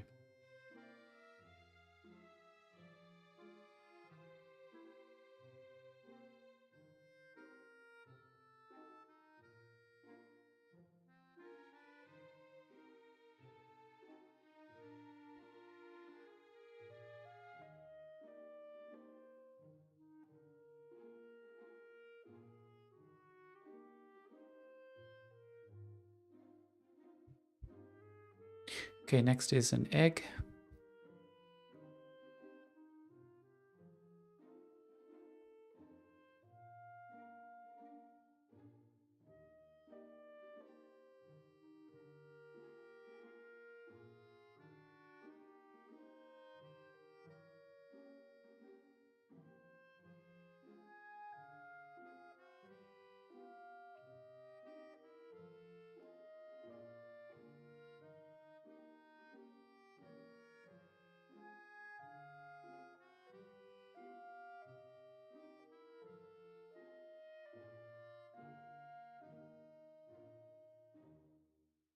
Nice.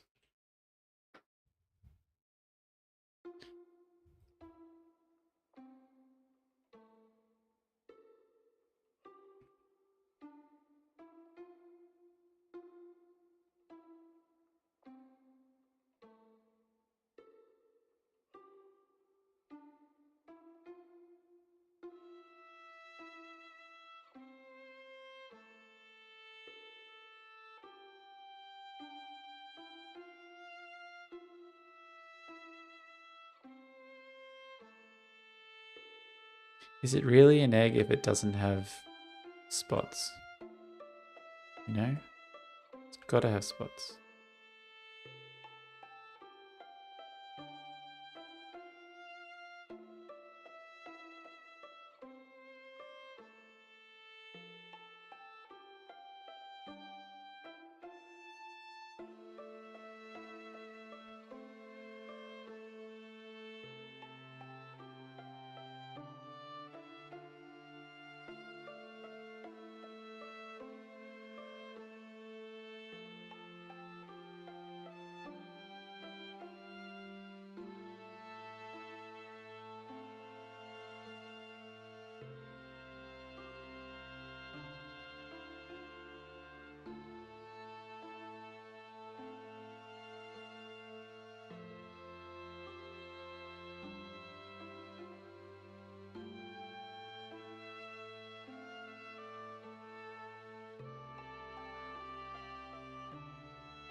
So a shrub egg would be what color?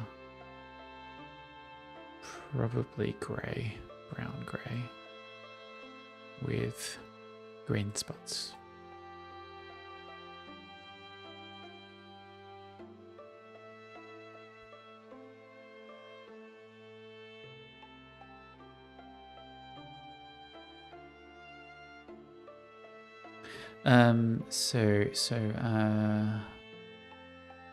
Oh yeah, I was going to show you.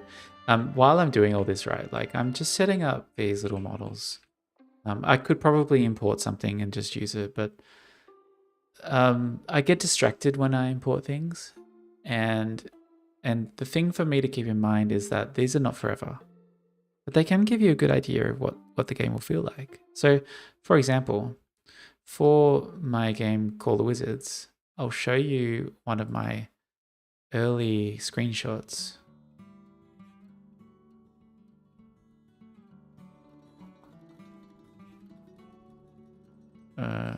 Somewhere media back in, I think here.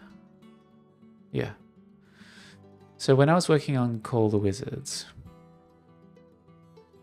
I knew I was going to have 10 wizards for the different elements, and I didn't have any models yet. So I created these placeholders to help me get a feel for colors and scale and the personality of them. And so that's what I had for a few months. Just these collection of weird capsules, basic colors. And then eventually they went from this to that as I added more, and then to that, right? So you can compare something like that to that. And you can see how using these capsules helped me get a feel for color and scale and the different personalities of them. And then a few months later, I have art. And then there was actually a step after that where I didn't have 3D models yet, but I wanted to get the art, the 2D art into the game. So I actually cut out these, I had these concept art, and I put them in the game as these sprites that you could just look at from far away, and they look like the origin. They look like much closer to the final models. And that was cool too. So there's these little steps I can take along the way, and nothing's final until you play the game. Yep.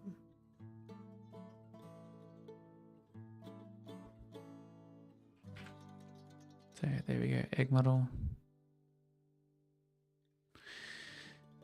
Nest obviously should fit the egg.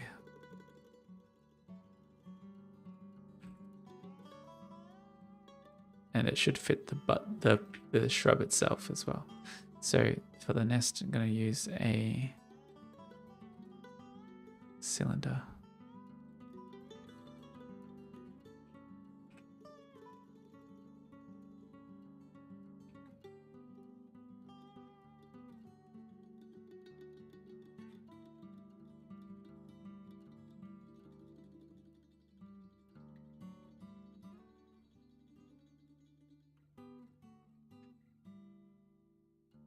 Since I'm not doing anything hollow, because I can't do that with primitives, I'm just going to create like another cylinder on top and then make it dark so that it just kind of looks like it's sunk in.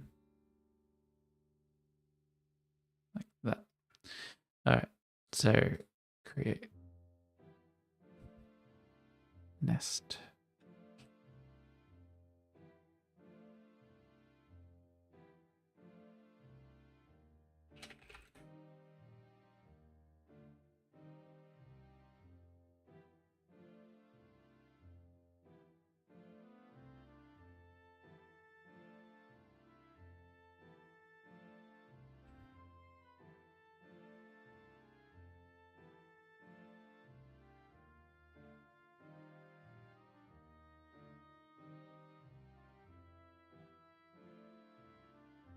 There's the nest.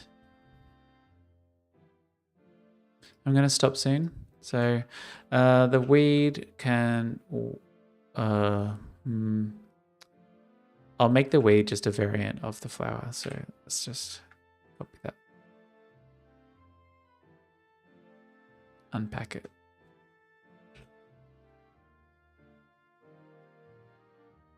See if I can do this a cheap way, quick way.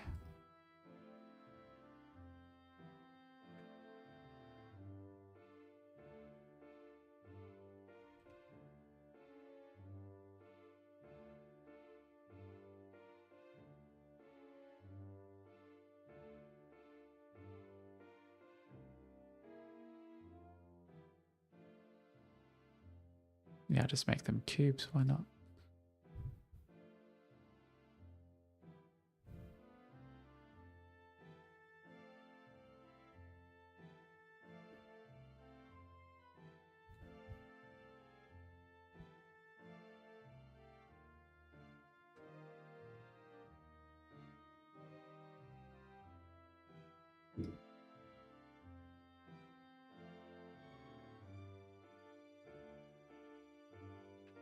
Try to make the weed look a bit creepy.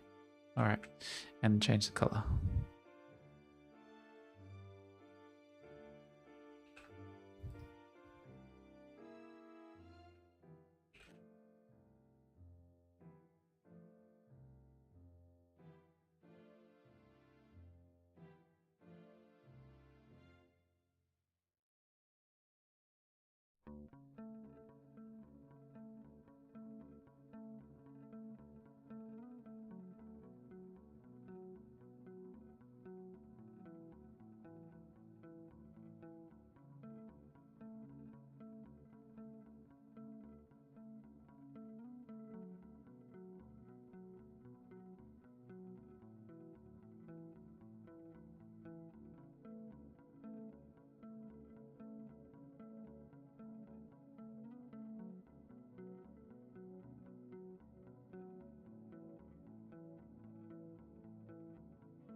Yeah, I guess the weed is going to be like a thistle.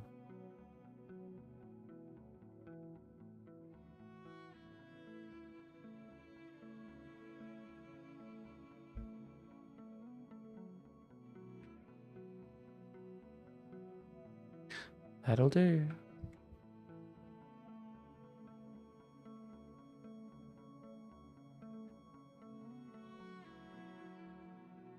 All right.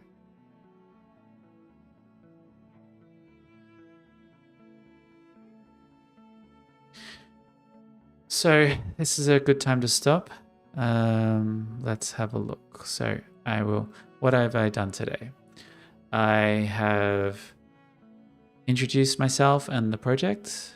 I have started a new Unity project, set up the settings, imported the packages, did a basic terrain here, a basic terrain shader, and then I have created these placeholder art pieces. And I also did the project kind of the stuff that I need to work on, kind of a project plan, and yeah, and including the goal of to release this as a demo by the end of May. Yeah, and so that's where I'm going to stop for today.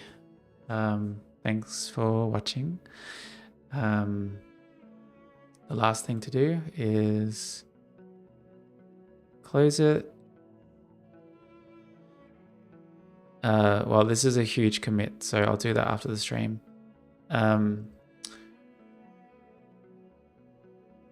That's my recap. And so what would be next is, let's go to my face. So what would be next for this project is probably next weekend. So I won't work on it during the week. However, I will be taking notes so that when it comes time to sit down and do the actual work on the game, I will have notes and about what I need to do. So like I have that list of things that I need to get through to create it. But I'll come on board on the weekend with more ready to create and to be more productive. Like this is my first stream and I've got a lot of things to think about. So anything else? That's what's next. So I'm going to say bye now. And if you are interested in this kind of game where you take care of a little animal that grows flowers on it, then you should click subscribe. You should go to thorm.co. That's my website. You can join the Discord and say hello to me. And you could be the right now, you could be the very first person to follow this game, Shrubs. Thank you for watching. I'll see you next time. Bye.